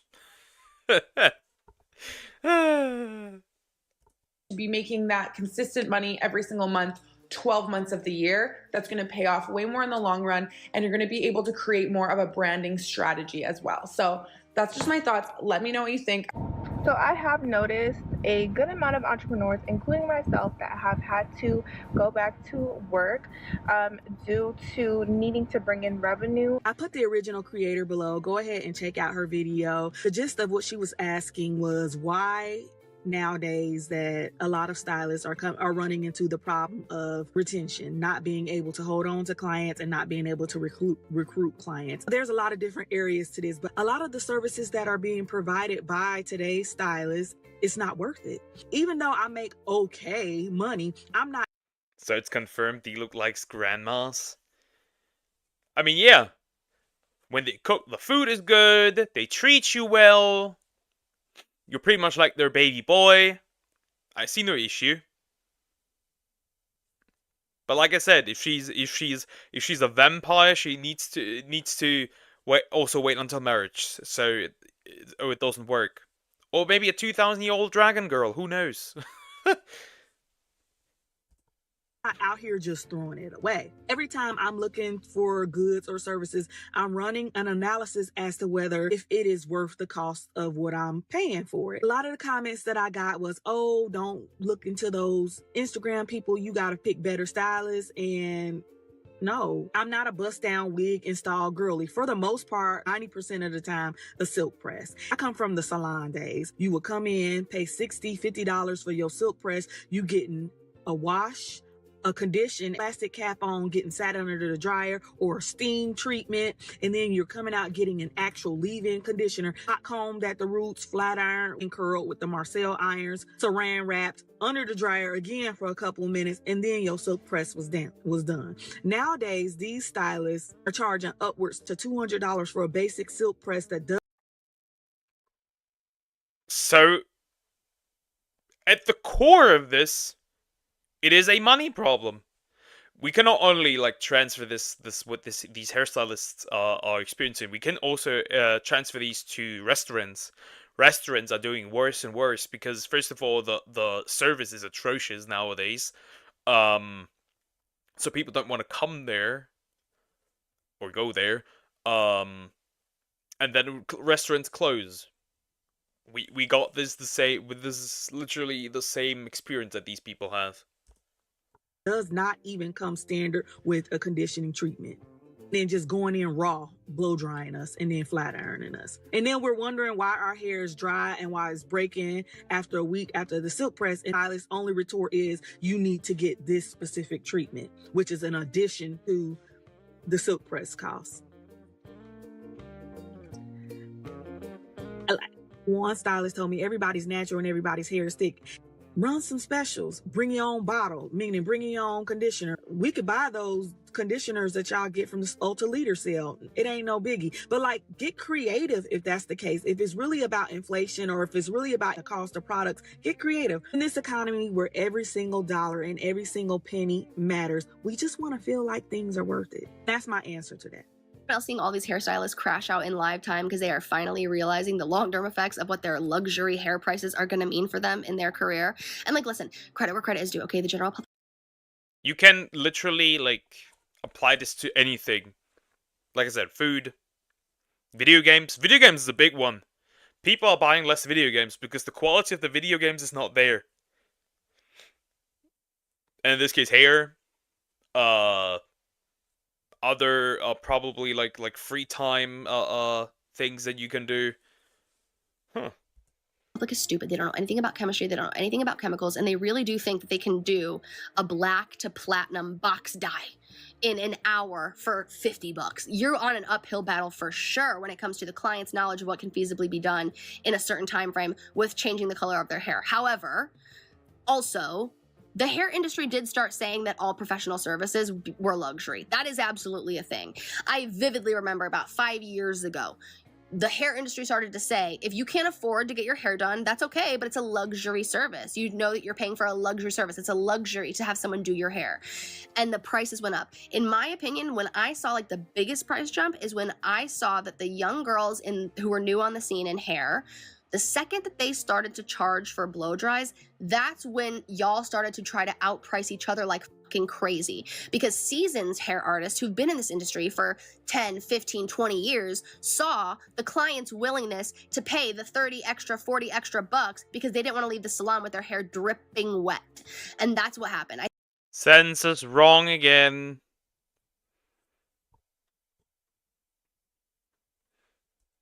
I think that these hair artists were like, oh my God, I don't want to like charge them to blow dry their hair, but these other girls are charging them and they're paying it, so I'm just going to up my prices. That's what happened.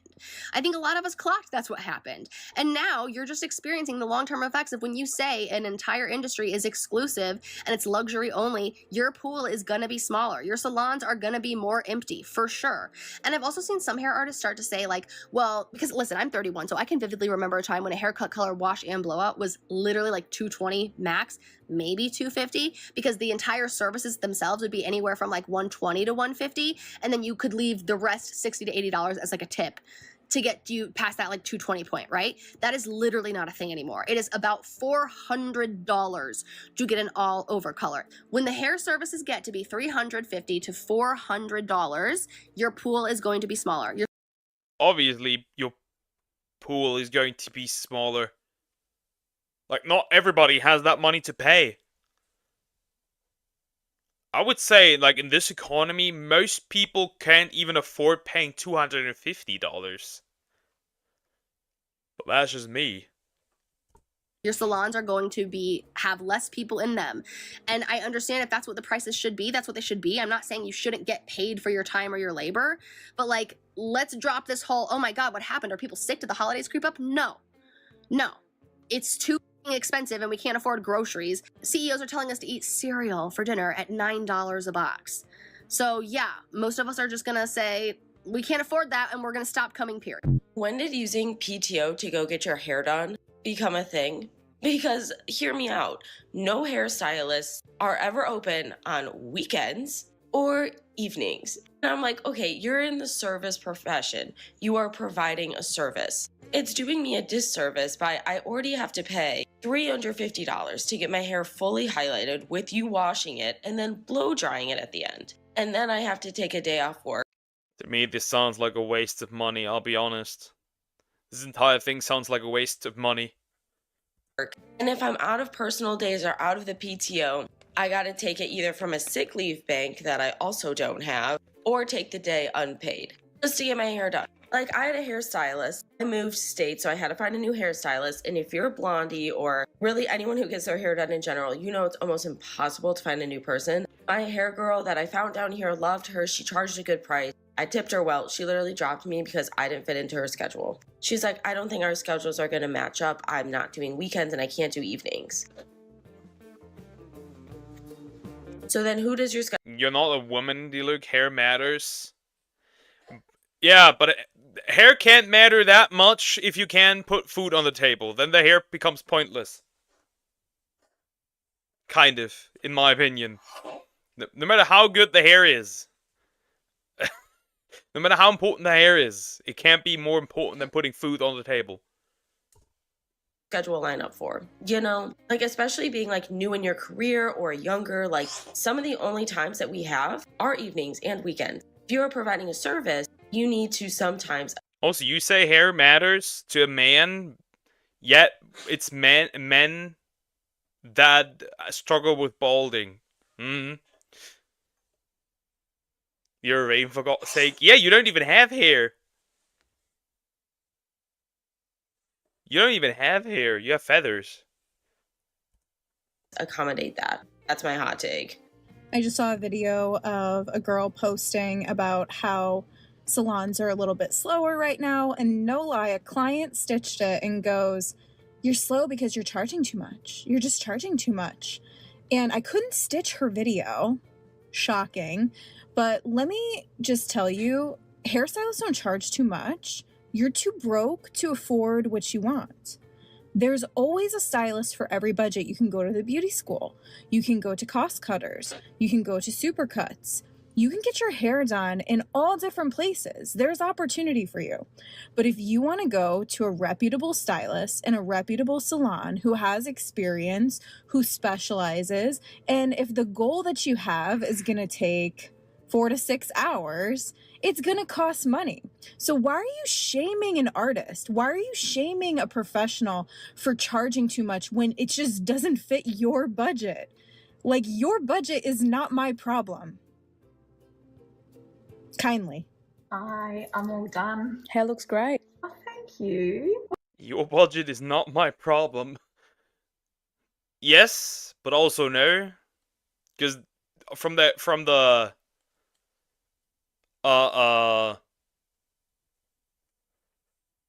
person getting their hair done, it kind of becomes your problem, because if nobody comes to your saloon, you're kind of cooked.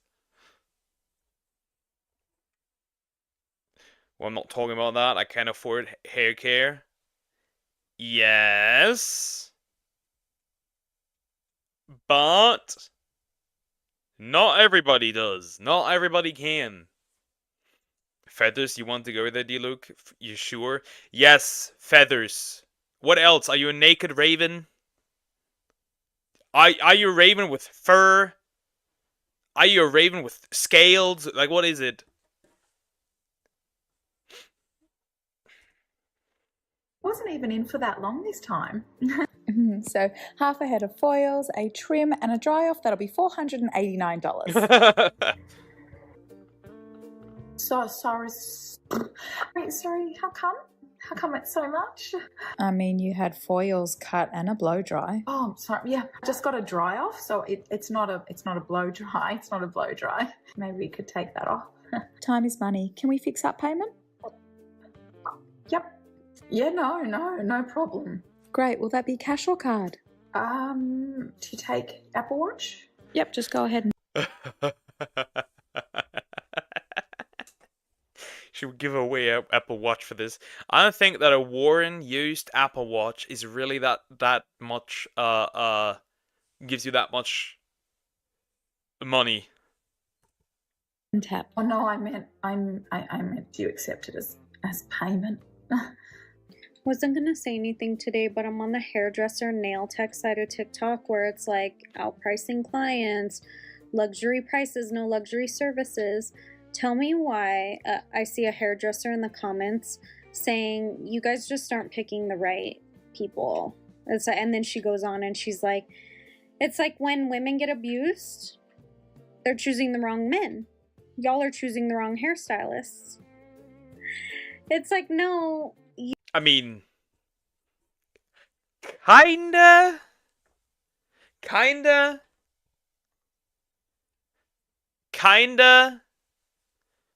Because for some dudes, it's very obvious that they're gonna treat you like shit. Maybe I'm viewing that from the position of a man, looking at other men and realizing, uh-oh, that this is going to backfire. I don't know.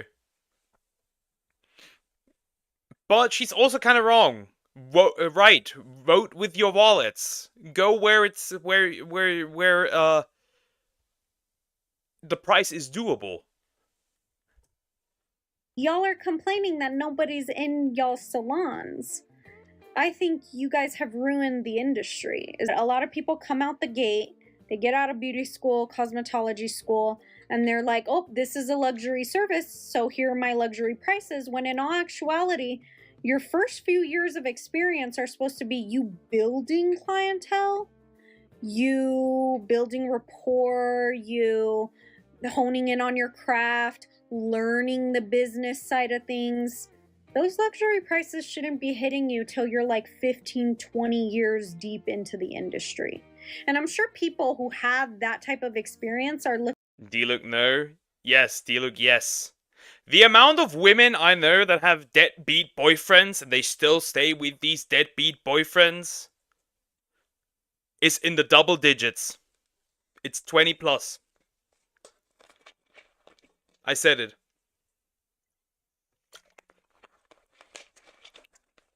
Some women are terrible at picking partners.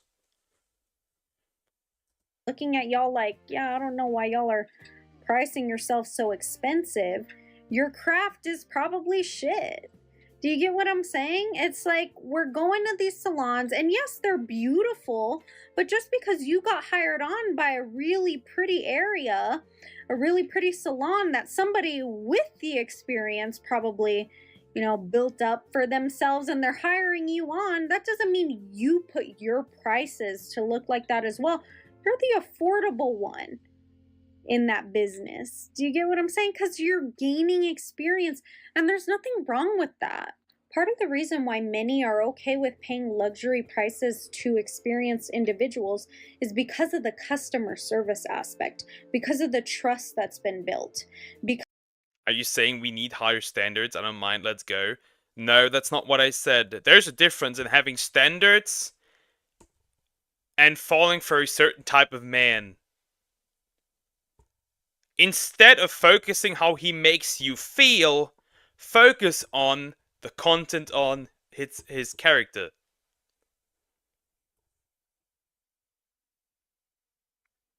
Because these men make you fall by making you feel certain things.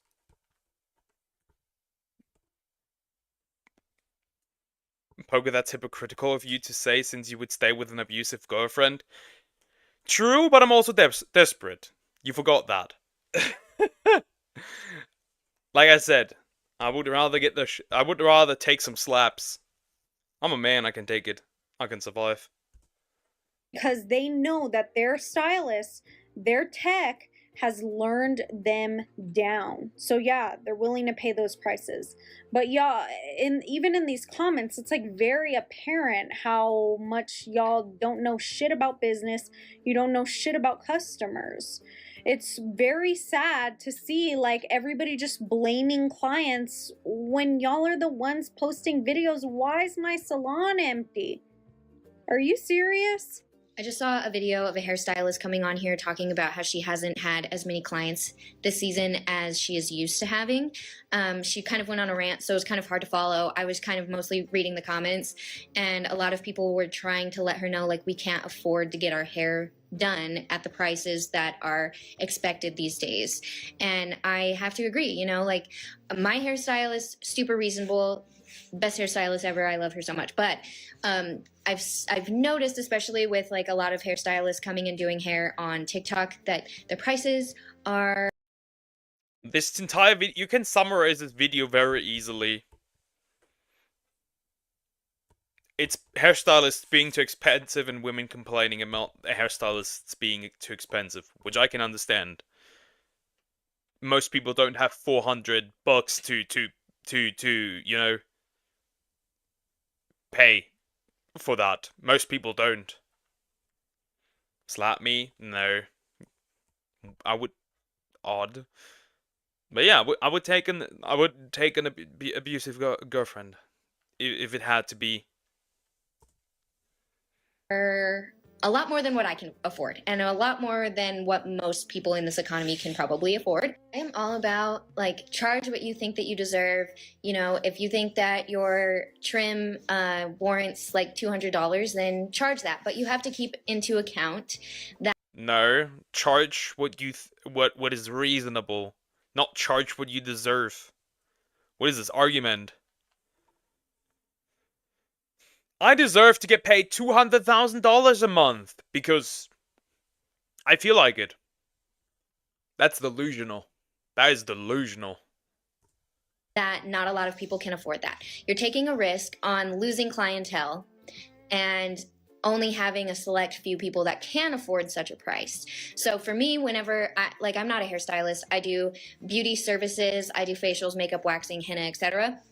And when I was trying to determine how much I wanted to charge, of course I took into account how much products are and how much my time is worth and all of that. But the biggest reason I chose the prices that I did was because I wanted to take into account my demographic. I was just starting out.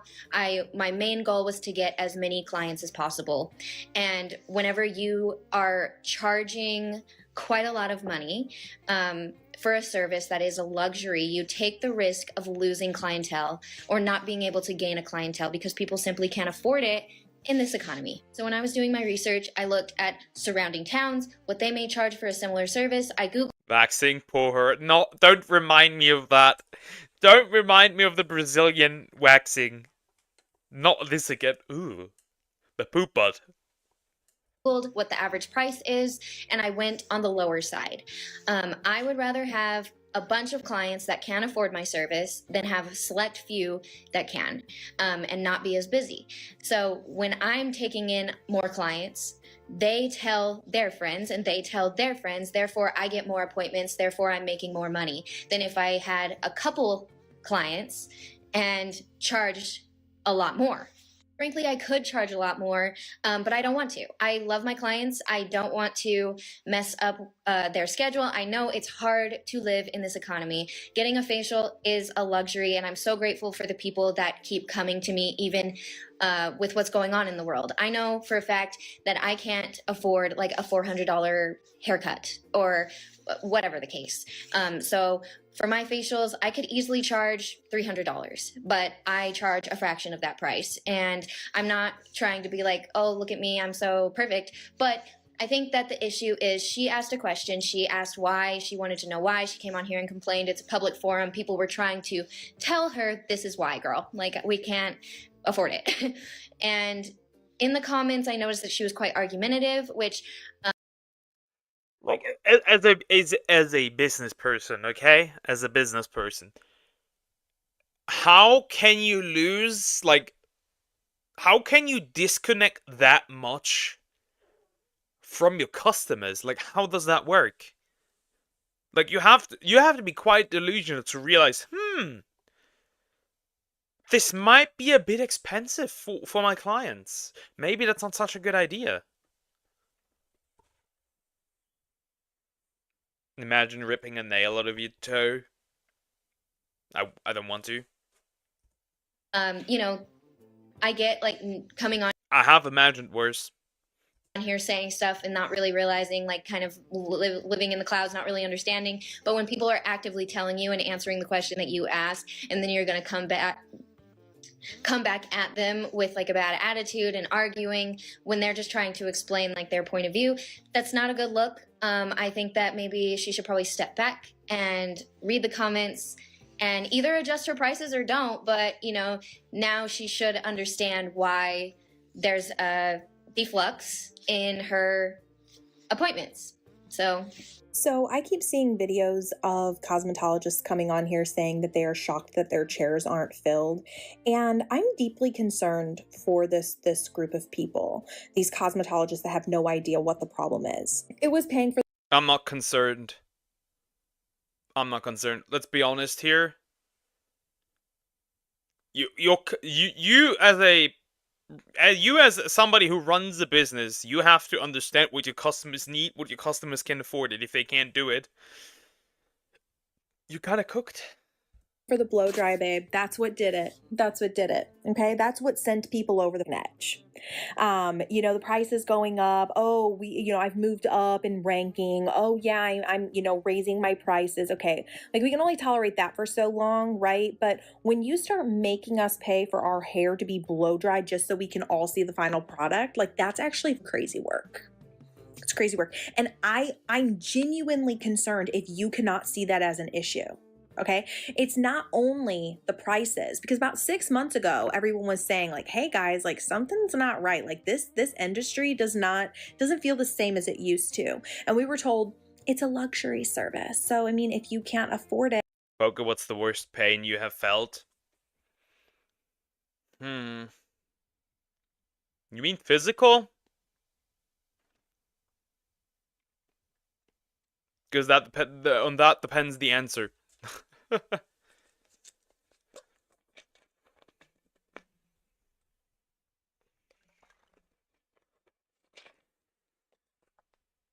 It then, and we're like, okay, bet, then like we won't do it. This is what I've noticed from an outside perspective, and you can take this and say I'm a big fool, or you can be like, man, physical. I don't know.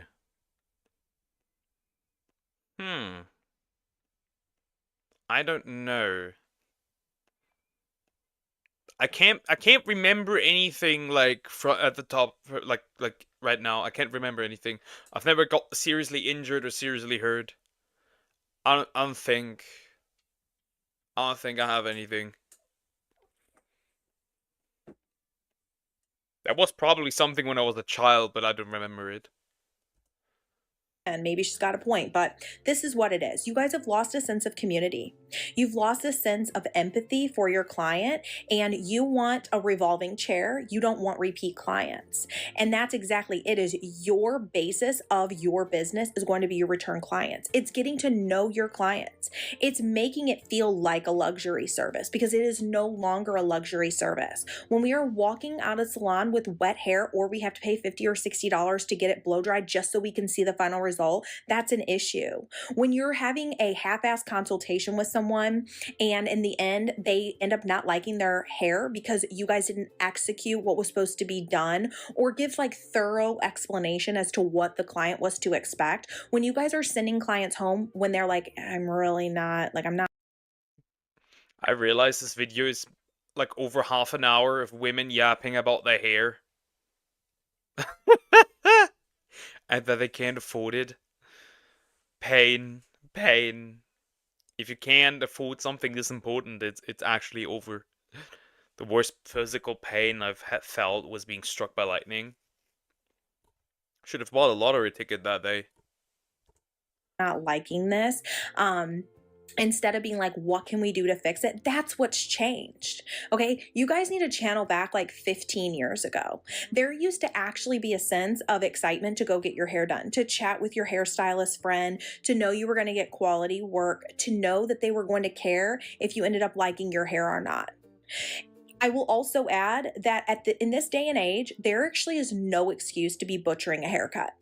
There is so much education out there nowadays for hairstylists that a newbie should be able to 100% execute a standard haircut, a trim, a layered cut. I mean, that's literally the basics of cosmetology. And I guess I should add, I did go to cosmetology school. So like that's like the very basis, okay? And we aren't even executing that. So With is spelled wrong. With is spelled wrong. The H does not belong there. It does not. I think ripping off my nail from my toe was one of the worst pain I felt. I imagine that being painful. Yeah, it happened to me twice, Poga. Oh yeah, I think you mentioned it before also. Should have bought a lottery ticket twice, buddy. You could have had millions that day. I will say again, if you guys don't know what the problem is. Yay! She spelled it wrong. Woo! Is like that. Right. She spelled it right. Woo! That concerns me more than you guys not having people in your chair. It concerns me that you guys can't see the real problem. I do hair, and the industry is literally going so downhill right now. If you have seen the videos of just people complaining, I totally get it. I've done hair, I started hair school when I was 17 and I'm 22 now. So for a 22-year-old, I've done hair for pretty much as long as you can do it for. And I've assisted amazing stylists. I've worked my booty off. Am I the best at everything? No. Like, I came here looking for booty. Where's the booty? don't come get a pixie cut from me, don't come get a men's cut from me. But blonding, color services, yeah, I am pretty proud. But still, I've only been doing hair for 4 or 5 years. And when I have clients come in and tell me that what they were charged by a girl that also like just got out of hair school, and I'm not even talking that has done hair for 4 or 5 years, that has literally just gotten out of hair school, and they are charging $400, $500, $300 even. No, you don't get to do that. And this whole movement of hair is a luxury service, so we charge luxury prices. And if you don't want to get your you can do it, right? You can say hair is a luxury service, so we're gonna charge luxury prices. But then don't complain that nobody's coming to get their hair done. Don't complain about that. hair done because you can't afford it, that is, you're destroying your clientele. Like, you're destroying your business. Of course, hair is a luxury. Like, if you can't pay your rent, yeah, you don't get extensions and a full foil that month. But I think, like, growing up, everybody had their hair done. Like, growing up, you know, every woman and teenage girl, pretty much, you know, they had their hair done. They had it colored. They had something done to it. And of course, it's a luxury. Like, I didn't grow up like in the poorest city in America, but everybody had their nails done. Like, just the same thing with nails. Don't even get me started on nails. I don't get my nails done anymore. That's different. I'm not in that industry, but I can speak for hair. And you girls are acting so entitled. It's gross. You're not doing a good job. I'm fixing all your freaking color. I'm doing color corrections, which, don't even get me started on color correct, because she's fixing their shit. I don't know really much to say here. It really just is very expensive, from what I understand now. going dark to light is not a color correction. And maybe not having a partner might not be that bad. At least from this perspective. you can't charge somebody $500 to add highlights in after they got an all over color. That's not a color correction. It's just literally insane, and people are so entitled. And I think hair school is booming right now because like, I have so many clients that are in hair school, and they say that there's like so many people in their class and stuff. I think it's booming because of TikTok, because people are like posting like what I make in a day, and they're making $1,800 and doing partial foils, and it's ridiculous, and that's not gonna last. Do you look, as a man, do you start to understand the female brain? There's a "the" missing between understand and female, by the way. No, still not. Not that I would need to anyways. Not that I would need to anyways. I don't need to understand it. Last. That's not gonna last. And I'm not saying like hair is not an artistry. It is. But like, also, do you want to make money? Because it's, you don't get paid $100 an hour all the time, especially if you just like, think about the people that make $100 an hour. And I know our economy is terrible. Like, it is, and it costs a lot to rent out a place. The overhead's a lot. The product is so much more even than when I started hair in 2020. But you guys are going insane, and you're being rude to your clients, first of all, too. Like, you're being. You have family members that are female. Yeah, I still don't need to understand it. Women are yes, women are complicated. Yes, women are complicated. I don't want anything to eat. You order food for yourself, and then she gets pissed off because you order only food for yourself. Yet she clearly also wanted food. Make you rub their mind. Again, I don't need to understand women anymore. Thankfully. Thankfully, in the sense of that I don't need to get through all this hassle. So rude to people that want to get their hair done, acting like you're entitled to their money. No, babe, they pay you. Like, when I do hair in Hawaii, the most expensive city, I mean, probably like New York, LA, Hawaii, right? Honolulu. Why would you only order food for yourself in a relationship? When I had the situation before, when I asked, do you want something to eat? And then I'm being told no. And I ask multiple times. And I'm still being told no. Then I'm only ordering food for myself, getting food for myself. Then you don't get to come to me and tell me, why didn't I bring you food? Because I asked you multiple times. I had this situation before. This is not just a stereotype. This does exist, unfortunately. My average ticket price is $200, and these girls are getting a full foil. Not a full foil, a full foil, a gloss. So expensive, nice quality toner, root tat, balayage, wet balayage if they want, like, and cut. All for like around $200, maybe more than $200, but I looked up the prices around that area. Crazy. I am in Kansas City right now. Prices for hair, crazy. I have girls coming in telling me that they pay $180 for a haircut, blow dry, and curl. That, you can't do that.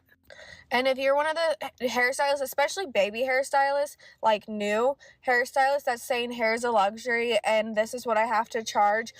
Why didn't you bring me food? Exactly. That's what it is. Exactly. You still get something? No. That is illogical.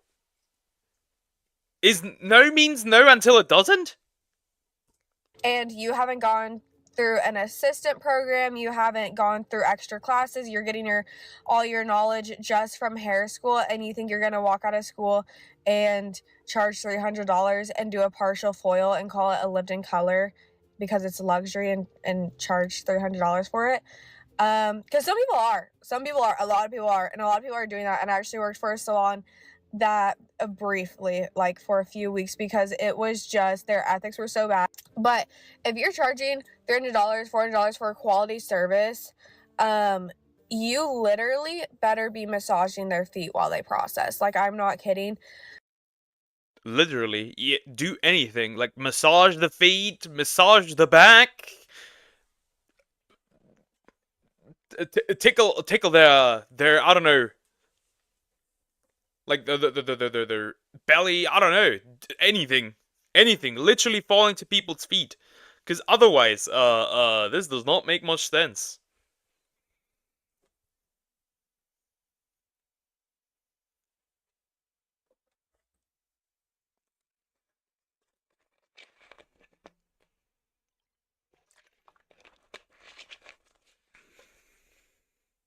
Oh my god, like, if a person has a child, it's an example, and you only get food for yourself, do you think the kid would not take some? Or in a friend group, if one person gets food, you think people don't look at their food? For a child, first of all, it's different. Because a child's opinion can change very fast, but if you're an adult person, there is definitely some problems. If you're that indecisive, that when I ask you multiple times if you want to have something, and you say no. Also, in the friend group, we always order food together. These are complete different scenarios. I don't even know what I'm talking about, why I'm talking about that with you, because I will never get into that situation anymore where I have to order food for a partner. The heck are you talking about? No. No. It's not gonna be sustainable. You might get to do that for a few years, but it's not gonna last your career, and you're not gonna... Hairstyling, there's not many millionaire hairstylists. There just isn't. Like, there just isn't. It's a trade. It's a trade. Of course it's a trade. You give me money and I provide you a service. And if that service is no longer good enough, I'm gonna look for somebody else to provide me a better service. It is quite literally a trade. Money against the service. I chose to not go to college.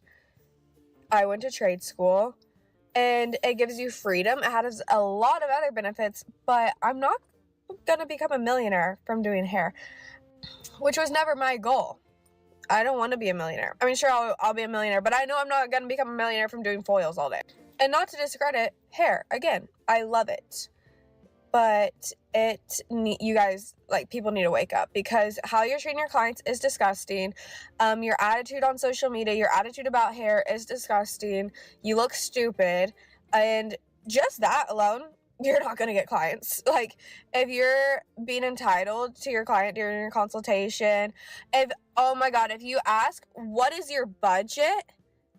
And then they're like, oh, my budget is $450. And they're like, perfect. It is $450. Are you kidding me? No, you don't get to do that. And I don't want to do hair for...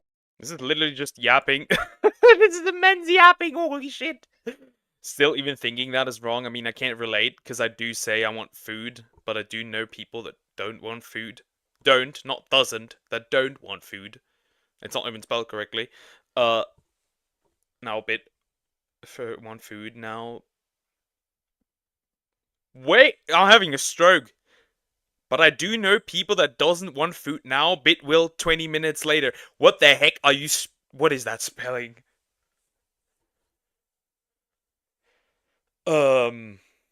Again, this does not concern me anymore. I don't know, you're Don Quixote fighting windmills, man.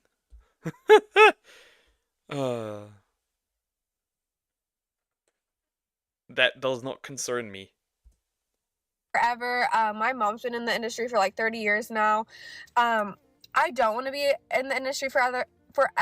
I think it can be toxic for like a bunch of reasons, but I'm so lucky to have had this. Now it's autocorrect. Autocorrect is not even spelled correctly. The first time she spelled it correctly, and the second time she didn't.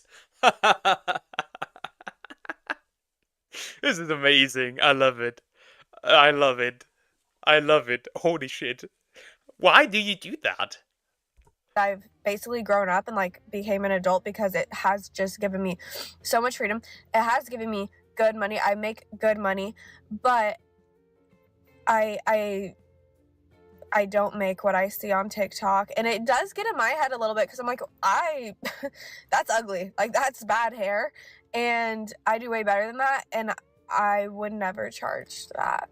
And it's kind of like disheartening, but I'm not gonna just go charge $300 for a partial because I know other girls charge $300 for a partial.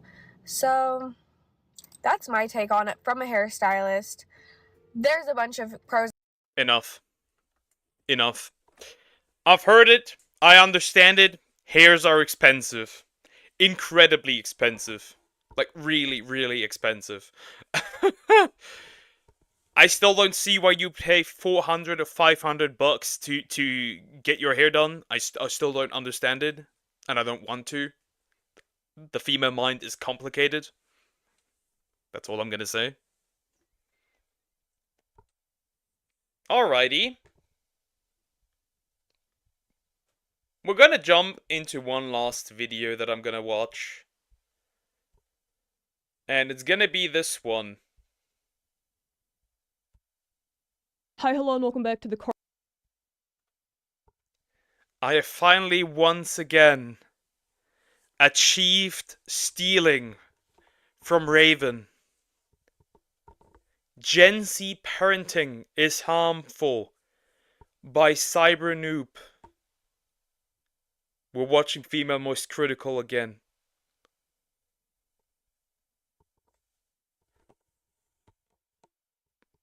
But I know that people don't want food right now, but after some time they do want food. That is a much better sentence. Congratulations. Let's get into it. Let's see what Female Most Critical has to say again. Hi, hello, and welcome back to the carnival. Have you seen Circus Baby? And no, not the animatronic, like the literal Circus Baby. I'm up here. Whoa, that's pretty high. What if they fall? We don't tolerate that kind of speech in this learning environment. Whoa! This video was originally going to be me putting a gruesome hex on all of the lazy parents pumping out iPad-addicted kids fresh out of the black hole, but I found an entire realm worth complaining about. Do you know how many types of mom there are? It's like a choose-your-own-adventure.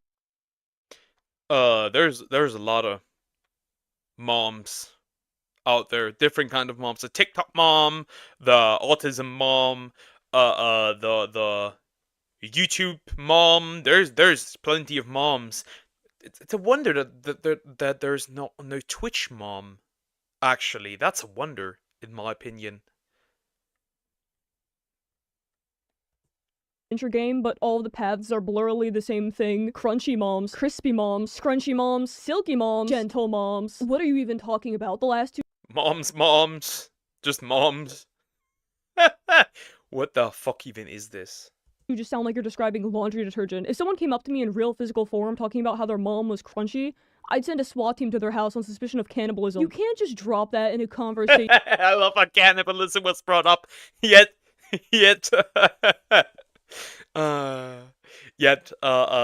we talk about this here a lot. The mommy, yeah, that's you.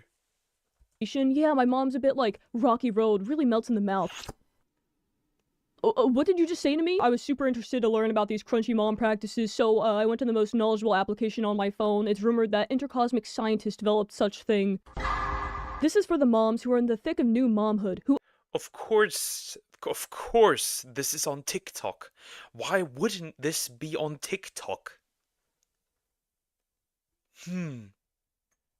This is for the mamas who are in the thick. They are in the thick of it, it seems, huh? New momhood, who understand gut health, but still eat Doritos every once in a while. Who understand gut health but still eat Doritos every once in a while, who don't trust the government and believe in some conspiracy theories. So the crunch moms are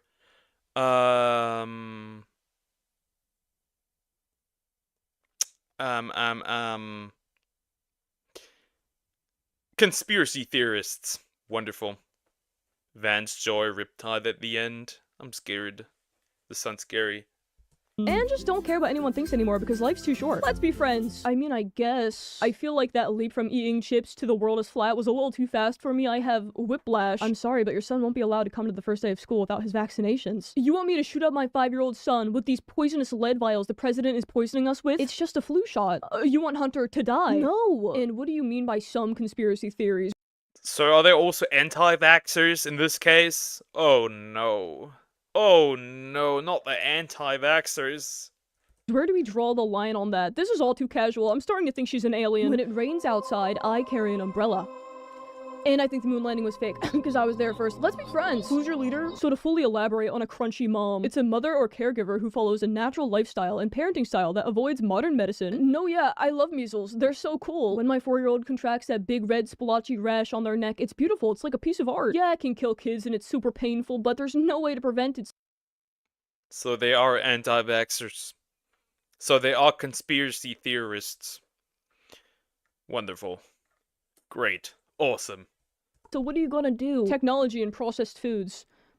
I don't think that one's true. Some of these practices, like avoiding plastic and recycling, are generally agreeable unless you're like a villain, but then I read the part about treating cancer with aloe vera. I know we're against technology, guys, but one quick Google search will show you that the anti-cancer properties that aloe is known for isn't backed by science, but that research does come from a government website, and I know how you feel about those people. As a crunchy mom, the conversation— Simply put, they're not a big fan of the government. They are not a big fan of the government. As a crunchy mom, the conversation that interests me most is why doctors aren't educated to heal with nutrition, movement, sleep lifestyle changes, and avoiding environmental toxins rather than just treating with meds that can cause additional. There's something following. D-Look, are you vaccinated? I'm starting a war. You mean the COVID vaccine? Do you mean that one?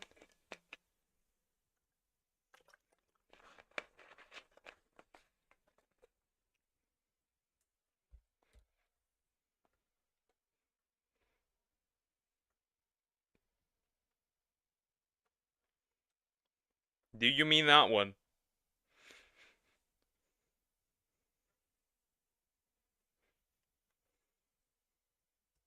That interests me most is why doctors aren't educated to heal with nutrition, movement, sleep, lifestyle changes, and avoiding environmental toxins. Are you seeing Dr. Doofenshmirtz by chance? They're educated to heal with all of Dr. Doofenshmirtz.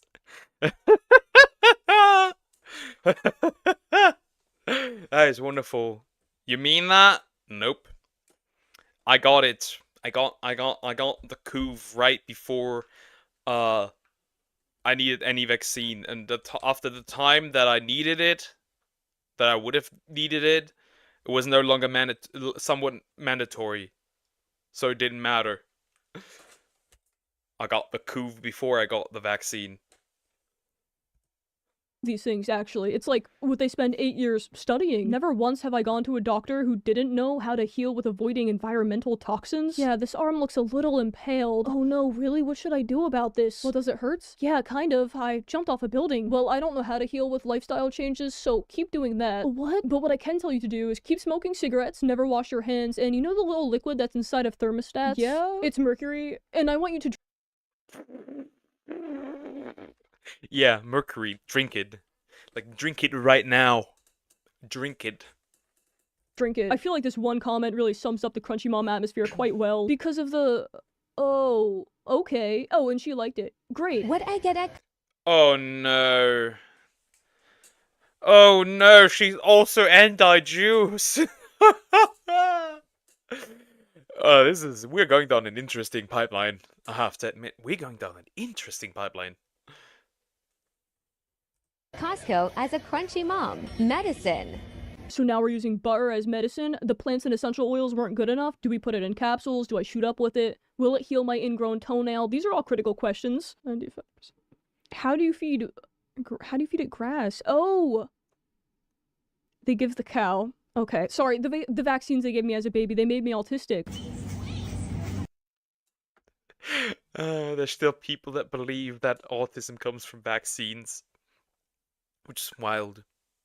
100% grass-fed Wagyu beef patties. Who was gonna tell me that cows are the one-stop shop for immortality? This whole time throwing down Five Guys burgers, it just seemed to make me shit myself, but it was a multivitamin working its magic. Detergent, dish soap, fruit wash, toothpaste, bathroom cleaner, and it's just baking soda. Like, can you actually use baking soda for that? I don't know. The 3-in-1 shampoo has found a way to shapeshift into a new, deadlier form. All of Costco evacuated when this woman walked in the door. She's a stink bomb. I didn't even realize she's carrying a baby. A stink bug. I'm not even trying to be an ass, but how do you people make friends? So I only wash my dishes and baking... Like, she's walking around and the stench coming from her is so bad that everyone is leaving the area. I can see that being a thing. soda and bathe my baby in the moonlight because the sun is a government laser designed to sterilize us. Nice to meet you. As humans, we've evolved enough to create little inventions to not walk around in our own musk, sweat, grease, and garbage all day, so just buy them. Toothpaste, too. Your kid's teeth are gonna fall out of its face before it can talk, but who knows? Maybe that's the goal. I don't care what you do with that. That's very... She's probably super greasy. Ugh. She's gonna spread disease. My ex used to send me knives too, but with ketchup emojis with it. That's hard. That stinkling, as long as its rotted Wagyu breath stays far away from me. Vinegar. Using vinegar as hair conditioner? Dude, that thing's gonna be the most foul, sweaty-smelling parasite alive. I get it, you're into DIY, but there's a line and you've crossed it. That's not a natural cleaning solution, it's a potion I would have whipped up at age 7. Vinegar, baking soda, lemon juice? Congratulations, you've just made a salad dressing, not conditioner. How far should you stand away from your microwave when cooking? Is this a what I think? Like, is she checking the radioactivity from the fucking microwave? What the fuck? Deluxe sandwich? What? Why are you turning me into a why do you want to turn me into a sandwich?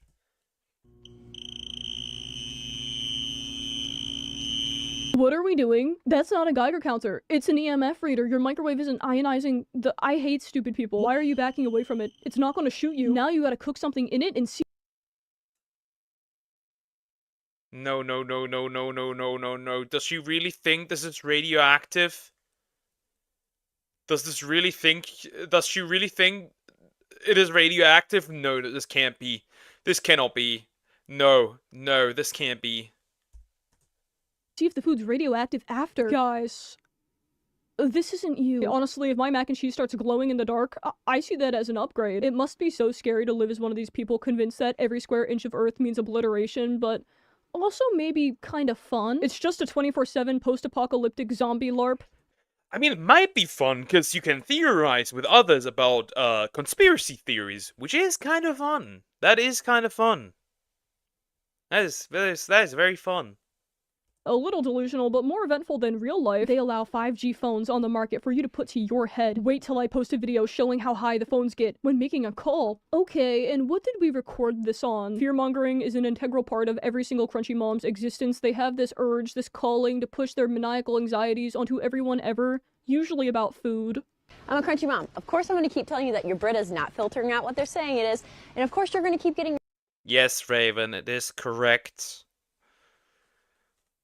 I'm Crunchy Mom. Of course, you're gonna keep getting mad at me. Mad at me. Don't hydrate because big water is poisoning you. Nail polish causes infertility, and gluten-free automatically equals healthy. Viewing every food aisle in a supermarket as a minefield cannot be healthy. I think you should be more concerned about how your children are gnawing down on butter stick popsicles. I'll be honest. Which man sticks their dick inside women like these? I want to know. I want to know where I can find these women. I want to know how you rizz them up. I'm just kidding. For multivitamins and less about gluten. Looks like this is for a little birthday. I wonder if it's a German Shepherd. Nope, not a dog. It's a baby. A Viking baby? It's 1 day a year. Give that kid a cake. Does food dye really scare you that much? She's treating food dye like it's liquid plutonium. One piece of frosting and her kid's going to spontaneously combust into a chemical fire. Hashtag carnivore. Hashtag fit fam. These flesh-eating freaks have gone too far. Huh? I thought we were heterosexual. I'm talking about the women. I'm talking about the women. I was talking about the women. I want to rizz up the crazy women. He's not. He likes big men. Like, that maybe comes to you. That's maybe you, but not me. I think you're projecting. Just like your dislike for black men. Maybe that's a little projection too. Maybe you actually quite like them. It's infecting the kids too. You know the squeezable applesauce with the 2 menacing characters on the front? They stuffed a cow in there. For no reason at all. There's beef versions of this? How much protein does that have? I'm just asking. Does it have a lot of protein? For me? Someone take it out. Get it out of there. Blood builder vitamins.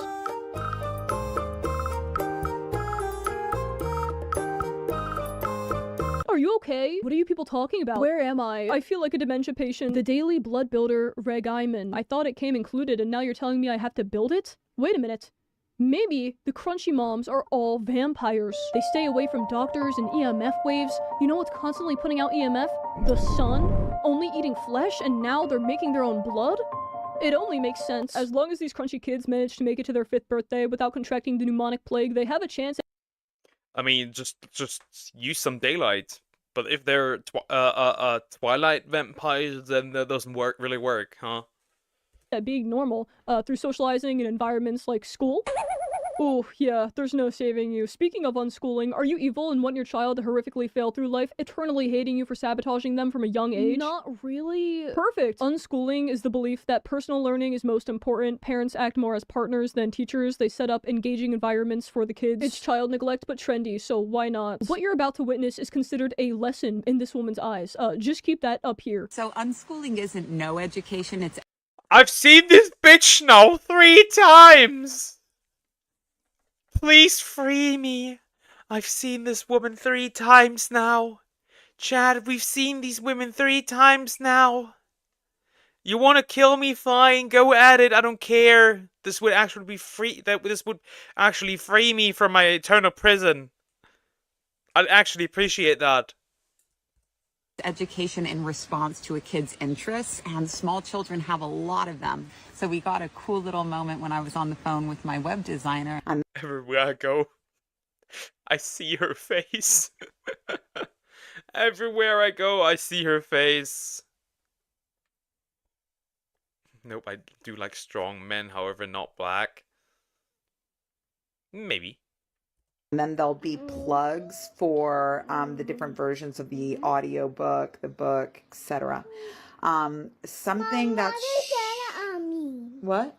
Oh, etc. means I could go on and on about this thing. So if I say a rainbow has yellow, blue, red, pink, green, all of the different... That kid isn't listening to you. She just heard her favorite color. She has a video showing her version of back to school, and it's just taking a vacation with her husband. My husband and I really wanted to have like an adult-centered vacation that we just kind of bring the kids.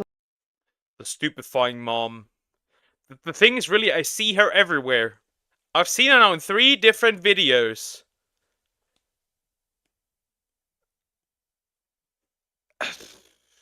Ugh. Along for. Side note, you can trust in your kids' screen time interests because they are going to lead to more learning. Lead to more learning?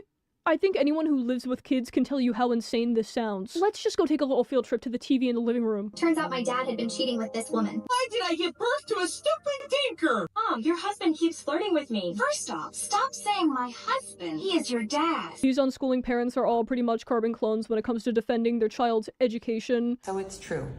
My son cannot read at age 6. I've seen her clipped so much now that I don't even care watching her anymore.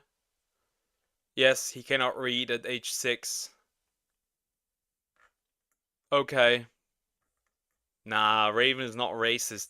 Though in some groups of people, that could be considered racist. Some people do think that, actually.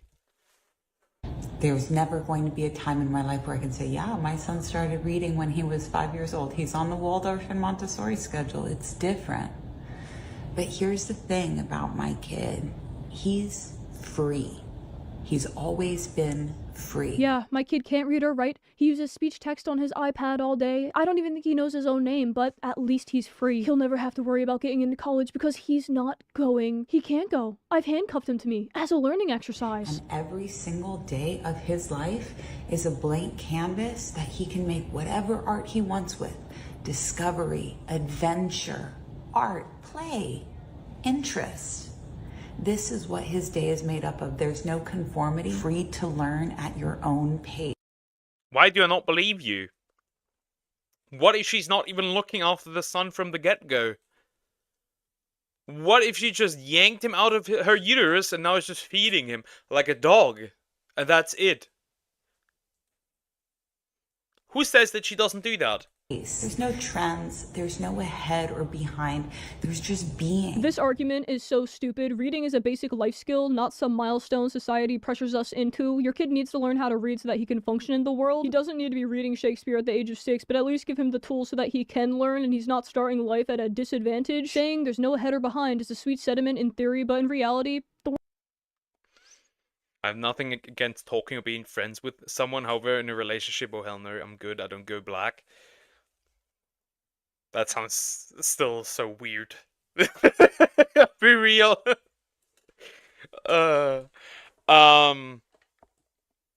You will be shocked that there's people out there who genuinely believe that if you don't date a black person, you are racist. There's even people out there who think that if you don't date trans women or trans men, you are transphobic. It is insane. We have insanity out here. World doesn't care about your son's blank canvas. Withholding basic education isn't freeing, it's negligent. Letting kids explore is great, but they still need to develop the foundational skills like reading. It's not oppression, it's just a fact. And there are so many inmates that will know so much more than me. Inmates get law degrees, get all kinds of stuff. And there's so many inmates that will say, look, this is just the way that it is. This has been a really good thing for me. But would any of those inmates not trade in all of these things they've gotten used to for a chance at being free? For a chance to feel the sun on their face every single day? Except your son is not an inmate. He's a little child. Huh? What is? I'm still questioning what her argument is. Do you say vinegar slowly? No, I will not do that. I will not do that. I know that this is bait. Dear, you cannot bait me. That's what all of this is about. Thank you. This whole inmates have law degrees thing is such a strange, irrelevant point. Because inmates can learn in prison, your son can learn to read whenever. The difference is that inmates lost their freedom due to life choices. Your son is starting off day one shackled by a lack of education, which you're doing to him and then glorifying on TikTok as freedom. Her kids are not free, but you know what is? 3 months of ExpressVPN. Again. Yes, I love this show. What are you doing? Rewatching Young Sheldon for the 457th time. Is that fun for We got an ExpressVPN ad. you? It's worse than torture. It sounds crazy, but Netflix has a different content library for every country. While you're trapped in the US with a limited catalog, other countries are living it up with a ton of shows you didn't even know existed. That's why I use ExpressVPN. It's like my own silly teleportation device. You can control where Netflix or any other streaming service thinks you're located. Recently, I've been a little into Bungo Stray Dogs, which is sadly unavailable on Netflix US. And now Come on, get cancelled once.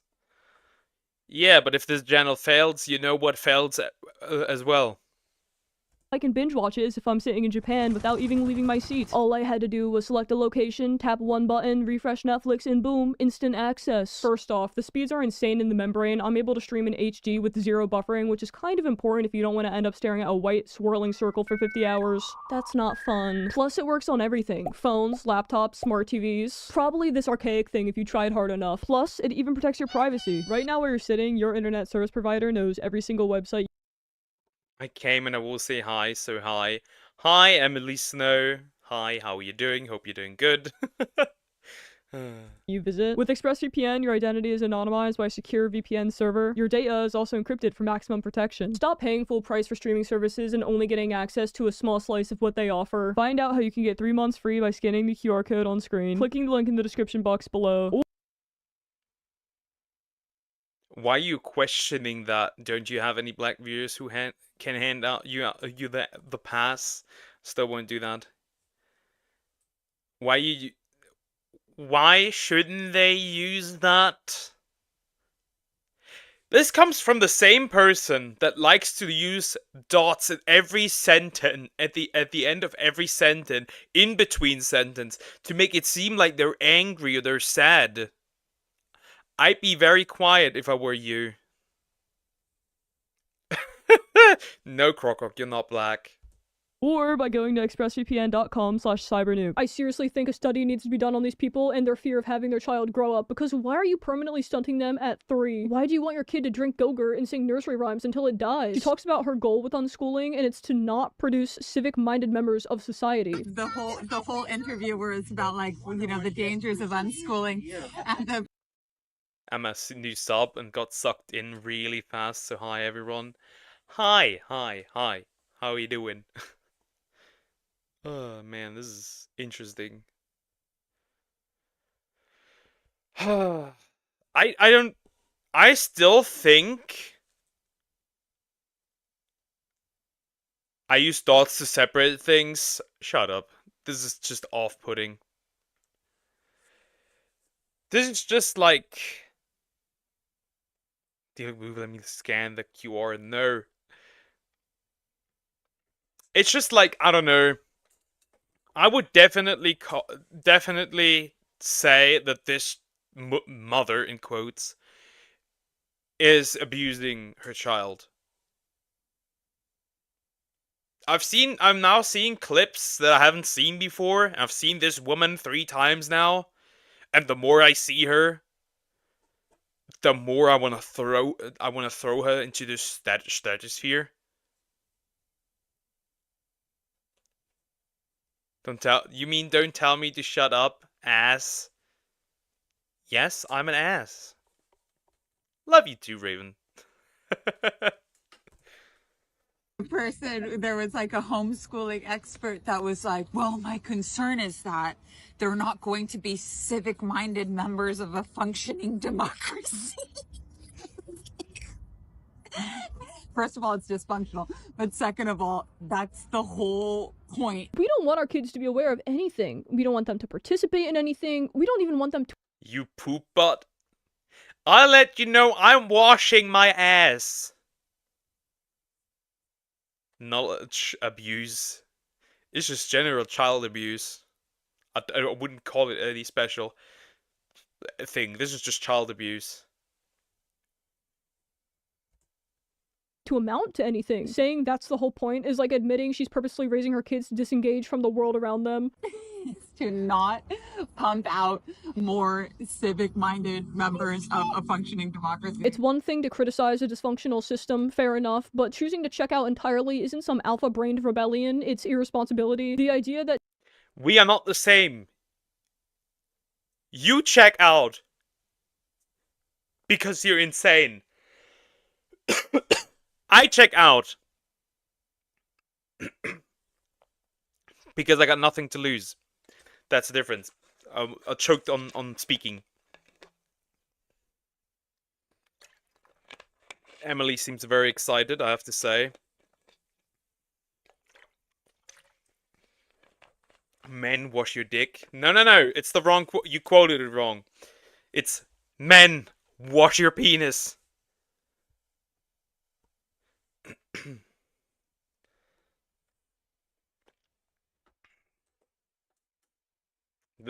She's just referring to the Brazilian waxing video that I reacted to.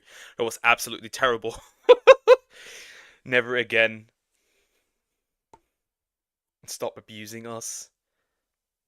There's no child abuse. Well, Raven, dear our children, but not you. That teaching kids to be informed, responsible citizens is a bad thing is insane. If we were to all take this approach, society would be even more dysfunctional. We'd collapse into a big sinkhole. Or in the case of crunchy moms. But we are collapsing into a sinkhole. Men just wash in general. Women too. We now know that women have poop butts as well. Or worse. Or worse. Was a great recommendation. It was funny, I have to admit. It was madly disgusting, but it was funny. Like, I need to say here, society is already collapsing. We're not having enough children. People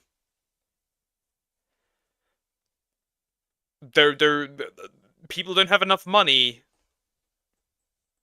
People can't afford anything. People can't build careers, because to build careers you all still need money. Dude, look, I'm eating women's stinky. No poop. Society's already collapsing, like there's no argument. A stinkhole. You're not proving anything by not giving your kids an education. Do you want an award for breaking societal norms? Today I'd like to thank you all for this award. It means so much to me to be able to stand here in front of you and be living proof that you can ruin the learning progression of a child. Jesus Christ. I hate that this is still the way. This is gonna come a second time as well. Safe water, shower together. What the heck? What the heck? I guess, no, we're not saving water. I'm not showering together with anybody. Poker get children? And how am I supposed to do that without a wife? How exactly does that work, Crocorock? Poker has children? I don't. I wouldn't know. The only children here in chat are Raven and Deer, but they're not my children. Oh, break, not wrong. You can sabotage a child's potential, and you can waste intelligence instead of foster it. Hey Mom, what does that word mean? A learning moment, everyone. What was that? What does foster mean? It's where I'm gonna put you when the money runs dry. And for democracy being dysfunctional, yeah, no shit, but wouldn't it make more sense to raise kids who can critically think to maybe help fix the dysfunction? Rather than just standing there being like, nah, not my problem. Does anyone here have apple juice? Johnny, this is World War III. Whoa, there's 3 worlds? She's Whoa, there's 3 worlds? I could imagine these kids being like that. I could imagine these kids being like that. I don't know, I just find it stupid. If you don't have a plan, don't take your children out of school.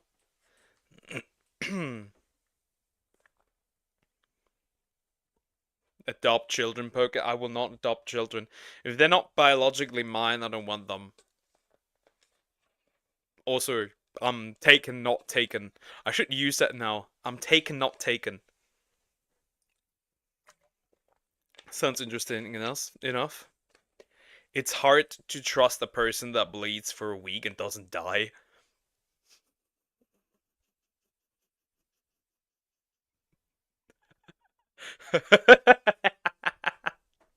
That is amazing. I shall steal this and utilize this.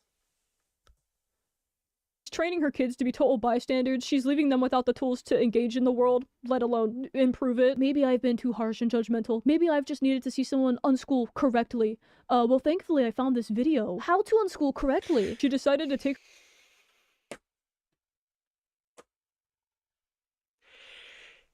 I've seen him 3 times as well!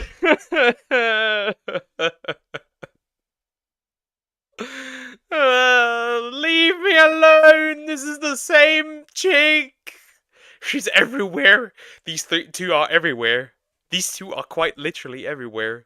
Bro needs that juice to make his kids. There's no easy kids. What? What? That makes no sense. her son out of public school because she didn't approve of how he was learning out of a book and not hands-on experiences. We have 52 days until I pull my child out of public school and start unschooling him. He will be in 2nd grade. But I want to share some things with you guys that I'm going to be doing. Unschool? What the hell? Yeah, they're pulling their children out of school.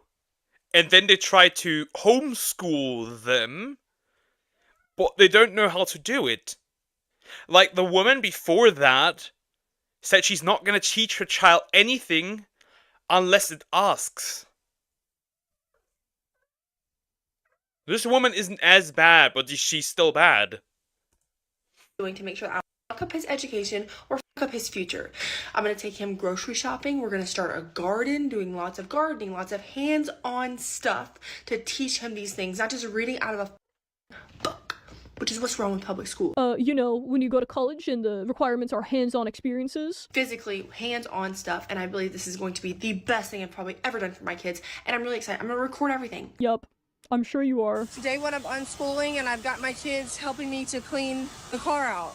Teaching them hard work, taking care of the things that you love, that you need. These are all normal things that you should be teaching your kid along with a structured education. And also... Tell me this is Morika without telling me. It is. That's the problem. It is.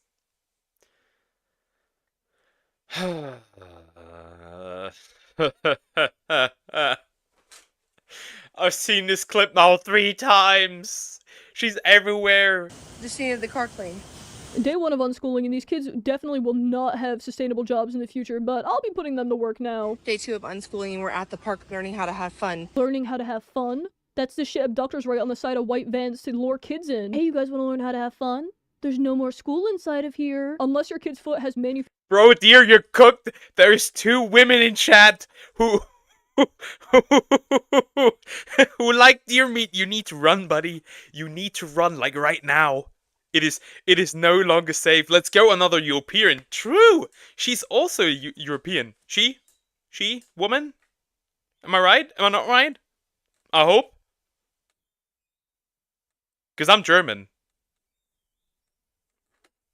Manufactured by Musk engraved into it. There's no reason you should need to teach it how to have fun. It comes with the emotion preset. Before you get your panties in a wad, listen. Yes, we're going to be doing reading and writing and math and maybe science. Maybe science? Why is that one undecided? Did a Venus flytrap piss you off once? Maybe science? Maybe science. I never paid attention to that. Yes, me is she woman. Okay, stay away from my meat.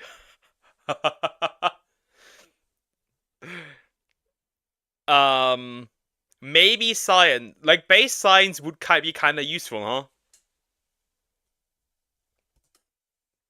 There's so many comments in my comment section about, well, what if they want to be a doctor or a lawyer? And I think I've already mentioned this before one time already, but like the likelihood of my kids wanting to do something that they don't see that I'm normalizing is very slim. On top of I'm very proactive inside of my profession and my career of being an entrepreneur, they're likely going to follow that path. You're evil, dude. That's crazy. My kids are going to be just Western Europe.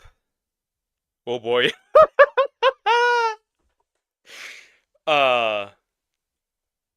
Yes. No. Yes. Yes. No. No. More like. Huh. I don't know. Can't tell. Eastern Europe. Yeah, Eastern. Eastern. Have that up.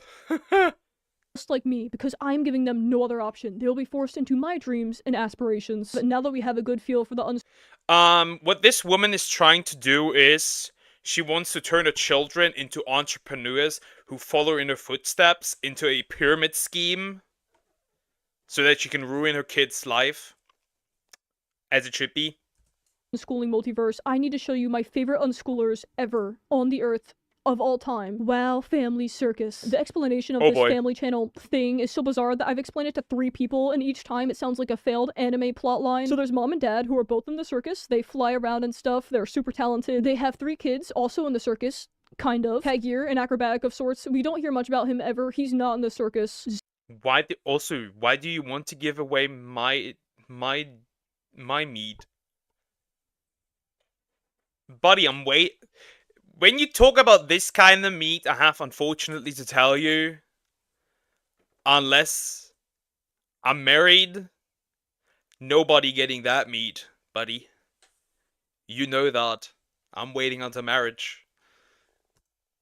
Zara, or the shining star of this operation, and is very clearly the favorite child. She is 90% of this account. And Liliana, who is not a fan of the circus. They often describe her and her lack of appearance on the account as complex. She has a complex character and she doesn't always train. 1, she's 4 years old. Give her a blanket for and a doll. 2, how complex can you possibly be as a 4-year-old? They kind of just walk around questioning things and downing Capri Sun until age 7. Where's the complexity in the way she eats Cheerios off the floor? There was kitty cat in the back here. You see all that? Kitty cat. So, is this just, like, a family circus and the children don't go to, like, school? As far as I remember, this is here still the case, where people can have families while being part of a circus. However, we have, like, you need to go to school. Here it's mandatory. So, they have to go to different schools when the circus moves around, if that makes sense.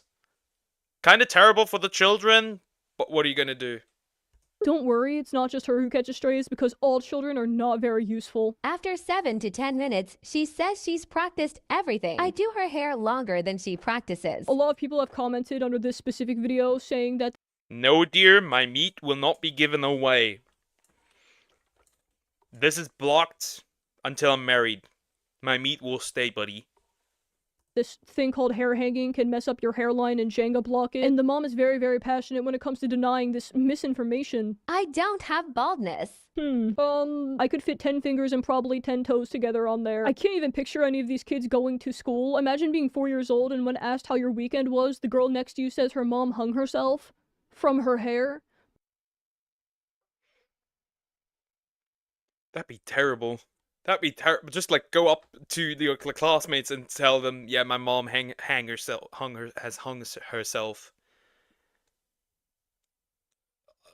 by her hair. Can we eat poke? No, you can't. I'm a slime. I'm not tasty. Because she's in the circus. When asked about doing the circus, they just said money. a lot of money. Oh wow, nice. I'm sure I sound insane and embarrassing here poking fun at this, but what are you gonna do when your kids are too old for the circus? What are they gonna do? What's gonna happen when they have the vocabulary of a 4-year-old for forever? You can't pay for food and backflips anymore, it's not the medieval times. Oh my god, Raven! Oh no!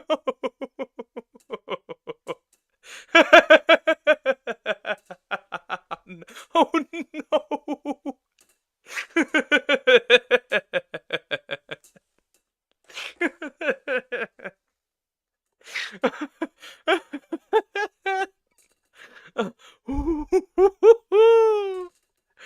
Oh, somebody's on that. That is terrible. I cannot protect you. I cannot protect you. Not from these spelling mistakes. Why is this escalating? Yes, it is. Ooh, ooh, ooh. Calm down. Calm down. Calm down, it's fine. I just came.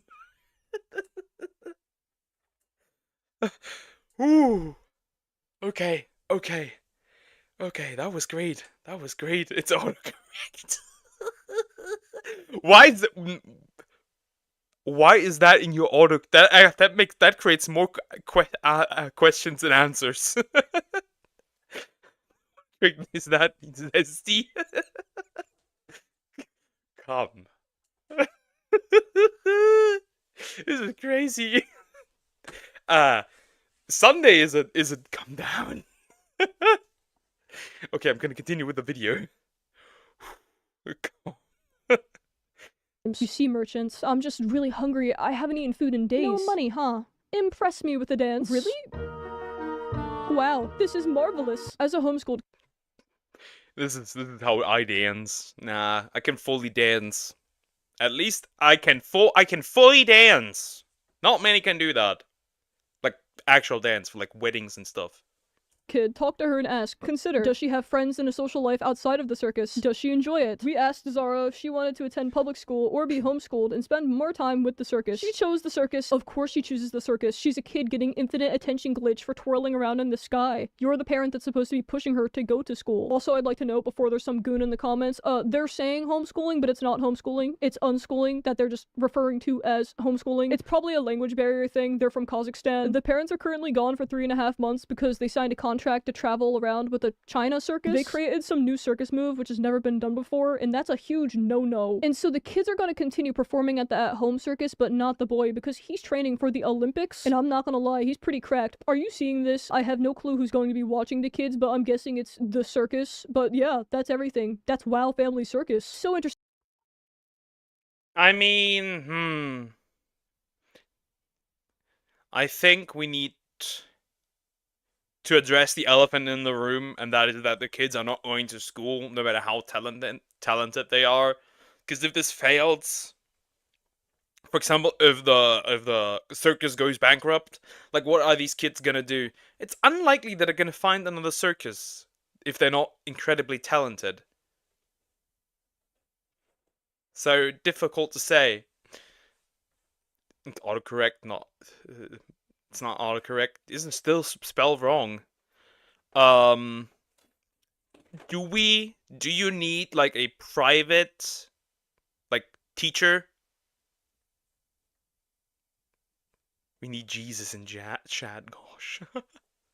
Yeah, but that's pretty much. Interesting to think about how 2 people signed off on throwing their kids into the circus as money-making pawns. Sure, it's adventurous and fun, but their future prospects are so limited, you're severing off all career paths that could be available to them, and with such a narrow worldview, there's no way they're gonna be prepared for the complexities of adulthood. You think this thing knows how to do taxes? You think this thing can regulate its emotions? You're gonna piss it off once and it's gonna slice your throat with a symbol. On the general note of unschooling, or I guess everything else I've said in this video, stop it. Please? Your kids need an education so that they don't end up stupid like you. Well, that sums up everything I have to say. Sorry for the lack of uploading, college sucks, but I've been on my art grind, which you can see more of here. Wow, so cool. Look at this thing I adopted, she's a monster. Unnecessary. Bye. Well, that was the end of the video. My opinion is very simple. Don't unschool your kids. Kids stay in school. Very simple. Vents Joy Riptide. I will not do that because I don't know if it's gonna cause problems with copyright, and I try to avoid that, because if I don't avoid that, I will get annihilated. This has happened almost a couple of times before to other creators. I'm not interested in doing that, which means,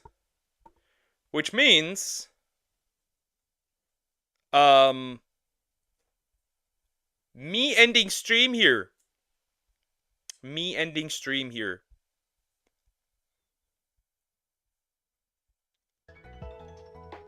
I had a lot of fun today. We watched a lot of funny videos. Why are you turning off? Okay, music's fine. We'll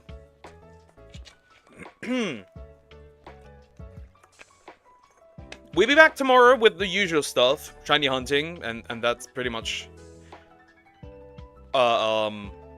Yep, shiny hunting, button kaitos, not button kaitos, Skies of Acadia, that'll be it. I'll be working now on the videos. I will be working out on the videos. I will get this done until tomorrow. But until then, I'll see you tomorrow. Take care, guys, and I have to go, buddy. We have a lot of people coming too. The song name is Stalker. Nah, I'm good. Take care, guys. I will see you tomorrow, and bye-bye. So glad I caught you mid-stream, though, sir. Hope you join y'all again. Hope to join y'all again soon. Take care, Emily. Bye-bye. But now, guys, bye-bye. I'll see you tomorrow.